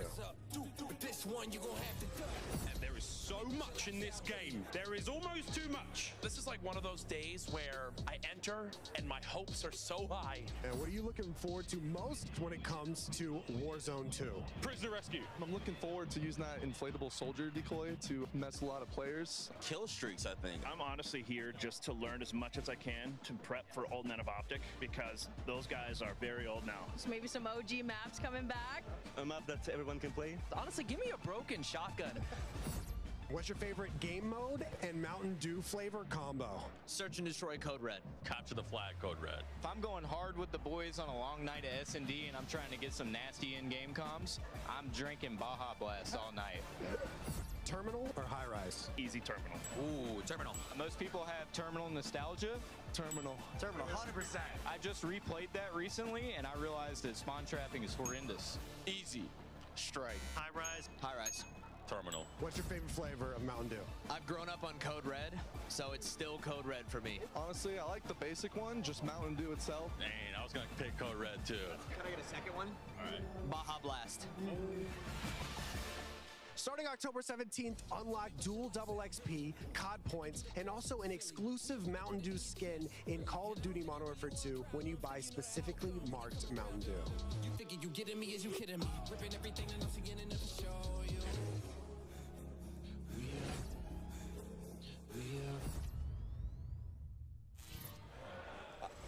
All right, here we go. Dan, it's been a while. How you doing, sir? It's great to be back with you, Maven. It is, it is. We've got a lot to chat through. Listen, you are here for the Call of Duty Endowment. Tell me a bit about it. Sure. The Call of Duty Endowment is an organization that helps U.S. and U.K. vets find high-quality careers by supporting groups that prepare them for the job market and by raising awareness of the value that vets bring to the workplace. Through support from the Call of Duty community and our partners, the endowment has placed more than 100,000 veterans into high-quality jobs, becoming one of the world's largest funders of veteran employment. And we couldn't do this without each and every one of the members of the Call of Duty community. The endowment does incredible work. I mean, it's amazing what you guys have done over the years. Tell me why you were so focused on veteran employment. Yeah, so at the endowment, we believe that quality employment provides the greatest benefit for the largest number of veterans. If a vet finds a high-quality job upon re-entry into civilian life, any other challenges become much more manageable. A good job means a roof, food, healthcare access, social interaction, and probably most importantly, purpose. Last year, the endowment placed more veterans into jobs than any previous year, and we are excited to continue our mission to place the next 100,000 veterans. It is truly terrific. I thank you for all that you do for veterans. I know you have an exciting announcement. Tell us more about that. Yeah, absolutely. The Call of Duty Endowment Bowl, or Code Bowl, returns on December 16th. Hell yes, I've had a blast with these. And now, as some of you may remember, the U.S. Space Force shocked everyone and took home the last Code Bowl trophy. We're thrilled to be bringing the event back and can't wait to see who will take home this year's title. Also, we're grateful that USAA's support is helping make Code Bowl 3 possible. USAA has been serving the military community for 100 years. Personally, I've been a proud member of USAA for 32 years, since I was a young Navy officer, and I'm thrilled to have their support for Code Bowl 3. Yeah, this is incredible. I've been a part of these. They're an absolute blast, and what an awesome trophy it is. Can't wait to see who wins Code Bowl 3, presented by USAA. Here's a sneak peek of what's to come. The Call of Duty Endowment Bowl, presented by USAA, is back on December 16, 2022. Watch as U.S. and U.K. military esports teams compete to be the Code Bowl 2022 champion, featuring some of your favorite Call of Duty creators and Call of Duty league players. Super proud of the boys. We're here to represent. This year, the Call of Duty Endowment reached an amazing milestone of placing 100,000 veterans back into high-quality jobs after their service. To celebrate this incredible achievement, the Code Bowl will be bigger and better than ever. Get ready for thrilling Call of Duty competitive play alongside some of the top names in the scene. Be sure to follow Call of Duty Endowment on Instagram and Facebook, and Code for Vets on Twitter for more Code Bowl announcements. And tell us which team you are rooting for. Get ready for Call of Duty Endowment, Code Bowl 2022, presented by USAA. We're back again. Hi. We are so excited to have gotten the opportunity to work with such a huge name in the sneaker world. Woo! Working with Shoe Surgeon. Yeah, we got 2 shoes to show you today. We got the Neoprene Brute. Neoprene Brute. You're just so excited. Boot. There we go. So excited. Neoprene. Neoprene Boot. In the iconic Call of Duty green. And also we have sneakers inspired by Al Mazrah. We have parachute material here, parachute silks, and in desert tones. And both shoes come with ghillie clip-ons. As you can see here, you can take it off because, you know, tactical reasons. Yes, exactly. And you could possibly win these. You could be one of the 6, well, maybe 5 or 4 depending on if we get a pair, to win these. But all you have to do is go and follow at Call of Duty on Twitter, and you got to tweet #CODNext and hashtag sweepstakes, or go ahead and scan the QR code below, and you could possibly win these. Good luck. You know you want them. Get a good look. Can we get traveling light? I have to. I'm carrying your weight. Better bring your A game today. That's the only game I got. Try and keep up. Hey. What do you think's in it? No idea, but it's mine. Line starts behind us. Guess you're behind me. Again. Vámonos!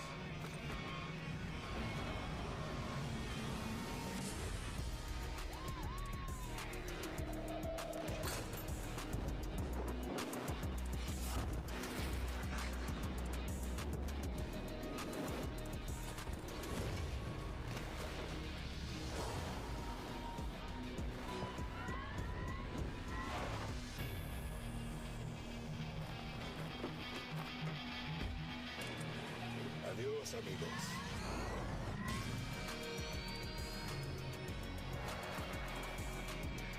You see any more of those?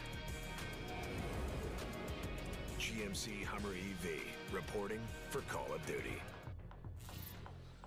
Well, Call of Duty fans, hopefully that got you fired up, because it's a pretty cool announcement we have here. We are excited to officially announce the all-new GMC Hummer EV pickup will be a drivable vehicle in Warzone 2.0. That's right, boys and girls. This is awesome, the first of its kind integration for the franchise, bringing one of the baddest cars on the planet to COD. Right. Let's just get to the facts, all right? The Hummer EV is the first and only fully electric vehicle in Call of Duty Warzone 2.0. And it doesn't stop there. There are some amazing features to the vehicle in-game too, such as rapid acceleration and a unique sound seating and for the whole squad, off-road capability, and not to mention the vehicle's badass look. So when Warzone 2.0 launches this fall, players should be on the lookout for the Hummer EV in Al Mazrah. And actually, the Hummer EV will make an appearance in MW2's campaign before its debut in Call of Duty Warzone 2.0 on November 16th this year. Clint, a new vehicle for Warzone. The whole squad's going to be in there. We're going to be road tripping around Al Mazrah. I am pumped, man. And as we gear up for Warzone 2.0 gameplay and more Warzone mobile gameplay, we want to emphasize for all the viewers out there again, all that Modern Warfare 2 multiplayer gameplay you just saw, well, you're going to get to play that in the Modern Warfare 2 beta. That starts tomorrow for PlayStation players who have pre-ordered, then goes open for PlayStation players on Sunday through Monday. And don't worry, Xbox and PC players out there, the beta will start for you next week with an early access period starting next Thursday, and with the beta going live for all players next Saturday. The beta is going to contain a ton of content, in-game rewards for playing, and by the way, if you have pre-ordered the Vault Edition of Modern Warfare 2, you get to use the Red Team 141 operators and the FJX Cinder Weapon Vault in the beta. There's no excuse to not take part in this. But to make it super easy for you guys, scan the QR code below. Oh, and by the way, if we haven't even mentioned, by pre-ordering any edition of the Modern Warfare 2, you get to play the campaign up to a week early. This has never been done before in Call of Duty. Think about it. Getting to give campaign your full attention before diving in on day one into multiplayer. This is awesome. You know what? I mean, that's not all. That really isn't. You've all been seeing a ton of great action on the groundbreaking Warzone mobile. But just to remind everyone out there, again, that you can pre-register for your free download of Call of Duty Warzone mobile now on the Google Play Store, just in case you needed a reminder. Don't forget, get your phones ready. I know you're going to be playing the game on your phone, but check this out. Hey guys, Berg here, and I am thrilled to be one of the first to pre-register for Call of Duty Warzone Mobile. And now you can too. Scan the QR code at the bottom of the screen to be among the first to drop.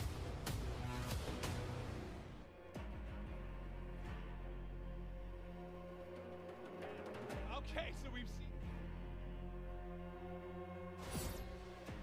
Okay, so we've seen Modern Warfare 2. We've seen Warzone on mobile. Now it's time for Warzone 2.0. November 16th is a date it's going to be available across the world. But today, we all get to see it in action for the first time. This is a huge moment, and we can't wait to see everyone behind us diving in. With that, no need to delay any longer. Let's get it going. I can't believe, I just looked around and everyone's sort of, there's like 200 people. I've been waiting for this. I play so much. I'm pumped. Oh my God. Sorry, before we get into it, I want to give a shout out once again to Intel, who is powering all the streaming PCs here today. All of them outstanding. Cannot wait to see how that one goes. Again, Clint, 2 PCs on every table, one of them exclusively for streaming. Listen, I stream on 2 PCs. Whenever I travel, I just pray that I'm going to have something that somewhat mimics what I have at home. The fact that they have this here, it is one of the coolest things I've ever seen. The support is unreal. This event is effing dope. I'm pumped up.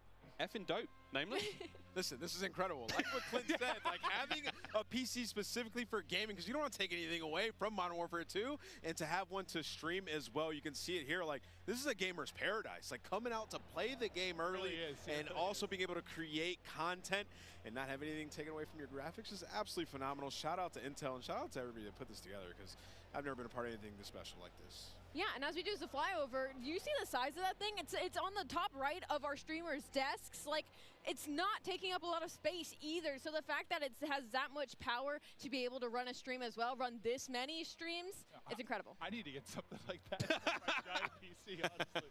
Well, guys, you know they say size isn't everything. Now, though, it's time for the TCL Power Hour. There are so many exciting so much exciting gameplay moments we can't wait to see for the next hour. We're going to be tracking along with these. We've got a bingo card, ladies and gentlemen. This is it. 9 challenges. This is going to be across the entirety of our Warzone Alpha gameplay. And basically, you've got to try to manage to nail a couple of these. Name us any fun ones? Yeah, I mean, fall damage, death. Tim's going to get Timothy. 100%.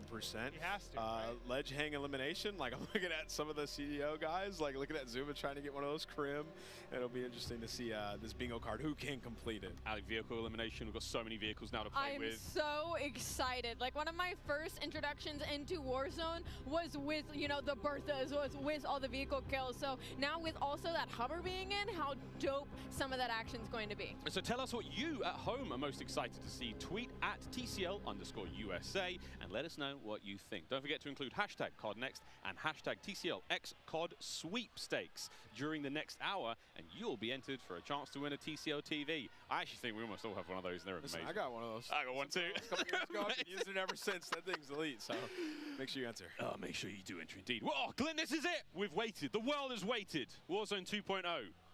I'm one of the greatest Warzone players on the planet, and I'm excited to see some gameplay. Listen. No, okay, I'm not at all, but we have made it there. This is the power hour. This is when the stream goes off the rails and some craziness happens. We're gonna have some fun. We've been so excited to see this, guys. We haven't seen too much of the Warzone 2 yet. We've seen the map, so I can't wait to see how it plays out. I'm getting my monitor ready so I can enjoy every single second of this one, as you should be as well. We saw DS before there getting settings right, everyone getting that very first drop. And I mean that, the very first ever drop that most people outside of Infinity Ward would have ever seen. The world will see for the first time. Well, boy, am I excited. You could cut glass with these bad boys. We've prove it. No, we've talked a lot about some of the features that we're going to see in this. You know, we chatted through with the devs about different thoughts behind stuff. Like, I'm curious to see. They were talking about loot. Like, you know, if you're looking for a bandage, you're going to be looking in a bathroom. If you're looking for ammo, it might be in like a gun cabinet or on top of a desk. Like, there are some things that sound great, but I need to see them. I'm really pumped to see how it's going to play. Yeah, triple circles, like a Hydra. I don't know what's going on. We'll see. Ali, this is the change, a tremendous change for Warzone. And honestly, it gets me so excited. I'm not, you know, a typical player that loads into Warzone nearly as much as Maven does, but I love to watch it. So now they're moving into Warzone 2.0. Not only, you know, it's a new map, it also has sections that are very nostalgic that make me, as a normal multiplayer player, want to hop in. And then the new vehicles and the new circle mechanics, like, all of this is so exciting, and it's so exciting as a we new go. player to Warzone to hop in. Here's the countdown. In we go to Al Mazrah for the very first time here in Modern Warfare 2. The streamers here at COD Next are getting lit. Yeah, I see some fist pumps. They are ready. Here we go. These guys. Dude, look at Isaac smiling, bro. He's so happy. Yeah, I think these guys put the hours in, 8, 10, 12-hour days. So they're ready to see what their life's going to be like for the next couple of years. Yeah, right? And again, this is the largest Battle Royale map that anyone in the Call of Duty world has built. This bad boy is absolutely huge. Al Mazrah's got it all going. And here we go, Clint. The first drops. Where are we dropping, people? No, like I kind of want to drop near one of like the central hotspots, like surrounded by water. I look like I'm in like Venice or something, or I'd like a boat. Yeah, I want a boat. I want Yeah. a boat and floating proximity mines, and I want to kill someone with that. Think the thing about Joe Woe, he could have a little team called Boats and Joes. That's good. I stole that from Stephanie Snowden, communications director at Infinity World. Thank you, Stephanie. Clint is foaming at the mouth right now. Can't wait to hop into I just realized I have my face in the monitor. Those at home can't see, but Mr. Evans is very excited. Here we go, the first boots have touched ground, and let's find out what exactly. Again, everything's changed. Loot has changed. All new. I mean, we saw earlier, I was like, loadout or high loot spots, it's going to have AI around it that you have to kill. Dude, I thought maybe fall damage there. That was going to be the first I think he did. No, he did. Definitely did. So there's still loot crates. Looks a little bit different in the UI when you open it up. Okay. Oh, you can pick what you want? Okay. We're all learning here, by the way, friends. It doesn't just pop out when you open Yes. it. Like it's a list, and you just pick it. Yes, instead, I kind of like that because one of my complaints lately has been like the sheer amount of like clutter that'll be on the floor. It sometimes have like gotten me killed. Yeah, yeah. Because there's so much loot on the ground. There's like somebody laying in there. It disrupts like my visual line of sight. I mean, Whoa, that's a first aid kit on the wall. Okay. You just grabbed a self-revive. Now that toilet was lit, by the way. That was 2 stims and a self-revive. Yeah. Wow, first one we see. That was fantastic. What a bounty that was. Again, so we are still playing at home for those of you the TCL Power Hour. Does this? Oh, my hello. God, you can use the elevator? That's Where are we dope. going? What floor are we headed to? Do we have elevator music? Oh. Wait. Did Jorge decide the elevator? No way!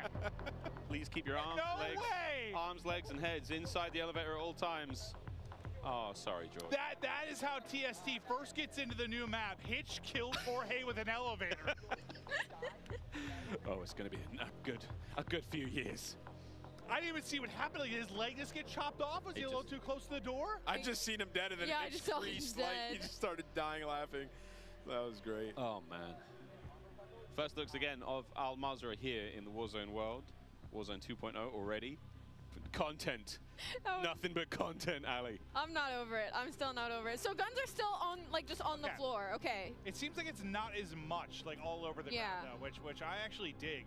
I guess I'm just curious to see how much loot there actually is, because obviously you need enough to loot everybody up in the game. I'm also interested to see what happens when we kill a player. You know, we see their belongings will hit the ground. I feel like that still has to be a thing. I just wonder if there's like a item sorting thing to it. Maybe. If it's all over the ground. I don't know. Yeah, really interested to see how that one goes down. Again, already liking the the quality of life, the user interface changes there, the way plates are laid out. Everything is a real item that sort of sits in the world. That's dope. Cha-ching! Just cashed out. Just literally robbed the register. I love that. Everything has meaning here. You can find it in the spots where you'd expect to, which is really cool. I like these changes. You know, it's just like reimagining what Warzone already is, making it better. Yeah, I think it's one of those things that, like, it'll probably seem a little bit slow right now with like players doing it for the first time. Yeah, Ripped and dropped. Iceman Isaac hitting his shots. I want to see somebody maybe try some of the objectives that are there on the map. Like the stronghold. I want to see that because I know they mentioned AI earlier around the strongholds, and there's going to be like high loot spots there. So interested to see what you can grab. I thought that was proximity chat for a second. The down guy was screaming at him. Help me! Yeah. That will be a thing though eventually. I mean, that's the ledge hop. There's a ladder right there. Oh, nearly. Isaac, smooth moves, a little bit of parkour. Into the gulag, first time. Here we go. This is 2v2.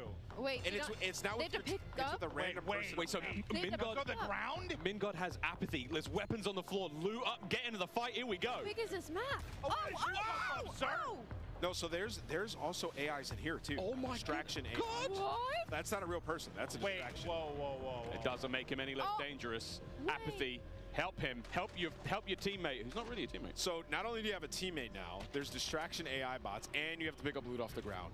This is wild. This is a way dude, different. you could see like question marks on his face. That's the first time you've been in there. Sorry. Yeah. So it's 2 versus 2. You can have a random enemy team as a teammate. Yes. Then plus I didn't realize there were AI. Yeah, I didn't realize that either. Spicy. It didn't look like you could kill the AI either. Like as many shots as he put into it, it just kept pushing at him. You got to earn your way back for a second life. You got to fight your way back in this one. Here's the first look at the heartbeat sensor with the battery life. So this is something we've been talking about for so long. Players who, say rely on the heartbeat sensor a little bit too much. That battery life, oh, she's dipping. Okay, I was actually very anti heartbeat invert. I was. It was like an unlimited UAV to me. What do we call it? The baby monitor. Yeah, the baby monitor. But now with the battery life, This that's seems interesting. stacked. And we saw the buy station for a moment there, but didn't get too many looks on it. We'll get a look at that later on. But now, first look in a vehicle, we have a fuel gauge. Again, this is a big deal in the game. Your vehicles will run out of fuel. You have to visit a gas station. Wow. Check out the prices, of course, before you go in there. You've got cash to be spending. I actually don't know if you actually have to buy it.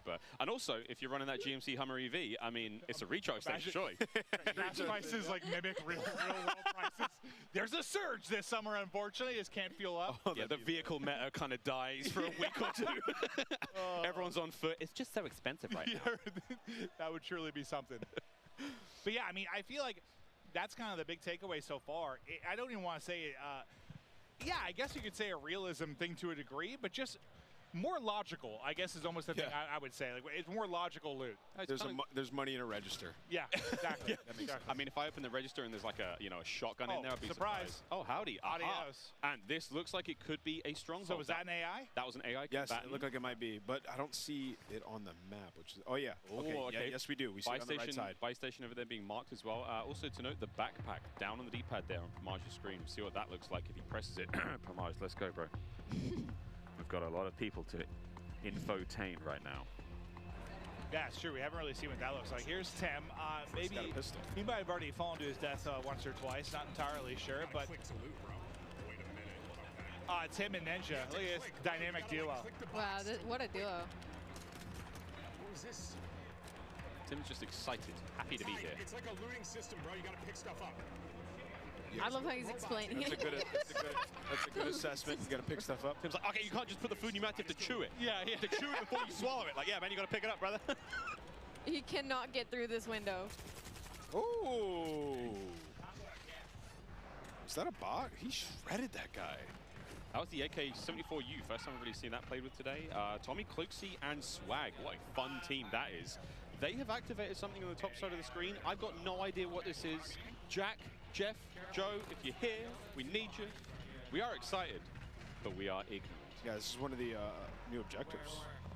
And I just saw your text about assisting you with your situation. I was also mid-segment. Just FYI, I wasn't ignoring you. I just saw that. Thank you. I just looked at my phone for 1 second and needed help with travel. That's my guy right there. Yeah, just look at that. Just let you know I was thinking about you, buddy. Looking out. We have actually got assistance here. We might be able to get some IW folks up here to give us a little helping hand with what looked like it could have been in a contract, but I am completely making that up. No, I mean, it must have been some sort of objective. Like Miles, you are a cerebral genius. Yeah, I'm just really like mastermind. The circles, how they play out. Very, very smart. The skull's up to here. Aiden on the right-hand side of the screen having a good time, just, running around, flowing. Actually, he might be in the lobby. He's pretty chatting it up. He's pretty dead. Yeah, I think right now, I mean, you're seeing everyone kind of learn and explore and just... There we go. Gas circle splitting soon. Okay. Look at that icon. This will be new. So is this going to be a 2 split? You're trying to jump the fence? Well, just go around. The end is literally right there. Just please. Wait, why can't he jump? Yeah, I don't know why you can't jump it, but like just go around I feel like he should be able to mantle that, and maybe that'll be something. Maybe test from the side trying to mantle it. Booyah doesn't. Oh. Well, Gotta hit those shots. Booyah doesn't have the hops or the shots, apparently. Got the bushes. Nice new bushes. A little bit of bush action. Miles, this is where you spend. Yeah, dude, you see me dive into the bushes. As soon as the trouble hits. The Australian outback. Oh, but then I'll pounce. Dude, Clint, these are deep bushes. I'm gonna lose. I'm gonna get absolutely torched from one of these. You know, I'm looking at this and I'm just thinking Molotov. Dude. Do you think the fire spreads? Oh, we'd have to ask about that. Do you think the fire spreads? We go back to Molotov. That'd be a lot of fun. That would be At awesome. that point, you gotta have like destructible environments. You're like shooting a building and it's falling apart. So what are we thinking of the map right now? It looks some pretty cool points of interest. Like it looks clean. I mean, it looks great. I just kind of want to wander. I mean, I feel like a lot of them are in the mode I would be if I was playing. What? Oh, it's a bot. Yeah, so there's quite a bit of bots. Like whenever that just you like find a protect building with loot, some yeah. That's a lot different. Like yeah. Well, I think the main thing is just the audio, maybe from the act of like killing one. Like you're going to loot, you might it might alert somebody that you're there. They wouldn't have otherwise noticed. Oh yeah, Gulag coming up. This full squad's not down. We have 47 minutes, give or take, remaining here on the TCL Power Hour. Don't forget, we've got a lot to get through. And that bingo card, don't forget you can get involved as well. And we have to catch it on the main stream. Wait, he got paired with Krim. No way. Method's got paired with Krim. Oh, wow. And they're going up against Ocean Ops and Almonds. So, I mean, if they're picking Warzone players, I'm picking them. Guns up. Here we go. What a duo. Zuma's up top watching them. Rock's still being thrown. Oh. A fave in the gulag. That's right Zuma in the throwing face. rocks at him. Picked up the shotty. There's one. Oh, they got smoked! Cooked. They're not making the case for the pro players, all right? Oh, CDL got to represent. Just Oh got god. Wait, here we now go. we have to watch Zuma. Oh, hello. Oh, the chopper looks clean, brother. Okay, so this is Joe brought this one up because one of my favorite vehicles is this like big badass chopper. The whole squad Look at that. can get in there. You're gonna be able to load up flares. You got countermeasures to deal with any kind of anti-air. Yeah. Oh lordy, there we go. That's our first 3-circle split we're also seeing here. So this is gonna get dicey very quick. That looks like downtown. From Oh yeah, that battery life is gonna go soon. Is it? Do you think like every time it pings, that's like a percentage of the battery life? It could be. That would be a lot though. That'd be you'd get 100 pings off. Well, I'll of tell it. you right now. That's a full game. When people use the heartbeat sensor, they're spamming it. Yeah. Oh. See ya. Well, let's see what happens again. I wonder if you can go to a gas station, find batteries maybe, or if you just have to put that thing down. Maybe just sort of steps gets it going, or maybe the sun recharges it. We'll find out. Go to Hydro Dam. Hydro dams. Suddenly got a socket and a USB-C. Yeah, the UI of the loot and all your stuff in there looks super clean. So that looks like the backpack as well. So again, a different sort of inventory system than we're used to. That's the backpack. That's cool. So you can pick up a different. Yeah. So you can hold on to a ton of stuff. Does it affect your movement speed? It's like.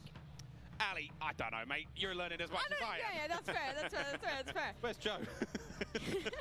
I'm just asking out loud at this point, hoping that the gods of Warzone will give us the answer. Riles is the all-knowing. I think I'm trying. I'm doing my best. There's a 72.8% reduction in movement speed, unfortunately. Ali, what kind of ammunition type is it? I don't know.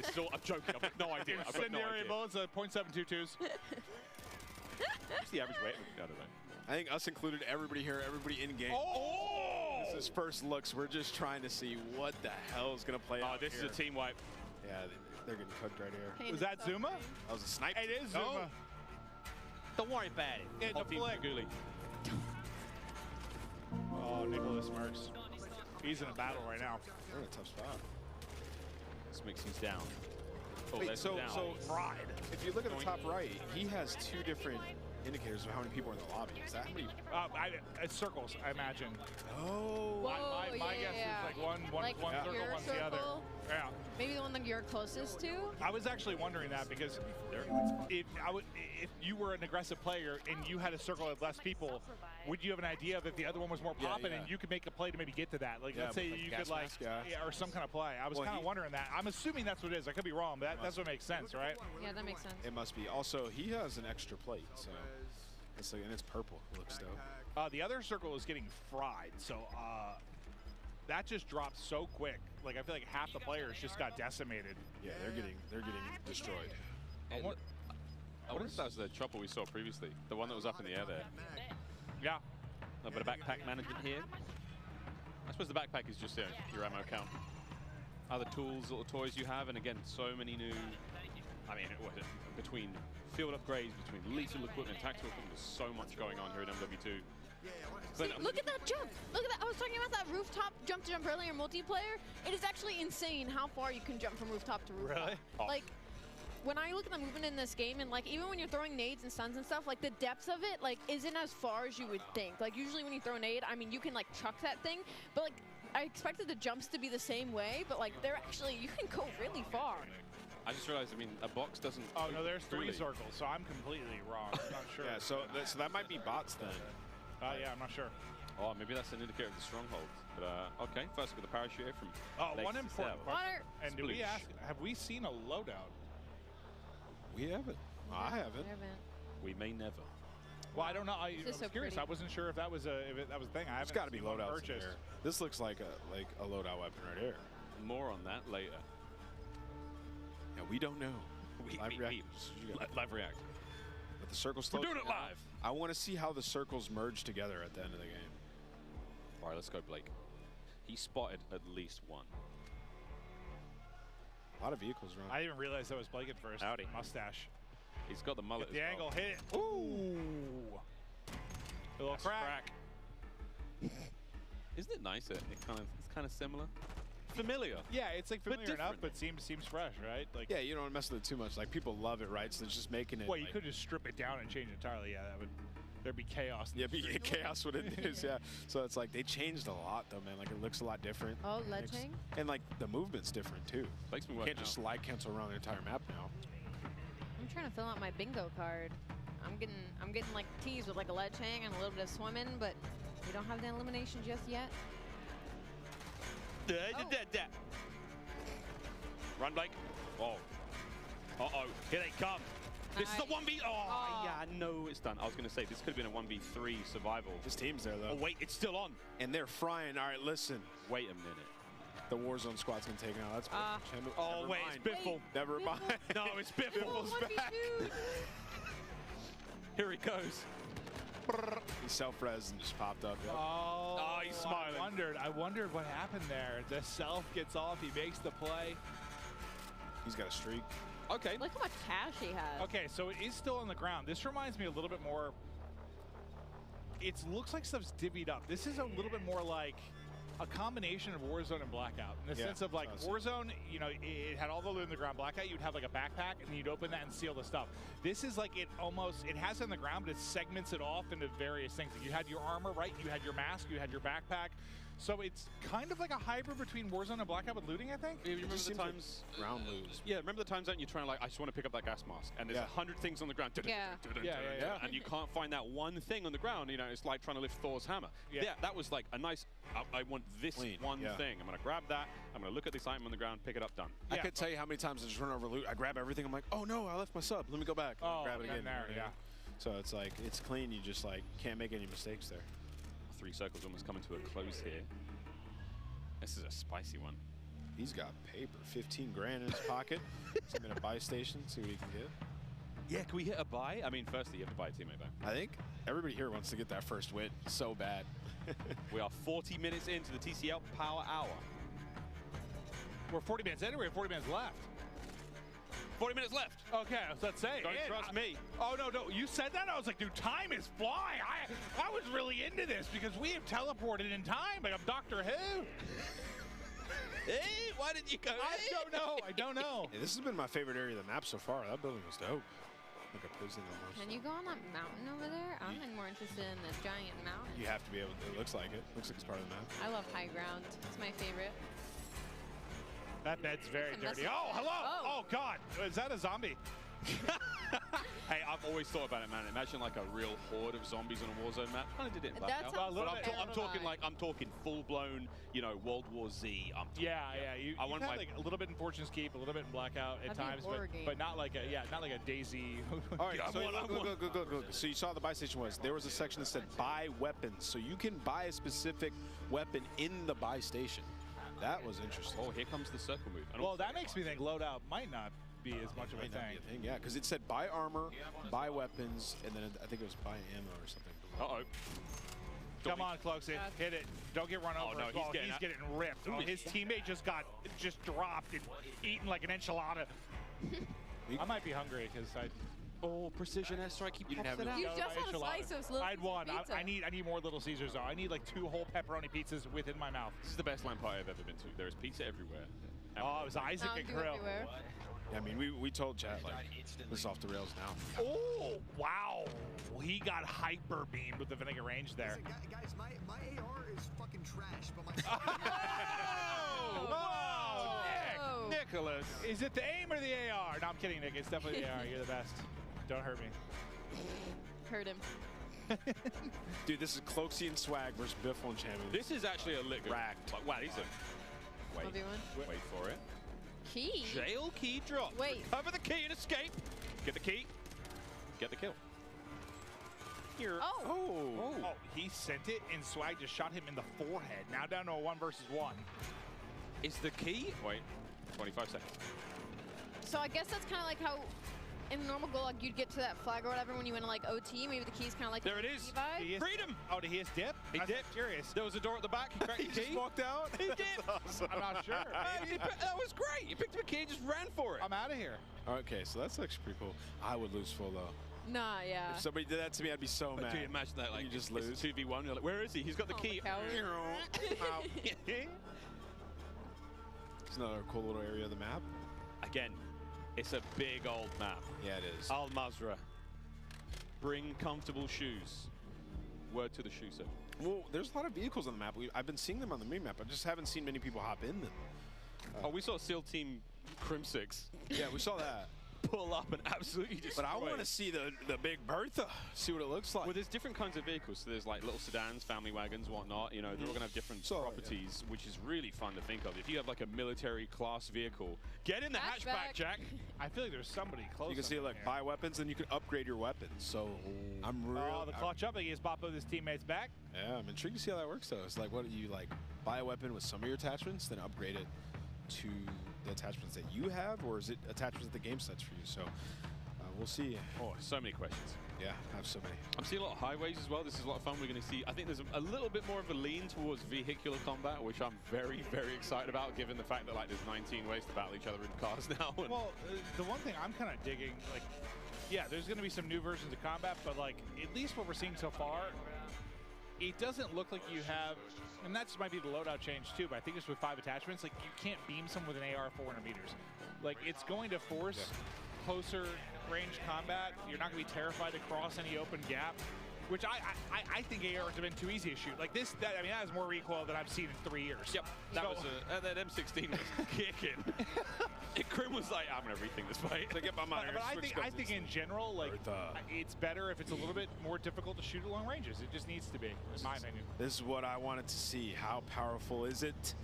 Can you finally shoot them? It's running out of gas, Ann. It's running out of gas. This is Greeds, one of our streamers or content creators coming from Japan. That's awesome. Also, though, Ann, shoot them tires. I'm just thinking out. I mean, my mind's going forward. Solo YOLO is going to look real different when everyone's driving around with vehicles with no tires and like running out of gas. Running out of gas in the end. And it's like, and there's one person at the end that's got this like super high-tech military vehicle, or who has the Hummer EV? Who's got the Hummer EV? It's like, I don't need gas. Oh my God, that's the meta, dude. Find having the eco-friendly vehicle. Go green for the green. This is a duo. The Hummer EV. Big Bob. He's got a key. Wait, what is this key about? Wait, you see the key on his head? I'm not sure. Bobby's got a key. He's got the key to my heart, but that could be one of the sort of special loot locations. There's some subterranean spots. Chilling, dude. These are the guys I hate in Warzone. Camp in a staircase with Phoenix. Yeah. I need that proximity chat. I need like the people walking up me like, I know you're in that staircase. The way he's playing, I feel like Bob's AFK and he's protecting Bob. That's what I'm getting from this, at least. Bob has not moved. Because the Symphony I know does not run up and down staircases 400 times. This guy has to be in fights over and over. He literally has to hold forward. So I mean, if you think I figured about something was going on. This is a really important map. Like whoever wins this, like they hold the record for most wins. Yeah, right. Warzone 2.0. Like it's your stream title right there. Just get it up there. Yep. Just get it up there right away. World record holder. There's a lot of those in Warzone. Getting a very sort of strong. I'm liking the different areas we've seen so far. This is the most sort of urban area we've seen. Like high, I mean, there's a parking lot here. We've seen some high tower. We've seen some stairwells again. What was that? I hate when Symphony just aims at randomly the wall. aims in. Such it bothers me. Oh my God! The internet is already like sus. He's sus. Well, shout out Ricochet. Will be available stand behind him. Day one. Day one. Coming for you, scumbags. I always wonder about like length of games, and I always think I mean, I prefer when it's around like 20 minutes. I'm wondering like how long a map is right now. Well, this has been 30. It seems like we're like, did we start 30 minutes in, yeah. We started right away, yeah. Yeah, so this is. Well, we're also hopping in and out of I think maybe 2 different games. I think it's. Or it's delayed. I think it's at least. I think it's 3 because I think we've seen solos. This is trios. I think. No, it's all the same game. It's all the same. So there's solo people on. Oh. That feels bad. So what I'm wondering, like, is just length of game. This might be a little bit longer than it's been in the past. Seems like it, yeah. Probably because people are just figuring stuff out, to be honest. Well, probably part of it, but I think just from a circle, just size of the circle, I think it's a bit longer. Like, these might be running about, I don't know, 5-10 minutes longer. I cracked that guy at my life. Nice. While these guys are fighting, I'm like, oh, look, the gas station's a POI on your minimap. I'm dead serious, though. If I pull up in my Hummer EV, is there going to be a charge station for me? No, it's unlimited, dude. No way. That's too OP. I mean, don't get me wrong. I'm How down. many do you I'm think down. there is on a map, though? Like, do you think there's just one? Like, there's the one golden Hummer EV? I don't know. Or maybe I'm excited. I'm just talking out loud. I know it seems like I'm asking Miles, like, you have all the answers. I've got a piece of paper in front of me that it's the bingo card. Again, we haven't seen a vehicle elim, ledge hang elimination, most wanted card. We haven't seen any of these just yet. Here we go. Fall off, die to. So this is it's still the bright spot of this for me was Jorge dying. Oh, it doesn't that count. does not count. It doesn't count. Come on. Doesn't count. No, he got shot. This is really where I'm going to count that. I'm counting it. I'm putting that on my bingo They're card. now in the 6th circle, and there's 20 people left, so this is about to get insane. This is about to get insane. Oh, the National Bank of Adal. I wonder if you can go in there and get some cash. I am very much behind Wild. I'll lose a little dive in for the res, but I'm very much behind like crazy end games. I love the leaning coming out of Hitch. It's like he's in game, actively moving. Yeah, he is. Look how leaned up he is. Oh, here we go. No plates. A prayer. Oh my god. Oh, this is a welcome team looks sight. a little bit more decked out. Wait, decked out? They've got different color armor. Most wanted target eliminated. Well, that team didn't hit the bingo. You have to survive that. I think that was a Claymore or Prox mine right to the shins as he went through the door. But there is a different kind of plate. 3-plate purple. I have questions. Yeah, we saw Nick Merckx have that earlier, so I think it's maybe you hit the shop and you just buy armor. Oh, maybe it's okay. Swanky, expensive armor, branded. Yeah, I've always wondered if we'd have something where it's like a helmet in game, you know, where you don't get knocked by one snipe or something. I'm not sure if that's the case, but. Oh, that looks like Crim's. I mean, we've only seen one M16 of the game so far. Is that Crim's one? Is he dead? Is he down and out? Might be. Observatory ahead of us, one of the higher points on the map as we've seen so far. So this is, I mean, look at Al Mazra. She's gorgeous. See you, Jack. Oh, Jack is dead. Absolutely. Oh, that's Jorge. So they got out of that situation they were in, I think. They were able to get the kills. They look like they crept through the water. Yeah, let's stay on board here. Look how small the circle is. We're going to see who ends up taking this one, but it looks like it's just Hitch. He's trying to save the squad. Blake's down, and there's a thermite sitting on. He's holding them back with the thermite. Yeah. The fire looks. They got to rotate though, so we have to be careful here. They've been sniped. Oh, here comes the bingo! No. Here comes the bingo! Here comes the bingo! This is love and trust right here. Oh, it got him! That's a bingo! That's Sorry, a bingo. that wasn't actually a bingo, but it is definitely one of the airstrike elimination here in it is. the One of them died. No, they're not dead yet. No, but you got one. No, he's dead. Yeah, he's dead. Jorge. I mean, we're looking at no plates, nothing here. Like, this is going to be tough. They're going to have to leave this rooftop as well because the gas is going to push them They out. need to just get a kill. Lads. Blake is down and out. I really like that new looting out of the backpack. I think it's just one of those things I'll like once I get used to it. It's going to take a little time. Oh, here we go. Ooh. He's only got one in the clip. He's popped a two-piece. I was hoping maybe it was the fall damage there, but Jorge, he's going to drop. I didn't see how he got the kills, but yeah, it looked like he was able to knock two. 7? Was this 7? It looks like 7. 7. There's a handsome man blocking the view there, but over to Nick Merckx. Final 4. Oh, they're in a great spot. Rotation coming in here in a second. This looks dope. This little tent that they're in. I mean, this would be nice if there wasn't. Oh, so it looks like you can only plate up. I see. You can only plate up to 2. You have to get something to go to the full plate. Yeah. It's a big fight. Oh! I thought it was maybe like a helmet or something like that, but I see what you're saying. Nick's chilling. Still has plates to go with. I didn't realize it was limited to 2 at first. Let's see the gas mask, how that operates. Reload. Just. There you go. For the dub. 3 teams remaining, 6 players. They've got, what, 2 left up? So it might be like a 2v2v2. He has the inflatable decoy to play with as well. That could get really funny. Oh, no, you're in trouble now. This is a good decoy time. Just pop it. I love mixy endings. This ending is dope. This is so sweet. Coming out the gas, still across the bridge. You get the knock? It's just Nick. It's just Nick. Here they come. Oh! Oh! Oh! Oh! So 1v1. 1v2? 1v2, right? 1v2. Oh, no, he's the res. You're right. It's 1 player up because his teammate's still up. 1v1. Where are they? There they are! Oh, that head's not going to be fun. There it is! Nick with the W. Ah, Nicholas Merckx. And a three-piece to close it out, too. Wait, was that a 1v3? It was? It was. That was a bingo. Bingo! Oh, there it is. The first time. Nick Merckx, your first ever Warzone 2.0 winner. Get in the chopper. Get in. All right, it was lit. we're in for a good few years. That was lit. I really enjoyed it. I think the map was really cool. Played a little bit slower, but I think it's just people figuring it out. And then towards the end, I wasn't even sure. Was that like a 2v3v1 or a 2v2v2? I'm not even sure. It was a 1v3 survival bingo, baby.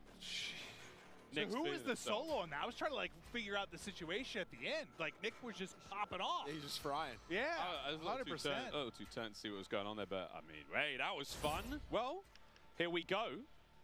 1v3, check. We saw airstrike eliminations as well, I believe, on that little rooftop. I don't think we got bingo, though. We didn't get, but we got that at the very least.